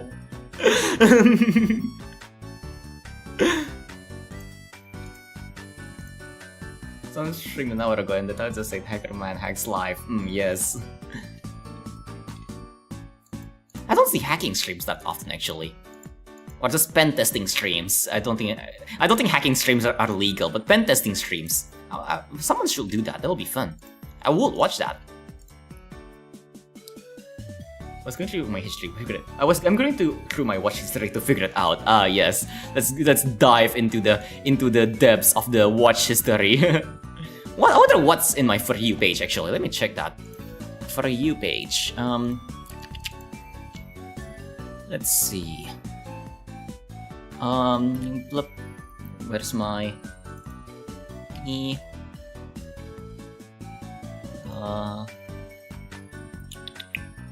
boop, there we go. Alright, watch history, let's see what's up. We got like we got my Vtuber friends. I have no idea what this is. I never really listened to Minecraft fan musics. I don't know why that's there. Bob Ross? I never watched Bob Ross on stream. I mean on this channel, so I don't know why that's here. What else? Jack? I never really watched Jack on this account, so I don't know about that. This one I can understand because that's that one time I watched Dragon Ball Thingamajig on the thingy. Oh, Checkpoint! Checkpoint, I didn't know this was still a thing. What else? All of these are very, what are these? I love this title though. I don't know what this is, but I love this title. Back to drawing, so I can hopefully start inking and coloring. Yeah. My history though, let me check my history. This channel doesn't really have much history though. Oh, there's this one Vtuber I checked a while ago. This is like not a furry. Made a video where I'm at in. This is like a Vtuber friend of mine. Yeah, this is the bean soup one that some of you Jens sent me. This is like just some Vtuber friends that I lurk in. This is my soup videos. Nasu again, Remy. This person, an old person that I know, an old acquaintance. But yeah, honestly, not really that much of like things of note. Just a lot of videos of like me watching like my friends and stuff. Alright, let's go back to paint. But yeah. Okay. Let's continue this.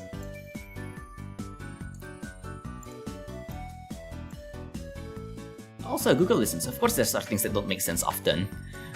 You know what? I guess that makes sense. Yeah. For me, I actually, again, did the thingy-majig onto my mic so it doesn't listen. Like it blocks the mic until it hard blocks the mic until I need to actually use it. But I need to turn it on manually. But Google does listen to you, your mic, if you don't block it, hard block it. Which can get freaky. Like you can be talking about dogs and then suddenly you get advertisements for dogs. Like right now, because my mic is unblocked, I won't be surprised if I open Google, suddenly I'm gonna get ads about dogs, dog toys or something like that, I don't know. Because yeah, sure, because totally, I am looking for toys for my dog. I'm looking for like very nice dog toys. Yeah. You know what I said, YouTube deleted, But yeah. I don't even have, I do have a dog, totally. I have a dog and I love my dog. I really want to buy some toys from my dog. And then watch me get like 1 million advertisements for dog toys.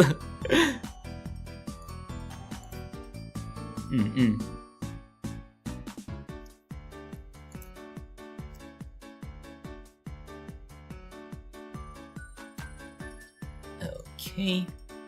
Though on the not so bright side of like that though, when now that I've blocked off the advertisements and stuff, when I go into like, you know, when I go into a place where where my ads aren't blocked, my ads are very, very irrelevant. I just get ads for things that I like, you know, just some weird things like, I don't know, like the local McDonald's or something, or like Genshin or something. For example, like, you know, when I open a video on the Steam overlay, because it's not logged into an account, it just plays like the generic Valorant ad.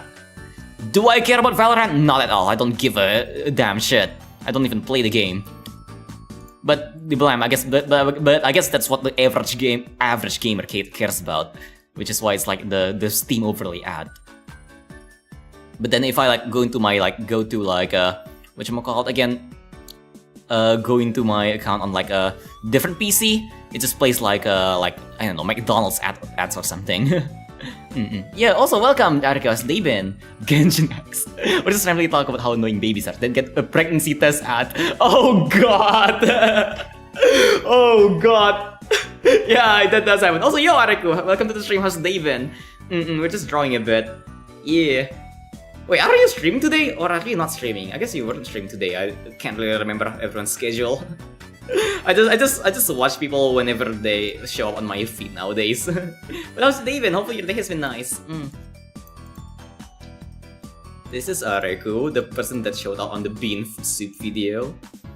Shout out to him. You're not streaming. Alright, that's fine. What have you been up to then? What are you up to?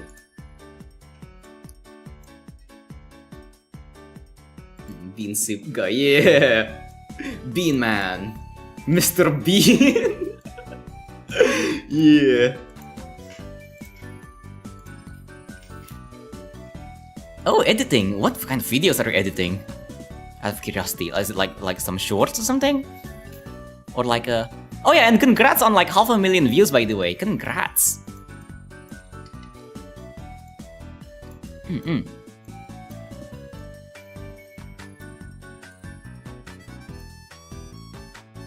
Okay. Flop, flop, flop. Trying to ignore the fact that again there are... yes, you definitely need therapy. No, I think you just need to clean up your whatchamacallit, your For You page a bit. You definitely need to clean up your For You page. You know what they say. The For You page is like the definition of you. It's what defines you. Like if I go to into my personal account, it should show like whatchamacallit again, like what I'm all about. I can show it. Hold on. I can show it, but like just a bit if you guys are curious. You can actually like disable on your Google account settings. I don't know if I'm gonna get too into that, but let me show you. Let me switch to my personal account, and I'm going to censor that. Hold on. Yeah, I'm going to censor some stuff first though, so you know, give me a second. Let's see. Can I like show this without? How do you show this actually? I think I can do this. Yeah, I can do this first, and then I'm gonna change this to Firefox. So Firefox, and then I'm gonna need to do oh shit, I can't make it smaller. Okay, hold on. I need to do this first. Let's switch this to this, and I'm gonna need to like crop this like crazy. I'm gonna crop this first, like so, and then I'm gonna switch it to like this. There you go. And then I can move it down like this. And then I can move it to the side like this. I think this is safe. Okay, there you go. Okay, I'm just not gonna show like the top part because I don't think. Okay, there you go. I think this part is somewhat safe to like show. But yeah, so yeah, like you know, that's like this stuff. What is this? The stuff that I actually watch. Though honestly, none of this I actually watch. Hold on. Let's see. That's me. Why? I don't know why Mr. Beast is here. I don't even watch Mr. Beast. Virtual Carbon I do watch. Virtual Carbon, very nice content creator. I really like their videos. I have no idea who Zach is. I have no idea who this guy is. Easy actually, never heard of this one. Turbo, very good Eurobeat remixes. Basil, I know I watch Basil. I can't remember what videos they make though. Linus Tech Tips, I know I watch it every now and then. ISAP, I have no idea what this is. I think it's back then that I had some time where I watched some BTD videos, or maybe it's when I got some of those BTD submissions on Discord. I don't know. Game Theorist, I do watch that a bit. Plain Simple, I do watch that. Scops, no idea who that is. 300 something views. GameSpot, no idea who this is. Team Apps, I don't know who this is. SOG, some ordinary gamers, I do watch SOG. Daily Dose of Internet, I do also watch. Steve Mold, I watch. This one and this one, I have no idea who those two are. Hyun's Dojo Community, Kane introduced me to this guy. Waterflame, I still listen to Waterflame every now and then. Mustard Pregnancy, who the hell is this? Chubby Emu, oh I love Chubby Emu. We got Chubby Emu. But yeah, don't really know. Whatchamacallit again? I guess that's pretty much it. Let me go back to paint.net. But like more or less, what's on my For You page? Mostly that. But yeah. Then what there is more of it? Yikes. But yeah. Oh guys, I still remember when I clicked on an entry for a sex toy on the shopping app I use purely on accident, and I suddenly got deluged with recommendations for sounds and shit. Oh my. Oh dear. But yeah, anything indie games and also make some profit as a short. Neat. Hold on, let me switch my account back to my other account just so I don't get confused when I open my thingy again. But yeah. My For You page feels a bit more, like a lot more different though from back then when I, on my phone. I feel like my For You page is very different on my phone. Let me check that. On my phone, my For You page is, there's me, there's like some shorts, there's like Professor Lando, I like Professor Lando. Linus, Urwalk, I have no idea who that is. Red Muffler Man, I did watch some Yu-Gi-Oh stuff recently. Virtual Carbon, Ace Rolla, sounds familiar but I have no idea who that is. SOG, some ordinary gamers, Steve Mold. Who else do I recognize? Chubby Emu, Linus again, Suzuma Void. Oh god. Oh god. But yeah, I don't know. The recommendation is kind of weird. Okay.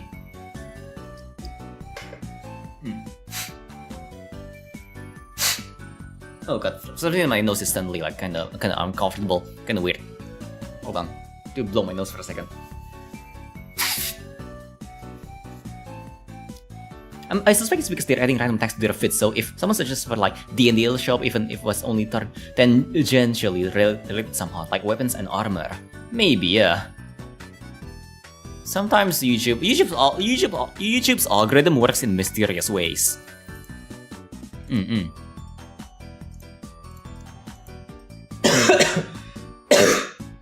Oh god, sorry about that.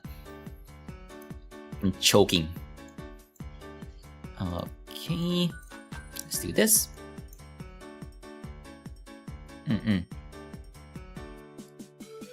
Up. And then do this.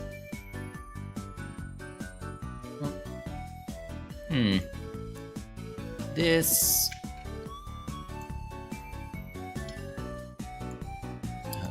Okay.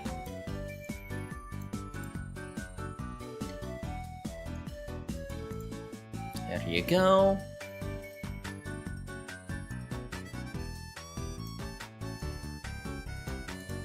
This, and there you go. Oh, have you tried vertical streaming for? Oh, I haven't, but I heard that it's kinda meta for some reason. It's because it lets you show up on the shorts feeds. I actually kinda wanna try that. Should I try that? Like, do a just chatting stream soon? Like, maybe off schedule, like either Monday or Wednesday. What do you guys think? I can do a just chatting stream, but it's gonna be vertical. I think it's gonna be interesting. It's gonna be off schedule though. Maybe like on a Wednesday or something. I'll probably do it while working. This is gonna be my face, me talking to chat while doing stuff off screen. You can sometimes see random feature popping when I'm dead scrolling through shorts. I need to try that myself. Yeah, a friend of mine, one of my Vtuber friends do also do that, and they did say that it does like have somewhat an effect. It's kind of iffy though. It's like you know, you don't really. It's not really that obvious. It's not entirely. You know, you're not sure if it's actually doing something, but it feels like it's somewhat doing something. I kind of want to try it out. This as an experiment. Are you gonna try it as well soon? Oh, yo, Areku, if you're planning on trying it soon, we should try it together. We can try it together. We can have like a podcast while we just a chill podcast while we talk, while we do some work. Like, you know, we can do some like we edit videos and stuff like that while having a podcast. If you're gonna do vertical streaming, I think you need a couple more mods. Really? I don't know. Wouldn't mind that. Yeah. Ah, yes, politics. Politics? Wait, what? Wait, there's politics? Politics streams? And also because we haven't collabed in a while. I don't know if you have a collab on a Wednesday though, or Monday or Wednesday. I don't know. If you don't have a collab on Monday or Wednesday, we can give it a shot. Just a short podcast, a short vertical stream, just as an experiment. I think it'll be fun. If you want, that is. Kimoto is on Wednesday. Ah, it's okay. Don't worry. You get a collab. What collab is it like? I don't know what collabs you have nowadays. Haven't been keeping track. I just watch people when I have free time nowadays.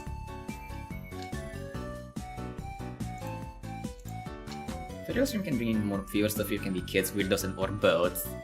Yeah, I mean, hey, then again, like, you know, like, I can always, I'm still pretty decent at modding myself, and, you know, there's also Leonardo and Nazrin.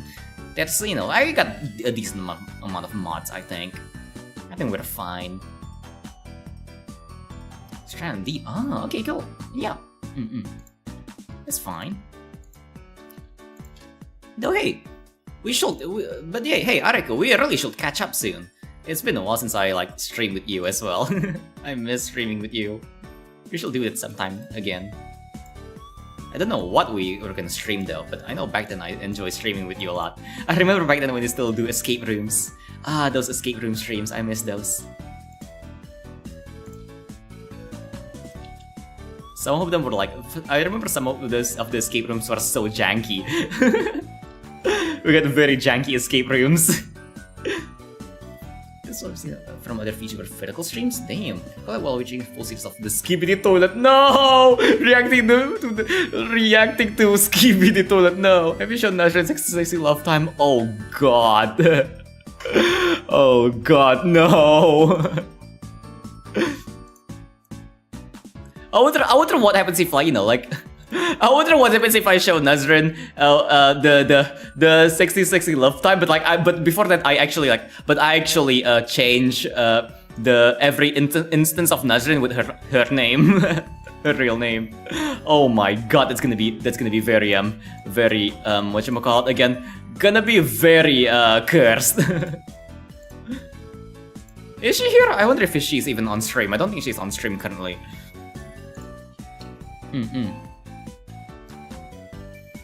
But yeah, walls are nice. It's been a while. Yeah, I know, right?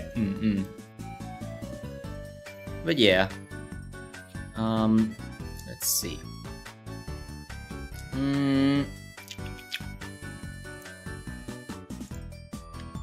Blup. Blup. She'll ask her to voice act it. Oh no. Oh no. She probably won't though. Oh god.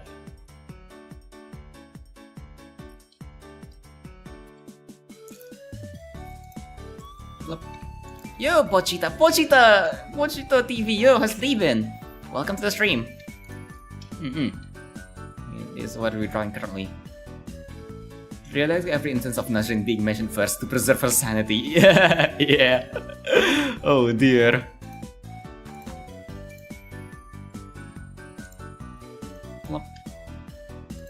Yeah, how's it been?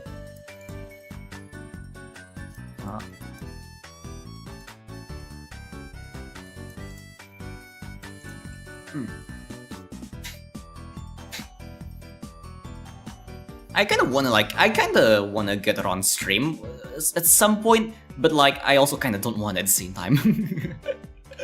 And yeah, thanks for reminding me to hydrate. I really should hydrate more, honestly.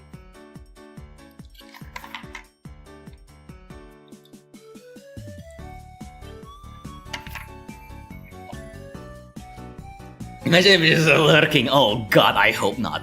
I hope she's not lurking currently. Oh dear.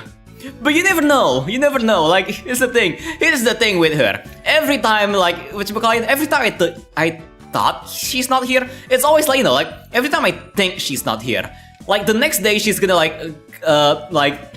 message me, or I'm gonna, like, end my stream and have, like, a few messages on my phone. of her just judging me for what I said on stream. Oh dear.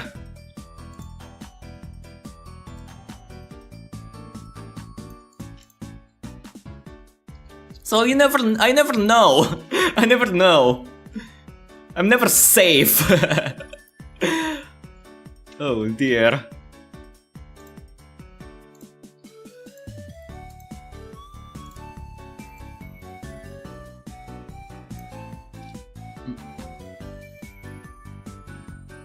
Is she in the Discord?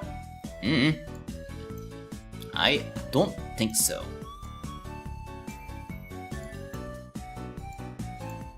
Like in my Discord, if you're talking about my Discord, I don't think so. I'm pretty sure not, unless you have an alt.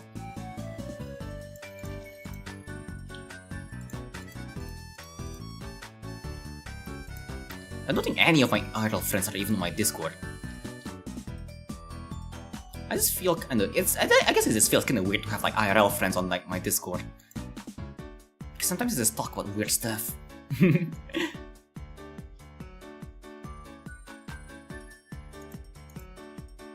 Though I'm glad she's not on Discord because you will be able to read the shitpost's channel.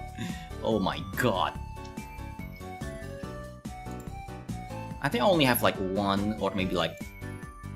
Actually, I have 2 IRL friends on my Discord, but I'm not gonna say who they are because like I don't wanna accidentally dox myself. One of them is very liberal with their information. And there's actually this one creep that I have from high school. I don't know why, but there's like actually there's technically 2, but that one isn't that bad. But there's like one creep that has been following me since I was like in high school for some reason. Because on high school I was somewhat known. I was like the game dev kid. And there are some people who are like kinda weird around me. I know at some point that one of the weird guys got on stream and like almost doxed me. Insta-ban. Thankfully that like their weirdness also extends to like their... I don't know, after that they just never really tune in, thankfully.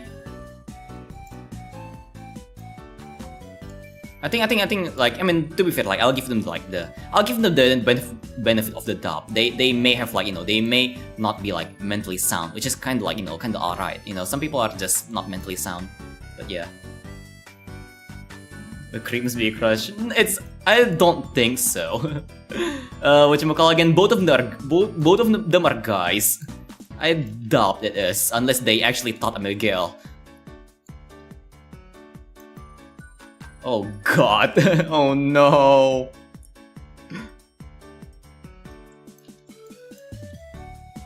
But yeah, some really weird people. Yeah, I mean, I'll give them the benefit of the doubt. They're probably not like mentally alright, because they kind of like, especially that one guy who almost accidentally doxed me. Very weird. Hey, you do mod? I mean, I do mod on stream, to be fair. Yeah, I do mod on stream.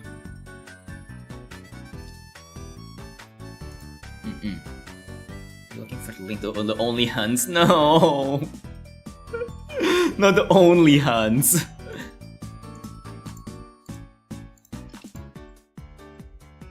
Yeah, maybe when he hears the mod, it triggers something in him. Oh no. Oh dear. It's 2024 when the dub lubricate.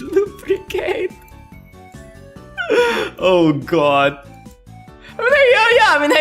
Nothing a little loop can't fix. Gonna get that pocket WD-40 with you always. Always have your pocket WD-40. When I'm feeling funky,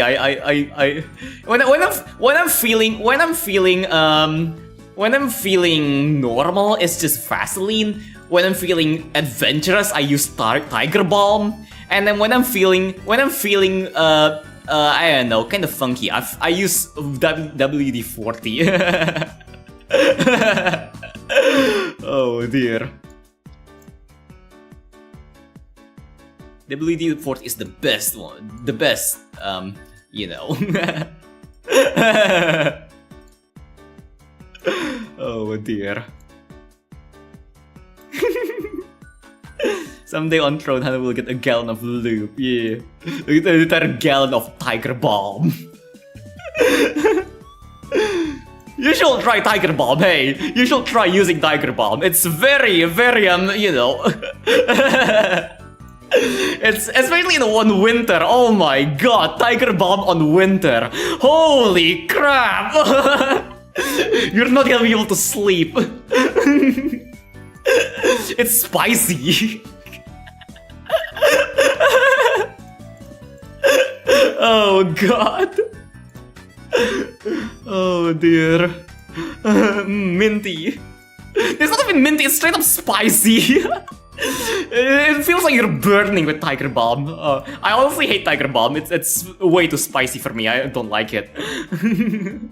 But holy shit, it's oh my god. It legit hurts. Do not use Tiger Balm. Even if it's for like, you know, to just like get warm on the winter. At least for me, I don't like it.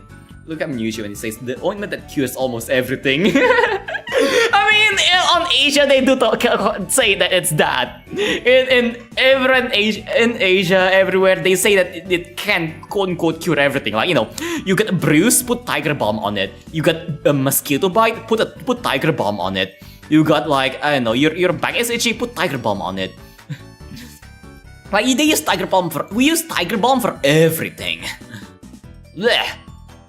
I think that people say that about Vaseline too. Wait, seriously? Seriously? I mean, back then I know, like back in the old days when Vaseline was just like, you know, rubbing oil. But now Vaseline is more like, I don't know though. Nowadays Vaseline is just like just skin oil, right? Or is it like, I don't know, is it an American thing? I don't know. For me, everyone here just uses Vaseline to like for smooth skin and stuff like that. I don't know. I personally don't really use Vaseline. Oh.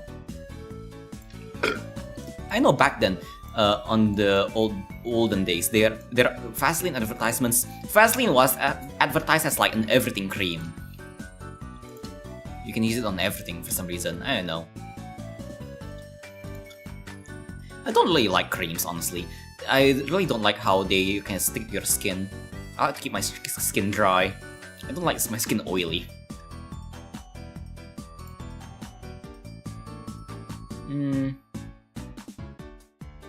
Let's see.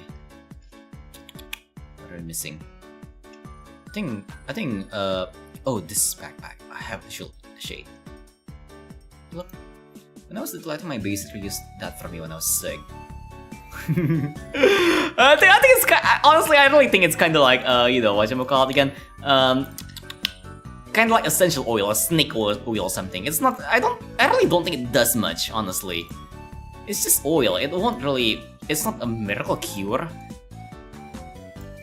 Same with Tiger Balm. Again, yeah, like, you know, when I was young, like if I get the bruise, my mom gives like Tiger Balm and stuff like that. Nowadays, honestly, I doubt that really does anything. Yeah. Oh, yes, I also like, you know, like, for me, Vaseline is alright, but for me, I hate Tiger Balm's smell and how hot it is on the skin.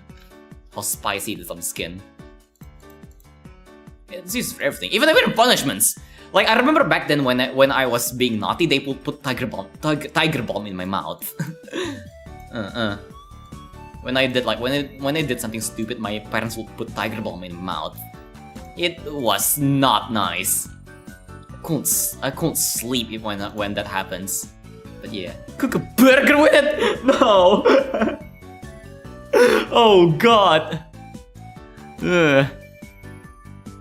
Why is it spicy? It's just spicy. I don't know what's in Tiger Balm. It's just spicy for some reason.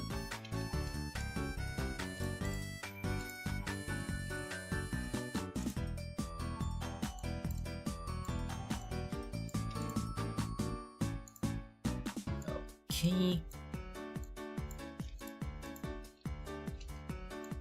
Plop. It's radioactive. I don't think it's radioactive. There's definitely it's active in some other ways. Honestly, if it somehow became like, you know, if it's somehow able to be that hot, it probably has some really weird ingredients in it. I wonder what pain receptors it activates. Satan's tears, I imagine. Probably, yeah. Satan tears is probably a main ingredient in the making of those things. It's probably, you know, like if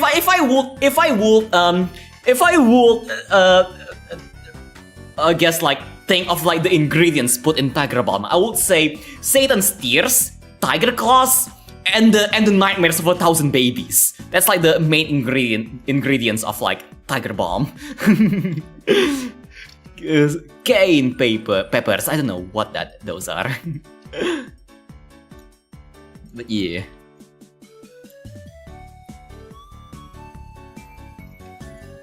Very whack. Alright. I'm gonna need a dark color for this. Let's grab this probably. Let me try this.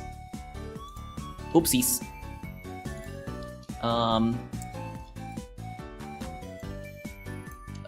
That's alright, I think. Maybe I want it to be a bit darker. Hold on. Like so? Maybe? Yeah, that's all actually neat. Alright.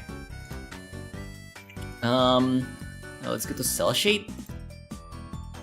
Grab this part. And then do this.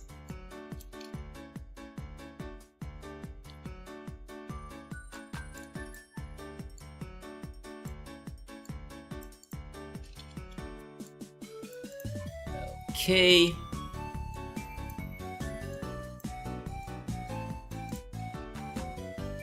Yeah, we're getting progress done on it.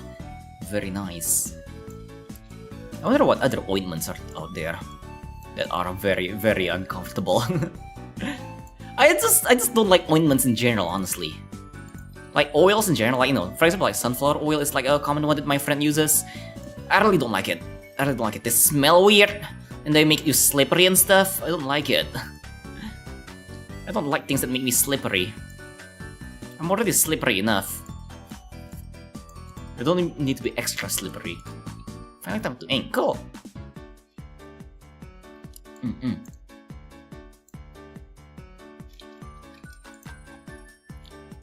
But yeah, I just don't like slippery things in general. Well, slippery sticky things. If it's not sticky, I'm alright with it. Like, you know, ice I'm fine with. I like ice. It's not a good lubricant. Oh, god damn it, Zen. God damn it, Zen. Also, you know the messages don't get retracted with my chat app. Your chat message is still there, my dude. Your chat message is still there. You can't run away from your mistakes. Oh dear.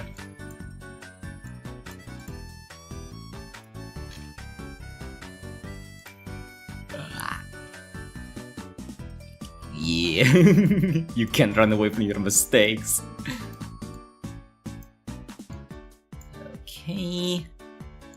Plop.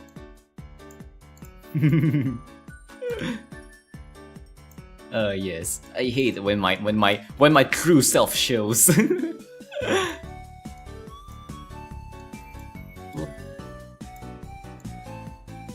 I believe that the streamer's like, haha, you thought, idiot. Yeah. You thought your message will get deleted? Think again. It's still here.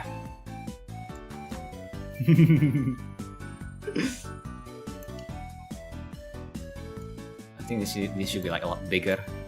The shadow, like so. Okay.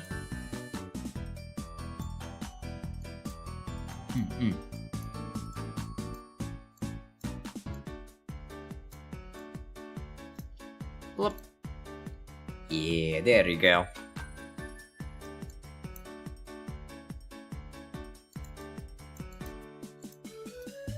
Okay, the shadows over here should be like much bigger, just because it's a again.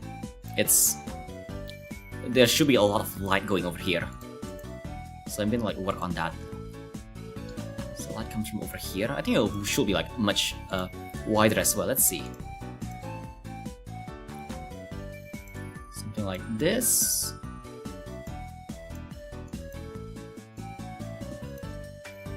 There you go.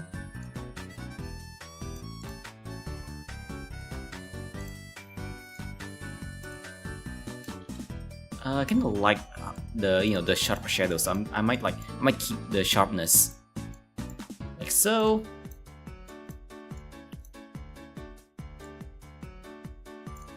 Like so.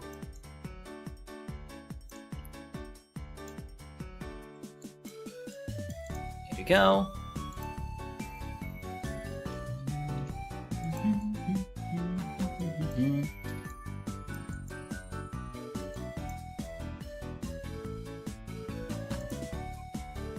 Okay,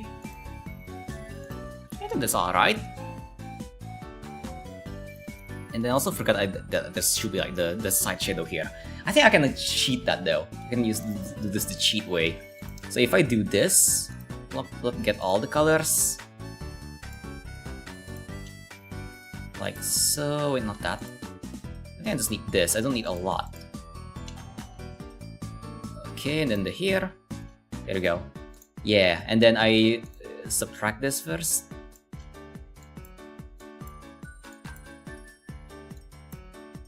There we go. Now I can do something like this. So let's move that. There you go. Yeah, there you go. Then like move it down a tiny bit. There you go. Now if we go to base color, we just need to clean this up a bit now. If we clean this up, let me just quickly do that. And we can just start just start placing the shadows. There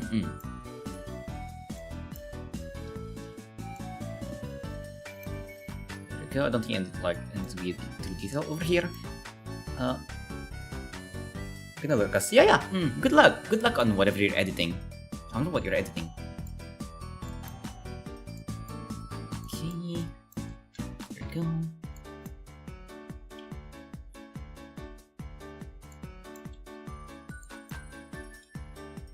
And then this, and then this, and this. Alright, now here's what I'm gonna do. I'm gonna hold on, make sure it's clean first. Okay, I'm gonna make another layer and have this like be a mask layer. Like make it invisible. There you go. Now I can grab this and just have that. Now I want to grab this and then I want to intersect with certain parts like so, like this. Now I can just have a second cell shade layer, cell shade 2. If I can type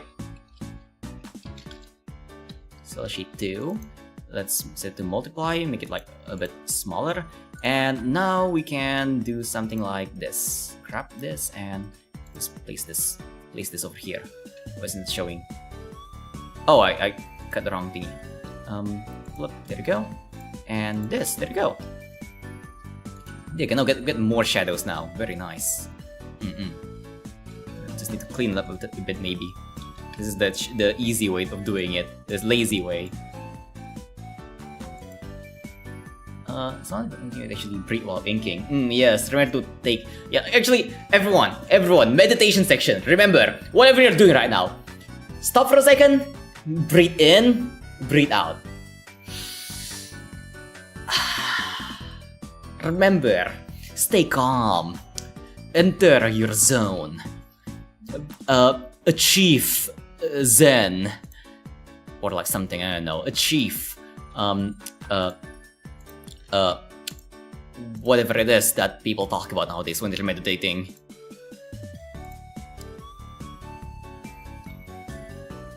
Look. Grab this, do this. Okay, there we go. And then now, let's see. Oh, I might to do just this a bit. So I do want to just fill up this entire thing just to make it a bit more a bit cleaner. There you go. Yeah.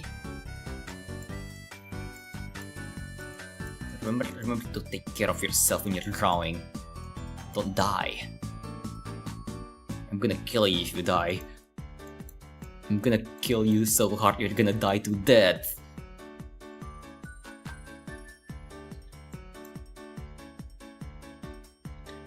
Okay. Now... here. Pull up. Let's grab this. Pull up. Oh, no, wrong layer. Grab this and then intersect with this. There you go. Alright, now I can just go to this layer and fill up the entire thing. It should look alright, right? Looks somewhat alright. So that means you come to Finland, thanks, yeah. Hell yeah. I'm gonna fly over there.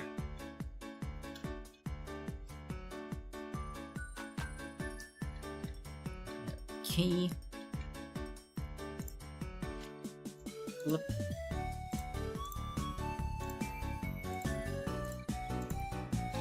And then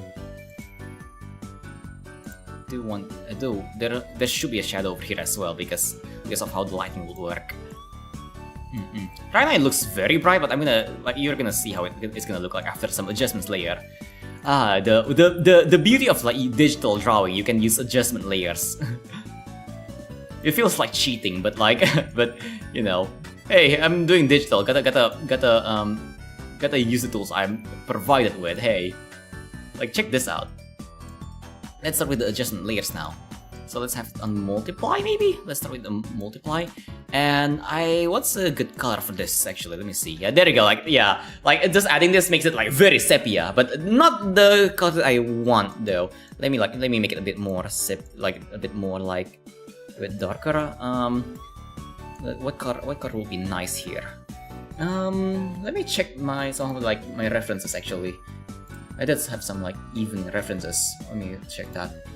Oh, hold on. I did not have like enough. There are some. Hold on. Let me open Pixiv for a second. Let's check some of my artists. Pixiv. I know some of them are very good at lighting. Let's see.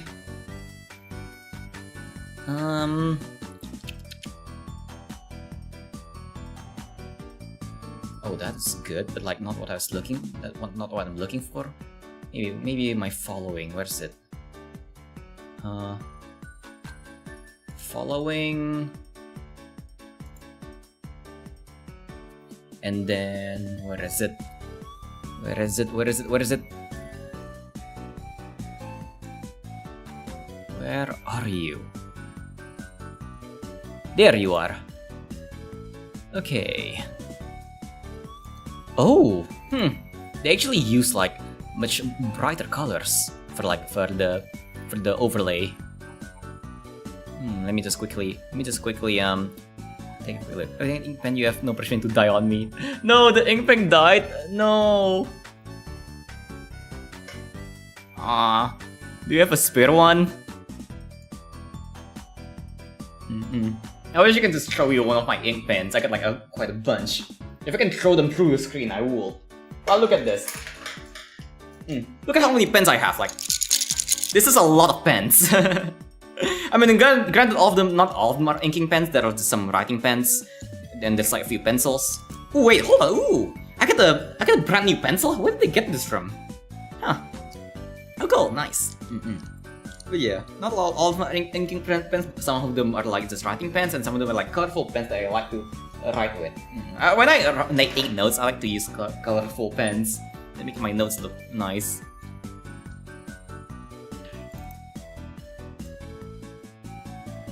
Don't forget to add those practice fox little loops you hold onto when standing, just triggered for hanging overhead. Oh yeah, like I did want to add those earlier, but I also wasn't sure if I would add those just because they're a bit too high, you know. Maybe I can? Like, just make them big? They're a bit too high for this specific illustration, but I can give it a shot. I wonder what color I should make them. They're usually like either a white, black, gray, or yellow. Which is kinda weird. I think I'll just make them gray. Those ones are really easy to make. I can just like draw some really quickly. Okay, make sure this is a... Oh my god, I'm already on layer 50. There's a lot of layers. Oh god. Okay, let's just make them simple, very simple. So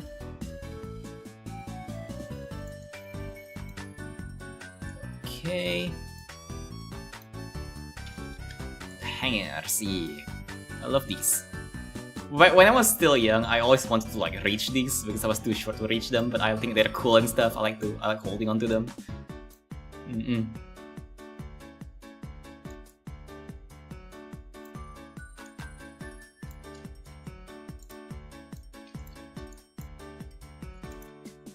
Okay, there we go. I think that would... Oh, it's way too small. I need to make it like much bigger. Oh, excellent. Yeah. Okay, hold on. Maybe I'll draw them big first, and then I'll like I'll draw them like here first, and then like and just move them. Like I think this shape. I think this size is like somewhat enough. Yeah. I think around this size.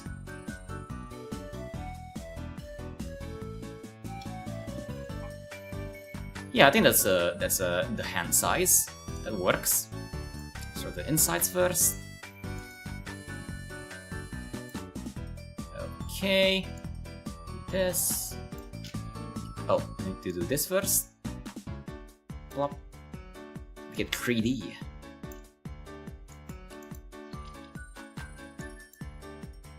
Okay. And then do this. Okay, there you go. Now I'm gonna like cut this, and then like I'll just put in this invisible layer, and I'll just add this. Oh, I don't like how that's a bit too to the side though. I don't like that. Let me try a different one. Maybe like something that's a bit more like this.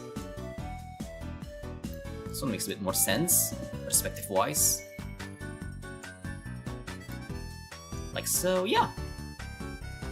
I like this one's this angle much more. This angle looks much nicer.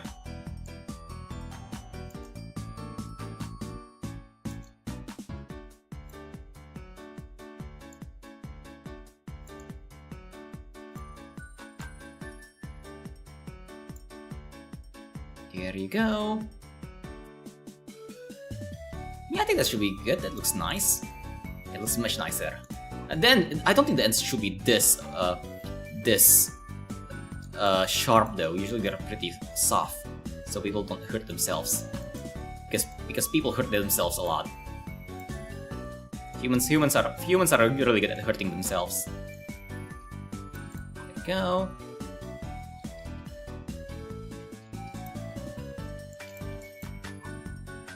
Okay. Well,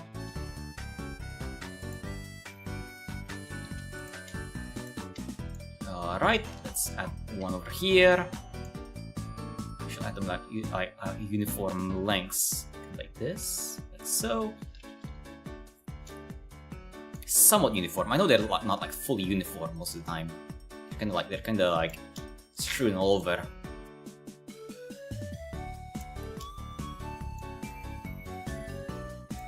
I wonder if copy pasting them like this will look a bit too, a bit too manufactured. But I think it's alright for what I'm doing. I don't really know. There we go. Now I'll just quickly grab this color and do this. Plop.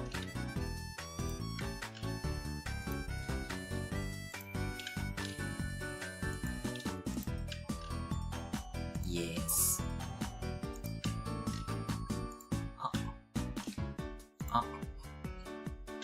And then invert color. There you go. Alright. looks fine. Now, I wonder if there's any other features that I'm missing. I wonder. I can probably add them at like posts. Like, you know, if I want to add stickers, for example. Now let's actually get the lighting a bit better. So lighting. How do you want to do this? So I'll probably make a new layer here, and then I'll make some guidelines first. So like for example over here, the light would be like going like this. Maybe I'll make it bigger just so and like more visible. I'll make it red first, like bright red over here, just so I can see it. And then we have it like be a bit big, kind of like this. Because I want it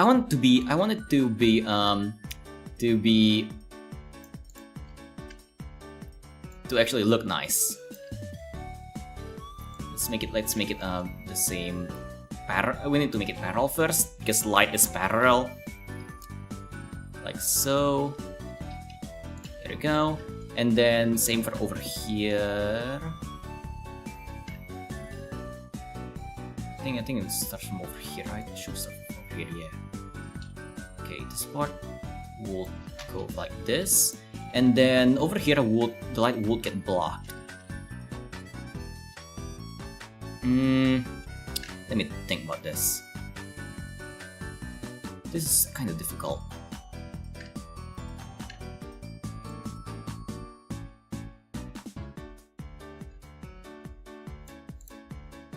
I need to think about this. I wonder how I'm gonna do this.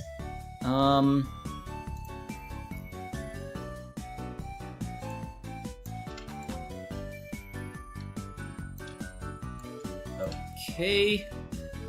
Let's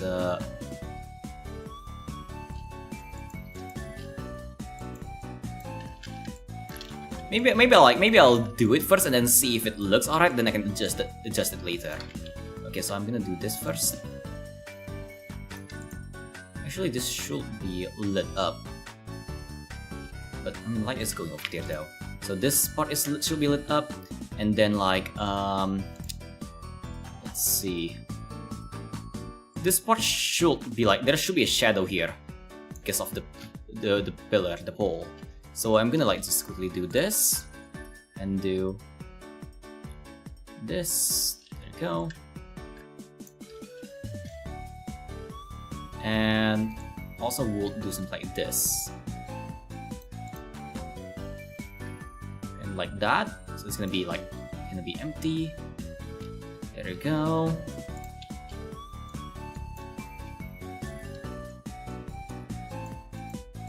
Okay.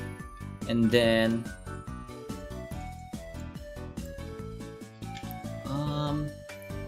let's see, where's that layer? Let me get this layer real quickly just so I can do this easier. Okay, now over here, all of these should be red. Oh my god, that's so bright. All of this should be red. That's normal.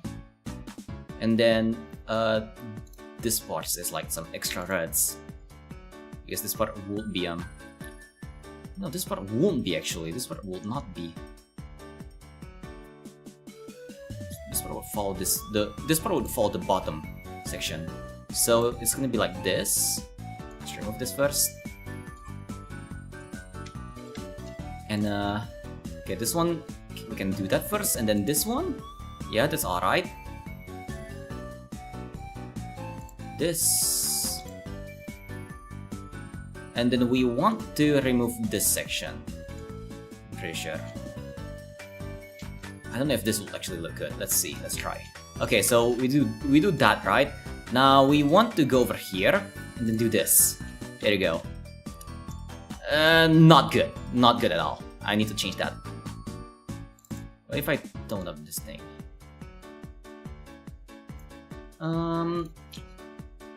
Don't like how it looks. This problem. I think it's a bit too murky. That's the problem. Well, let's see if we do this. Is it? Oh, that's even worse. Okay, change of plans. How am I gonna do this? I need more references, I think. How how did it do it last time? Hold on, let me check how I did it last time.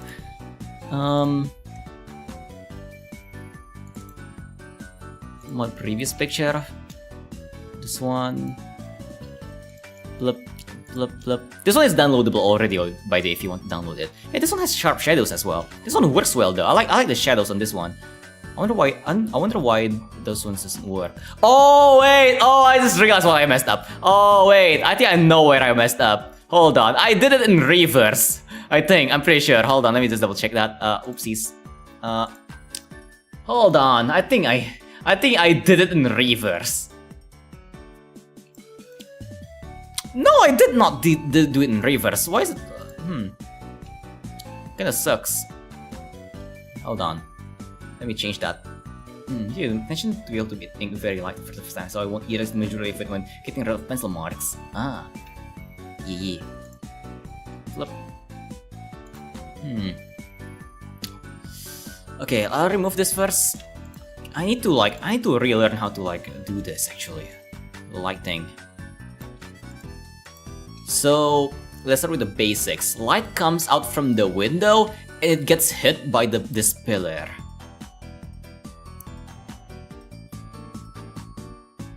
Where does the light? It would cause light rays, but it won't be that extreme. I think earlier my problem was the light rays were a bit too extreme. That's why it looked really bad. What if I use a simple eraser first? Let's see.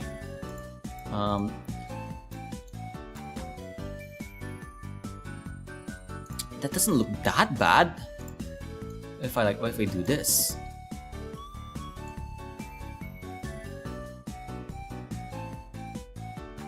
Maybe if I change the angle a bit, maybe no, that looks worse. Like up here. I'm just not super sure what will cast shadows as well. Oh, this is difficult. This is difficult. This is so difficult. Let me try the general shape first. So this should all be lit. And then there's that part of section. This section would cast shadow. Let's see. This part would.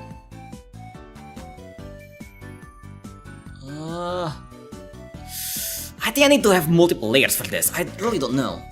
I think if I do something like this.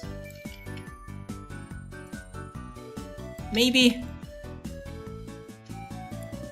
like this and then this. I think I'm making this way too complicated. And then I can do this.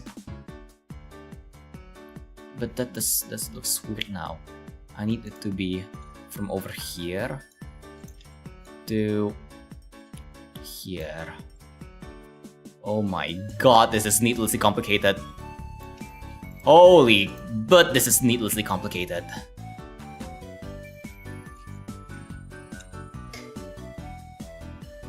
Oh my god, this is so needlessly complicated. I get a better idea. I get a much better idea. Let's try this. So if I do this first, let's merge it. And then we're gonna, gradient wise, this is already somewhat alright. I think we can just add some vignetting on the sides to kinda make it somewhat better. But I'm gonna do this. So if I soften this up a bit, let's soften this up, like so.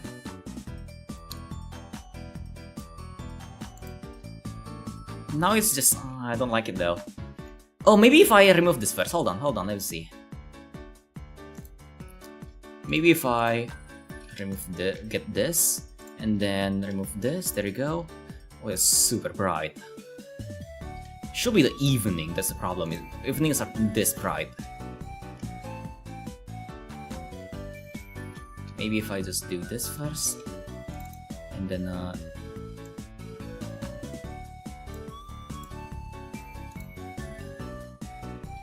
evenings are not this bright.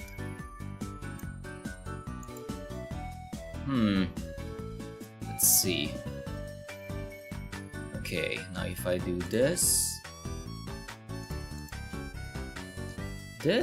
and then let's make it add. And no, let's do normal for this actually. Let's do normal, and then why is the car so murky though? Oh shit, I forgot to do this. Okay, there we go. Let's do this, and then let's make it bleed out. Oh my god, that's bright. Okay, if I tone it down, I think it'll look nice though. Let's try that. Let's do it down a tiny bit.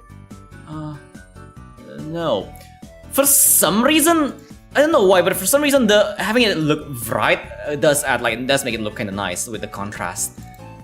Hold on, I need to be like, it's way too bright though, way too bright. I need to like tone it down a bit. So let's see. Let's go over here, plop, swap this, and then I think I can do the. Now I can do this. Oh wait, I got an idea. What if I motion blur it? I'm gonna copy this layer first. I wonder how it will look like. I think I should be able to like make an interesting effect with that. So if I motion blur it like this, actually looks nice, yo! Oh hell yeah, hell yeah! I actually kind of like that, yo. Okay, I should probably use this more then. Yo. Let me check the different like thingies. I think this would look nicest, and like let's not. Oh no, I do want to center it. This actually works, yo, this works somehow. I like this. Okay, I'm gonna need to do some slight adjustments though. Need to do some slight adjustments. Yeah, like that. You know, like it's much softer now. I really like it. I really like that, yo. It's much softer. How did I do this? How did I do this? How did this happen? It looks so nice. Yeah, it's very gentle. I really like it. How did this happen? Okay, cool. At least now I figured something out. Yeah, save this ass. God damn! Hell yeah! Yes, like I feel like Picasso now. I'm suddenly Bob Ross. Okay, it's kind of like that Winnie the Pooh meme. Oh god. Where is it? Let me show it.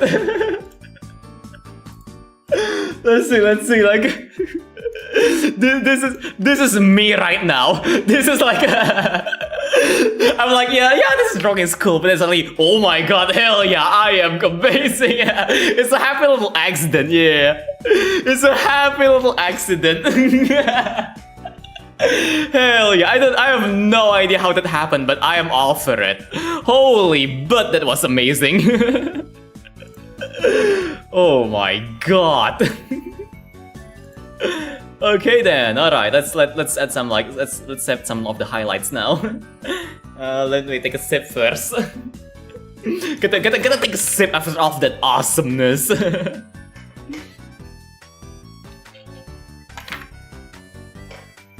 Still, how the hell did how did this happen? My god. This shows how you really should experiment with when you're drawing. The more you experiment, the more you'll eventually find these very cool things. Like these cool effects. If I didn't experiment with like what tools I have, the tools that I don't use that much, if I don't experiment with them, I would never have found this funny effect, this cool effect. Also, I just realized I might have. Oh, I forgot to add a thingy there. Let me just quickly, like a hair strand here. Let me quickly add that. I can just easily add that like this. There you go. You know, while my arm is being somewhat tense while inking, I know I can just transfer everything into new paper, but do I want to go through that hassle? No, yeah. Inking on paper is is a lot scarier because it, you know, like if you make a mistake, you can't really like it's really difficult to undo it. Though, to be fair, I did like a while ago, I did hear about this, you know. Drawing and inking on paper is actually like very good to improve your art skills because it forces you to make a lot more deliberate, like, you know, a lot more deliberate decisions. A lot more, it improves your decision-making skills, I guess, when you're doing art, because, you know, because you can't really mess up. If you mess up, you're gonna like need to like either like improvise or like scrap some stuff. So it forces you to actively think of what you want to do with the drawing and like how you want to do it, which is cool. Also, yeah, Miyako has sleeping. Let me show the picture. Look at this. I don't know how I did this, but this looks dope as hell. I don't know how the lighting turned like this, but it's cool and I'm not complaining. Wasn't noticing and plays tiny kitty on her lap. Yeah. Sure. And ooh, D&D. Which campaign is it? Are you DMing or are you a player? And if you're a player, what are you playing? I do have a life pad, so I won't mess up too badly. Ish picked up. Yeah. But you know, like, I mean, hey, I only did traditional. Like, I barely did traditional, so I don't really pick much of it either. So you know, it's not that bad. It's just a nice thing to like, you know, it's a nice kind of like skill to pick up. I don't think it matters in the long run. I think in the long run you will eventually just like learn your decision making skills naturally. But you know, I think it like, you know, in a way it kind of accelerates your start when you're just starting out in drawing. In your case, I don't think it will make much of a difference. It usually makes these kind of tricks usually make a ton of difference. Usually when you just start off drawing, when you just start off, when you're still new and stuff. Because on those times is when when everything you do will affect your like skills, I guess. Alright, also let me quickly like name all these layers first. Light 2, light 1, and then it's gonna be like window, tint, and then it's gonna be like just tint. There we go.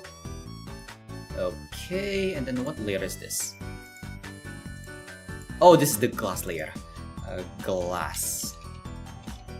I might want to make the glass a bit more like this. There you go. Yeah. I'm a player in this World West campaign, and I play an amnesia, basically a sentient star. Neat. Oh, is it the one we were talking about a while ago? I forgot what it's called. I think you talked about it like when we played Monster Hunter for the first time together. I think I've done the majority of my life traditional, but I do sometimes use digital to figure out good color palettes nowadays after scanning image to computer.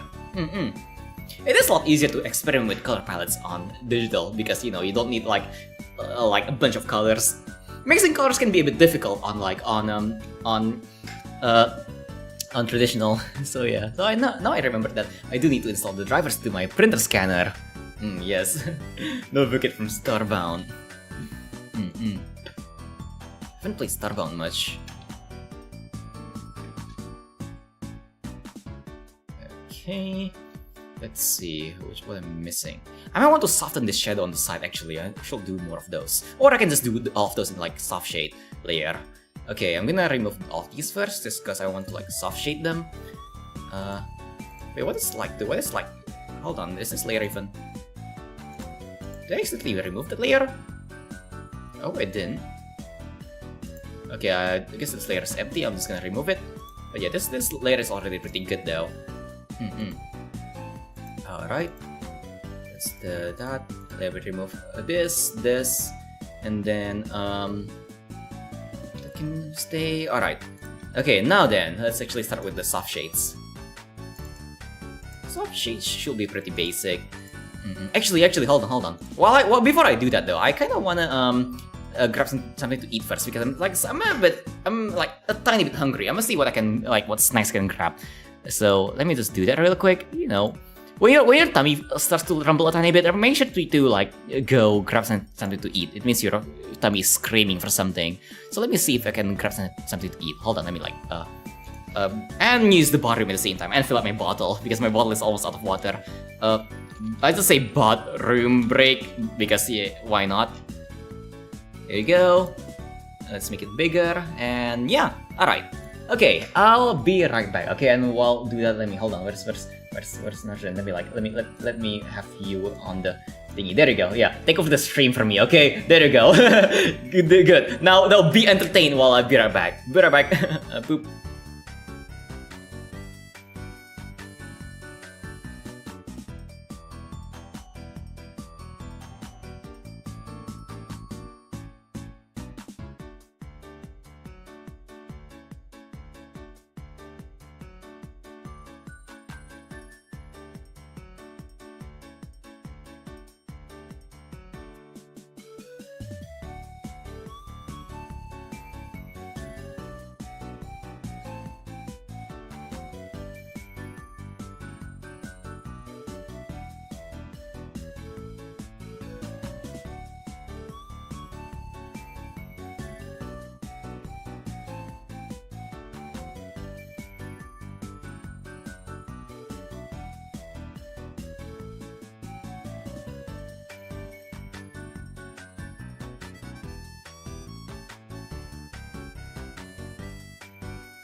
I am back. Okay, hold on.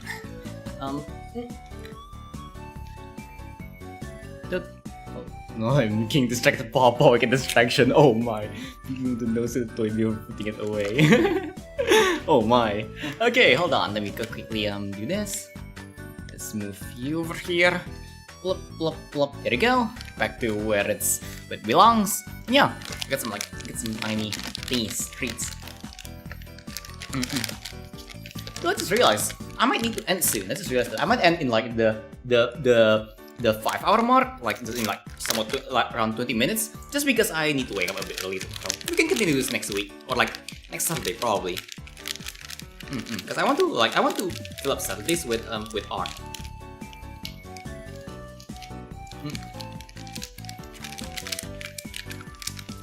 I also just want to draw more in general, honestly.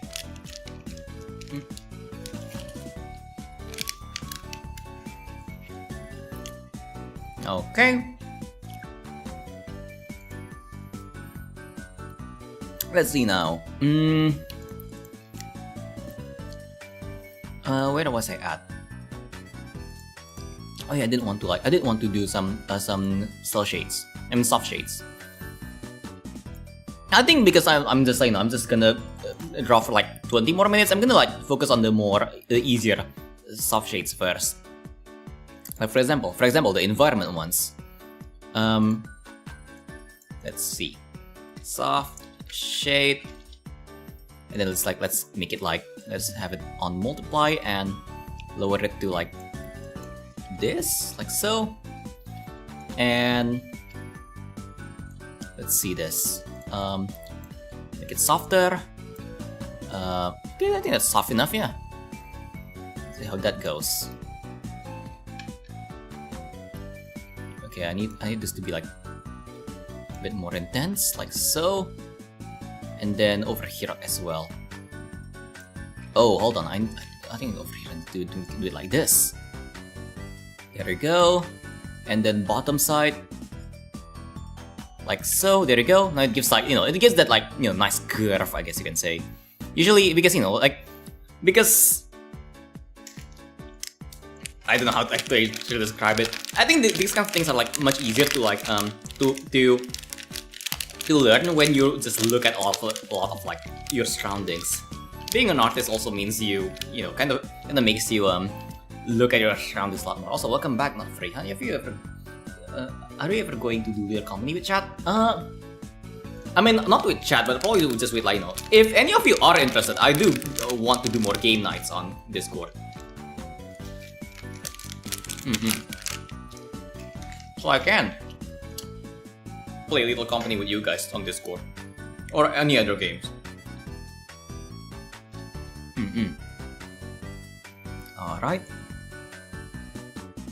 Little Company, I don't think it's a game that I will be playing with chat that often. Like, as in like or ever on stream, just because it's a very difficult game to play with chat. Oopsies, wrong tool. There you go. Okay. There you go, it looks nice. Now on the bottom side, this one. Let's go to soft shade. I did this on soft shade, right? Okay, yeah. Make sure I did that on the correct layer. There you go. Now soft shade. Let's get this first.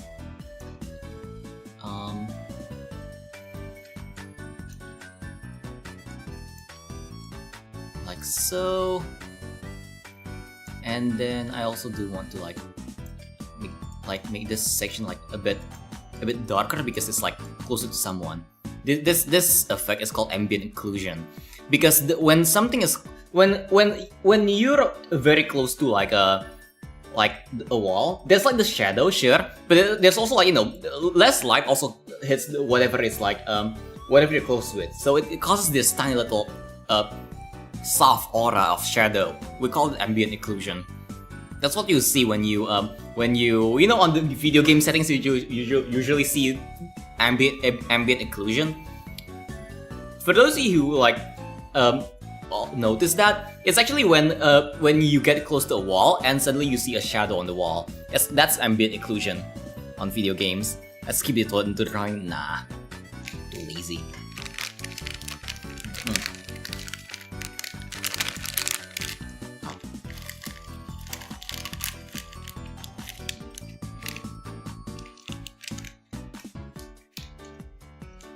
Okay. Alright, now this section should be some. Oh yeah, I forgot to soft shape this section. Hold on. Let's do this first. And I know this section should have like a bit more soft shade. Let me do that.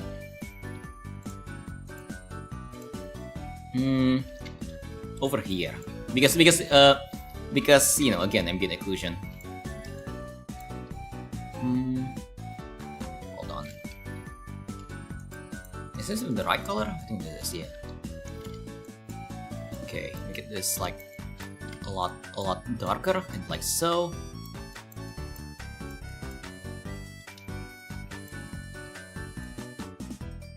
Okay, and then this as well. Make it very dark, because not only is like under a shadow, it's also like blocked by a lot of objects. Same with this. There you go.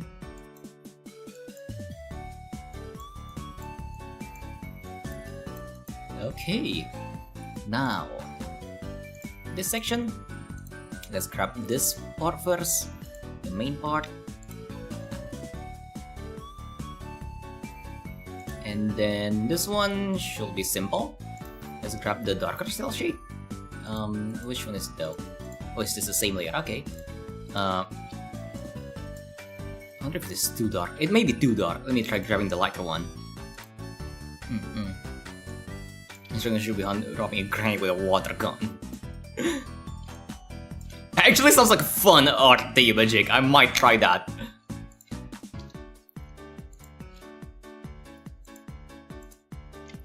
Also because I don't really draw grandmas often. I should try drawing grandmas more often. I like drawing grandmas. Sweet old grannies.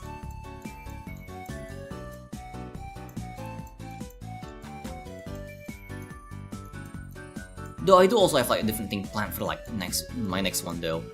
I've been drawing illustrations quite a bit. I kind of want to draw like a thingy as well, like just a. I kind of want to draw like a puppet next, a puppet PNG that I usually use for like my videos.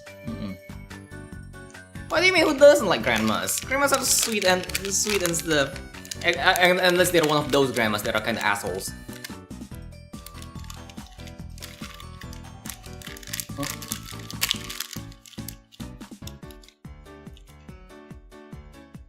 Grandmas can be the sweetest people you meet in your life, or they can be like the biggest assholes you meet in your life.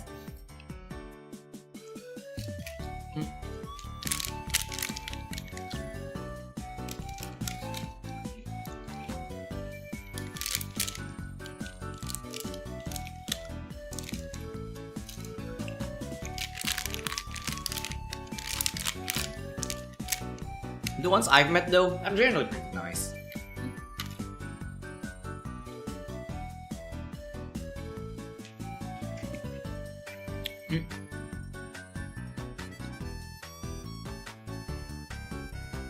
And Jimmy, video model also, how much do you think is normal to pay for one? I did my own model. I made it fully myself. Drew and rigged it myself. But as for like the price, it ranges a lot. Like, I think if you want decent quality, usually the lowest you will go is like $500. But if you want some high quality one, it can go up to like, you know, $1,000, $2,000, $5,000. It's very expensive, which is like rough. But you know, there's always a lot of different options. But yeah, like generally the low end ones, like around $500. You can occasionally find cheaper ones, but you know, like they're usually like beginners, because they're still learning. But yeah, There's also like a few other options, like you can also use like pre-made models. Those are usually pretty cheap. You can go like, you know, as low as like 50 bucks. Pre-made models, but you can, you know, they usually like customization. And they also like, you know, there's also like free apps that you can use, like I forgot what it's called. I can send it over to you if you want.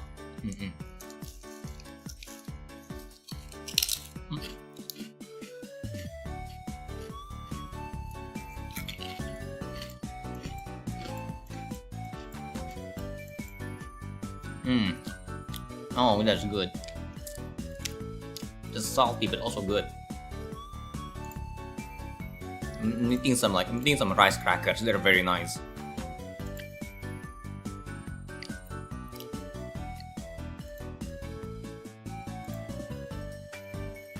Okay, but yeah, I'm honestly glad I'm an artist, so I can make my own model.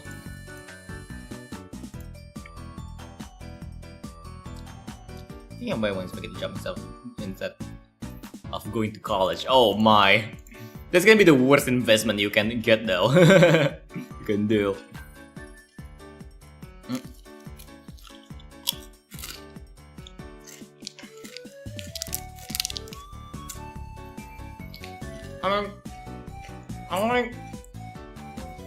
Hold on.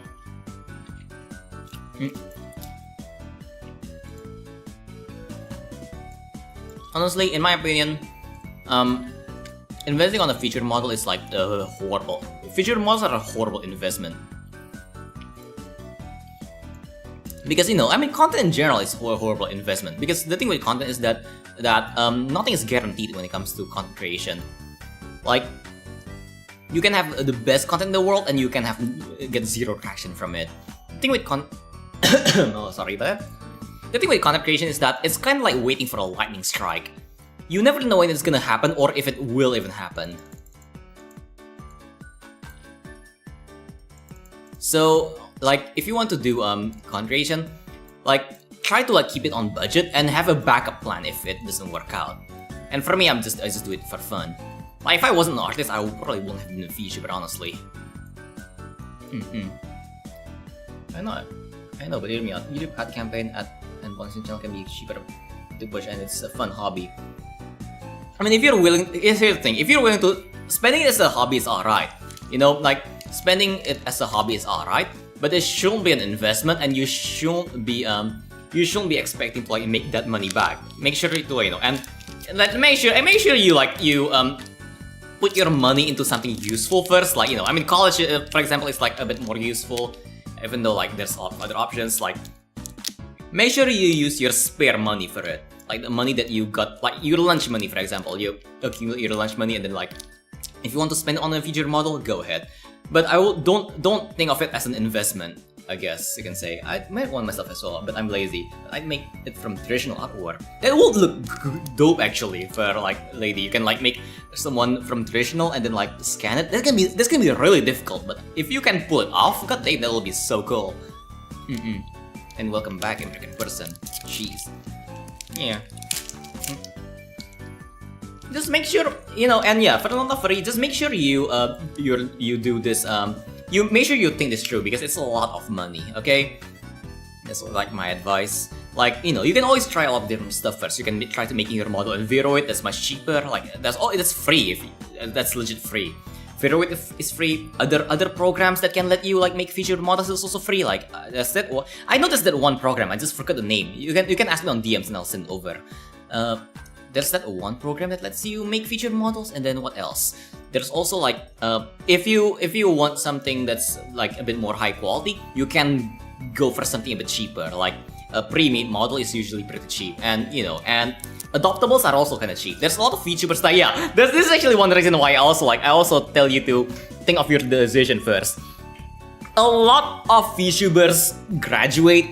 Graduate is like the term that means like quitting. A lot of VTubers quit after only like a few months of streaming because it's just not for them, I guess, or they just can't really handle it that much. So you can actually get a lot of cheap VTuber models, cheap high quality VTuber models that, you know, that are from VTubers who have who quit. But yeah, that's why you really should you don't want to spend $5,000 on something and then quit 3 months in or something.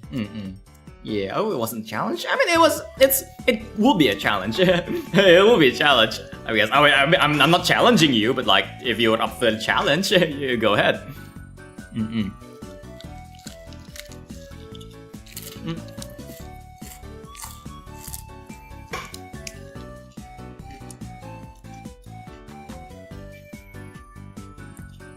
There's all that is that good stuff when making videos.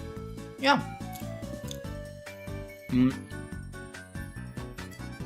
Well, I mean, the making videos and streaming thing is like, it doesn't really matter that much. The main advice is that you need to make content. You need to make things. You can have the best model in the world, but you're not gonna get anything if you don't make anything. Like even if like YouTube is a huge lottery. Here's the thing, like think of YouTube is like a huge lottery if you really think about it, because you know, again, it's waiting for lightning to strike. But every video you upload is a ticket, and the better your video is, the more that ticket is worth. So if you make 1,000 videos and all of them are like, you know, pretty good, let's say it's worth 3 tickets per video, that's gonna be like, you know, that's gonna be 3,000 entries into the YouTube algorithm lottery. So, you know, it's gonna be it's gonna boost your chances of actually like making it. But then again, it's also not guaranteed. The chances of you making it out there as a YouTuber, the chances of me making it here out as a YouTuber, like as a big guy, you know, very low. And you know, I'm actually kind of fine with that. I'm not really like, you know, I'm not really planning on like really taking off. I'm just like, you know, I'm just doing it to have fun, honestly. And if I can entertain like a tiny community like you guys, I mean, I'm glad I can entertain like you know, like all and what like all 5 of you watching. It's always, you know, it's still fun. And because I'm doing something that I enjoy, I don't really have a problem with it.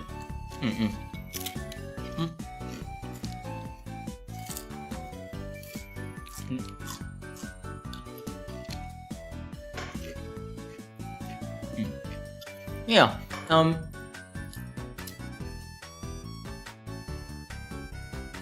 It is. You will be making a lot of sacrifices. Consistently pushing out content can be difficult. I think a good pace to start with is like once every 2 weeks, but then you'll want to speed it up like once a week, for example. But yeah, it can be difficult balancing things out. Like for me, I balance like college, work, streaming, making videos. It's a lot of things. And I also feel like I need to do art every now and then. It takes a lot of time from me, and you know, like it also means I don't get to sleep that much, which sucks. But you know, I personally enjoy it, and I think of it as like a, you know, like this will benefit me in the future. Like all these skills that I learned from just streaming, doing like making content, and then like just other stuff, like things from schoolwork, stuff like that. It's a lot of things, but like I know if I can learn all of them and be like at least half decent at all of them, and maybe even like somewhat decent, pretty decent, it's gonna be like a nice marketable skill, you know. And plus, it's nice, it's fun to do. Yet another hit in the keyboard, yeah. But there's a way to cheat the lottery. You just have to be there for those opportunities. Well, yeah. I mean, that's entering the lottery. That's just straight up entering the lottery. You need to like, you know, you need to take every single opportunity you can get. Just you take every single one of those opportunities that you come across. If you do that, it's gonna boost your chances a lot. Like for example, is that like, you know, whatchamacallit again? Like making videos by itself is already like an opportunity. Maybe there's like, you know, maybe there's like a meme that's going like popular. That's an opportunity. Go for it. Like fucking what? Skibidi Toilet is popular? Go for it. Again, if it matches like your content, that is. If you just copy everything without thinking too much about its effect on your channel, it's not gonna like work it well. But like, you know, if there's, for example, if there's a trend, for example, that's like pretty popular on your niche, go for it.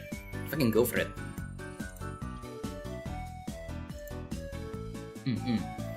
If there's something that you can take out of school, invest in getting marketing lessons. Yeah. Wait, do they even teach marketing in school? I mean, in my school, I don't get marketing lessons. I know I get marketing lessons in business school, but like I don't really get it here. I mean, I'm still somewhat grateful. Like, even though back then when I was still in like back then my parents forced me into like business school, which I didn't enjoy at all. At least I got some skills that I can like use here, like, you know, marketing skills, stuff like that. Learn a bit of those, even though I still suck a lot at like actually applying those, using those skills. It's still like an alright skill that can be useful. I just need to know how to use them. Hey Mike, how's the day been? Welcome, it's been a while. Yeah, there's a lot. Honestly, there's a lot of things in school that you can take home. Though most of them are kind of like meh. You know, funny story actually that I have. Like recently recently I was like teaching some sixth graders because it was, you know, I need to do some like need it for some stuff that I'm not gonna mention. But TLDR, I need to teach math to some some sixth graders, and all of the first of all, none of the materials in the books are accurate. Like, holy shit, the materials in the book are like very shit. Like, there was this one question on geometry that's just like this. So like we got a square-based pyramid. Let me draw it for you. We got a square-based pyramid, right? A square-based pyramid. We need to find the surface area of this thing, but they only give us like the this, and this. Sixth graders cannot solve this because they have not learned the Pythagorean theorem yet. Who the hell designed these fucking questions? Holy shit! That's something I've heard, and it's pretty hard skill to have if one plans to be a full-time Vtuber. Yeah, I mean it's a good skill to have generally. Even like, you know, it's applicable to a lot of things, not just like VTubing. I mean, content creation, like VTubing and stuff like that, it's applicable there. But there's a lot of places where you can apply marketing skills. It's a pretty useful skill. But there's so much more as well. There's so much different skills that you can learn. It's just some of them are like not so. Oh yeah, going back to the story. Some of them is just not that useful. Like when I was teaching the math for like the kids, I realized how many of those I did not use in my day-to-day life. Like I'm like whatchamacallit again? I work in like computer science field. I should be using a lot of those math-related stuff. But holy shit, none of those I ever use. Same with like, you know, same with the people I was teaching with. I was joking with them, like, hey, how many of these do you actually use? And then like, you know, they were like, none of them. Like I never had to calculate whatchamacallit again. Was it I don't know what it's called in English. I think it was like it's like the child of like numbers, not derivatives. Like derivatives I sometimes use surprisingly. What is it called? Like, you know, it's like the dividers. Finding the dividers for like a certain number. I never had to use that in my life for some reason. I don't know why. Decide for your laptop. Aw, did your laptop die? Okay, I mean I can teach you math, but do you want me? I did do a math teaching stream actually. Like that math stream that I did with Eva, if you were there for that. That was fun. I did enjoy that. British tea incident. Oh no, did you spill tea on your thingy? Ah, rip. Yeah.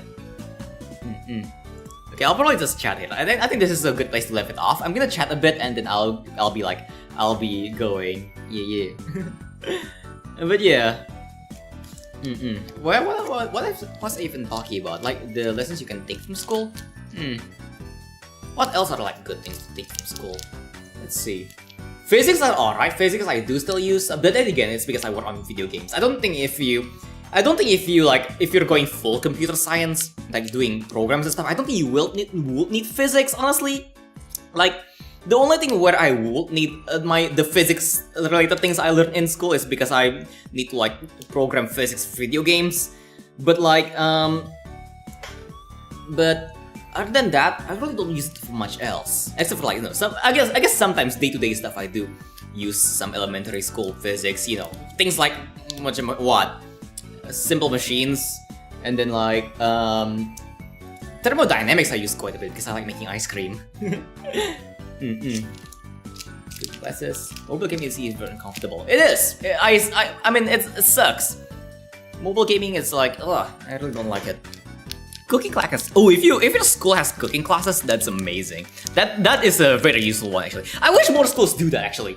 Like actually teach very valuable skills like cooking. Like cooking and then like crafts is like somewhat useful. And then like just making stuff, constructing stuff, like hard skills. Those are very useful. Not enough kids know how to build a shelf. What else? Yakuza. It used to be a physics major. Then the pandemic happened and then it just wasn't worth it anymore. Also, welcome to Studio Master Debin. Yeah, thank you. Just trying a bit. Yeah, I'm almost done though. Like I'm gonna stop this. I'm gonna finish the stream soon, but we're gonna continue this art on next week. But yeah, I'm just talking a bit now about like the things that you can actually properly take away from school, because honestly, there's not much. Like what?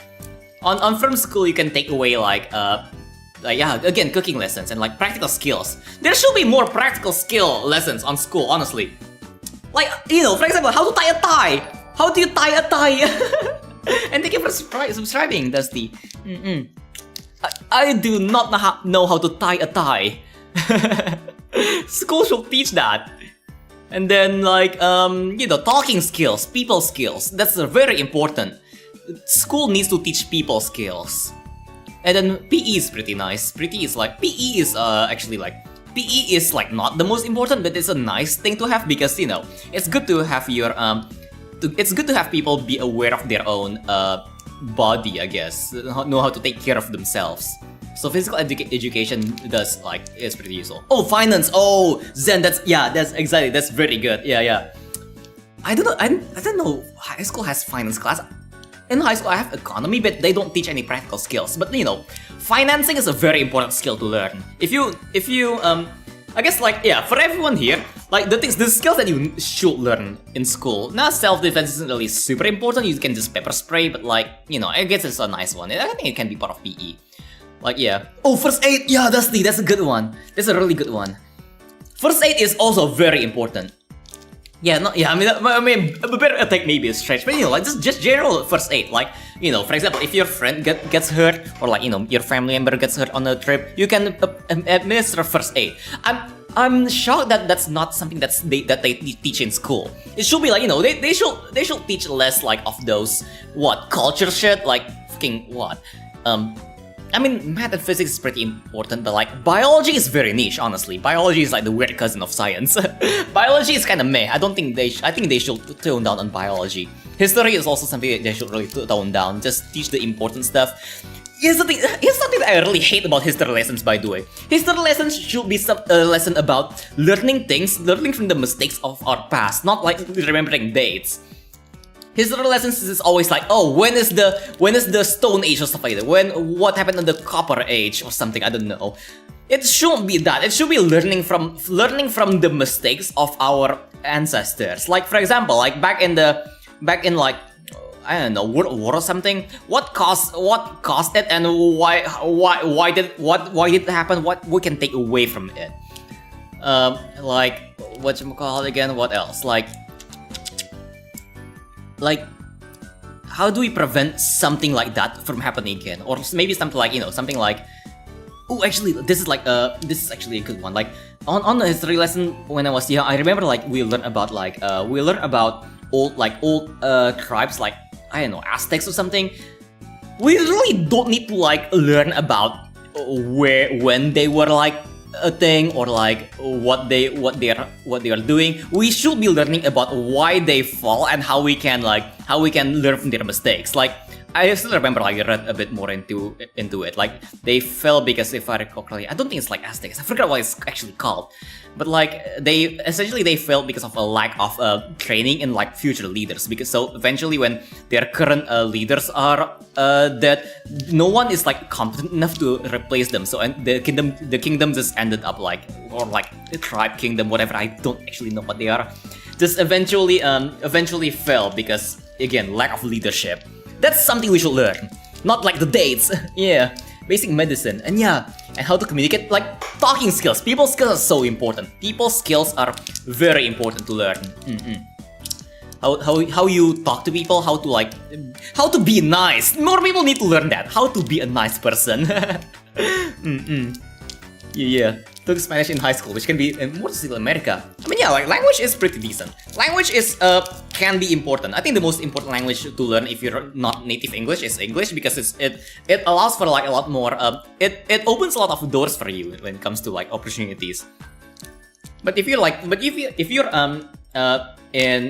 already in an English speaking country, learning a new language can open up a lot of doors. Like for example, if you want to go into like let's say, I mean, in my case it's like, you know, for example, game dev.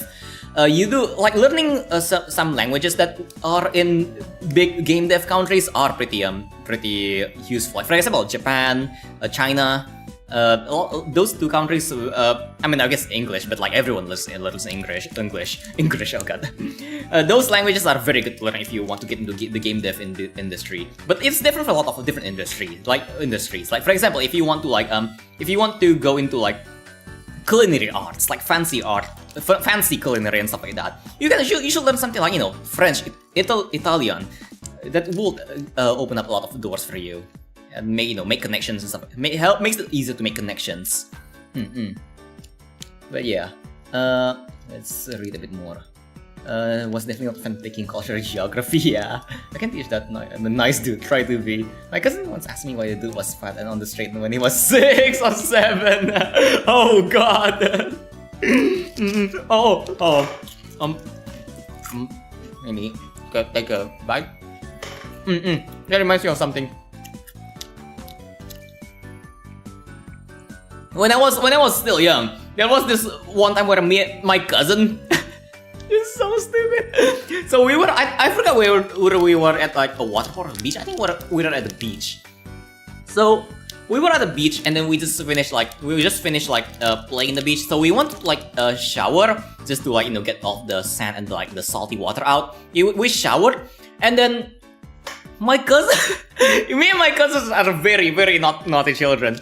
One of my cousins started opening every single curtain, and then if they open it and see an old man, they go like, "Ew, man balls." Oh my god, that was so stupid. And then there was Dad opening the curtain, and then like we like to crawl under of the bathroom stalls from stall to stall, and then just pass everyone because the floor is like, the floor was like ceramic floors, so like it's very easy to slide through. So we were sliding through the bottom of the bathroom stalls. And then there's this also on the showering room, there was this one big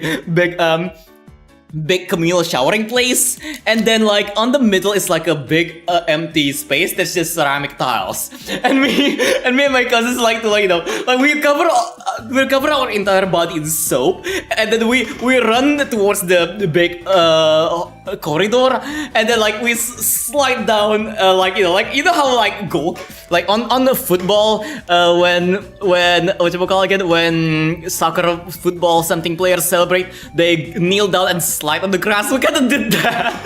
We did that on the ceramic tiles.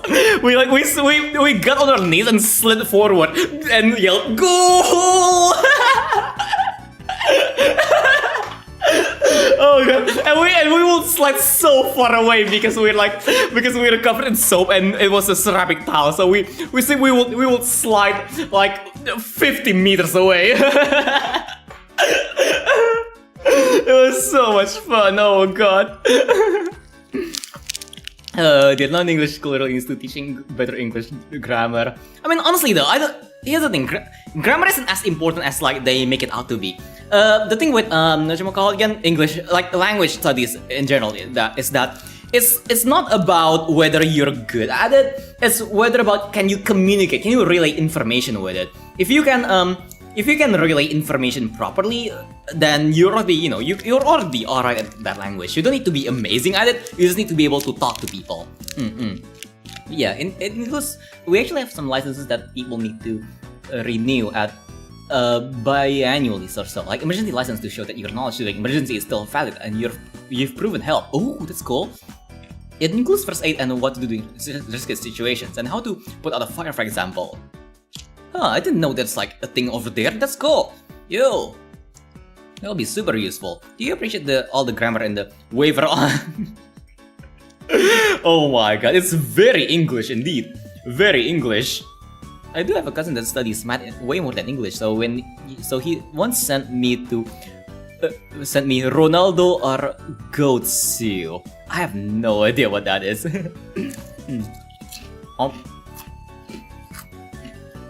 I forgot you can also speak in 2+2. Yes.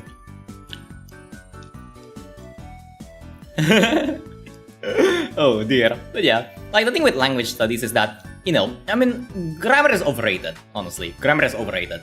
It's important if you want to like do things like make content, for example, make videos, make scripts. But for general communications, it's not as important as people make it out to be. Because what's important isn't like how good you are at it, it's whether you can relay information using the language.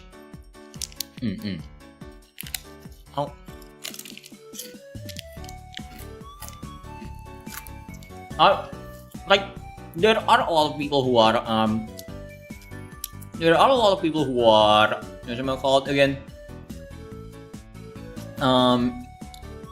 who are native English speakers, but and they have like somewhat alright grammar, but they cannot relay information properly, honestly. But yeah, he got this. Oh my. Oh dear. Is it 69?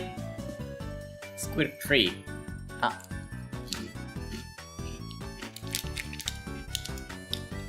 Squares are annoying. Oh my god, I don't have my abacus with me, damn it. I don't have my abacus with me. I can't actually. I'm just gonna do that in my head. 232 times 239. Yeah, I'm not doing that. No thanks. Let me take a sip again.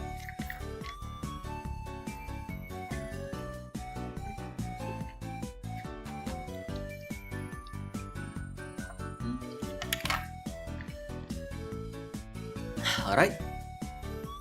A lot of people in American don't know how to use a semicolon.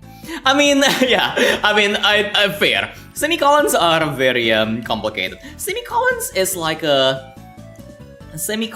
are something that's if you use it, you're just trying to be fancy. I mean, oh god, I'm exposing myself. I do use semicolons sometimes, but that's for like very complicated sentences. Honestly, you can write a sentence like you can write an entire book without a single semicolon. You like some like signal meanings, stuff like that, or brackets. Yeah, it's a very rare thing. And even I don't know if I'm using semicolons properly. But it's just like, but the TLDR of semicolons is that it's just a stronger comma.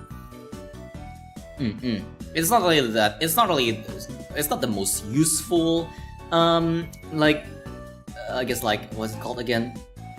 Thingy, but yeah. It rocks. That rocks. And someone wording has a jump sound? Oh! I think I get what you mean. Yeah.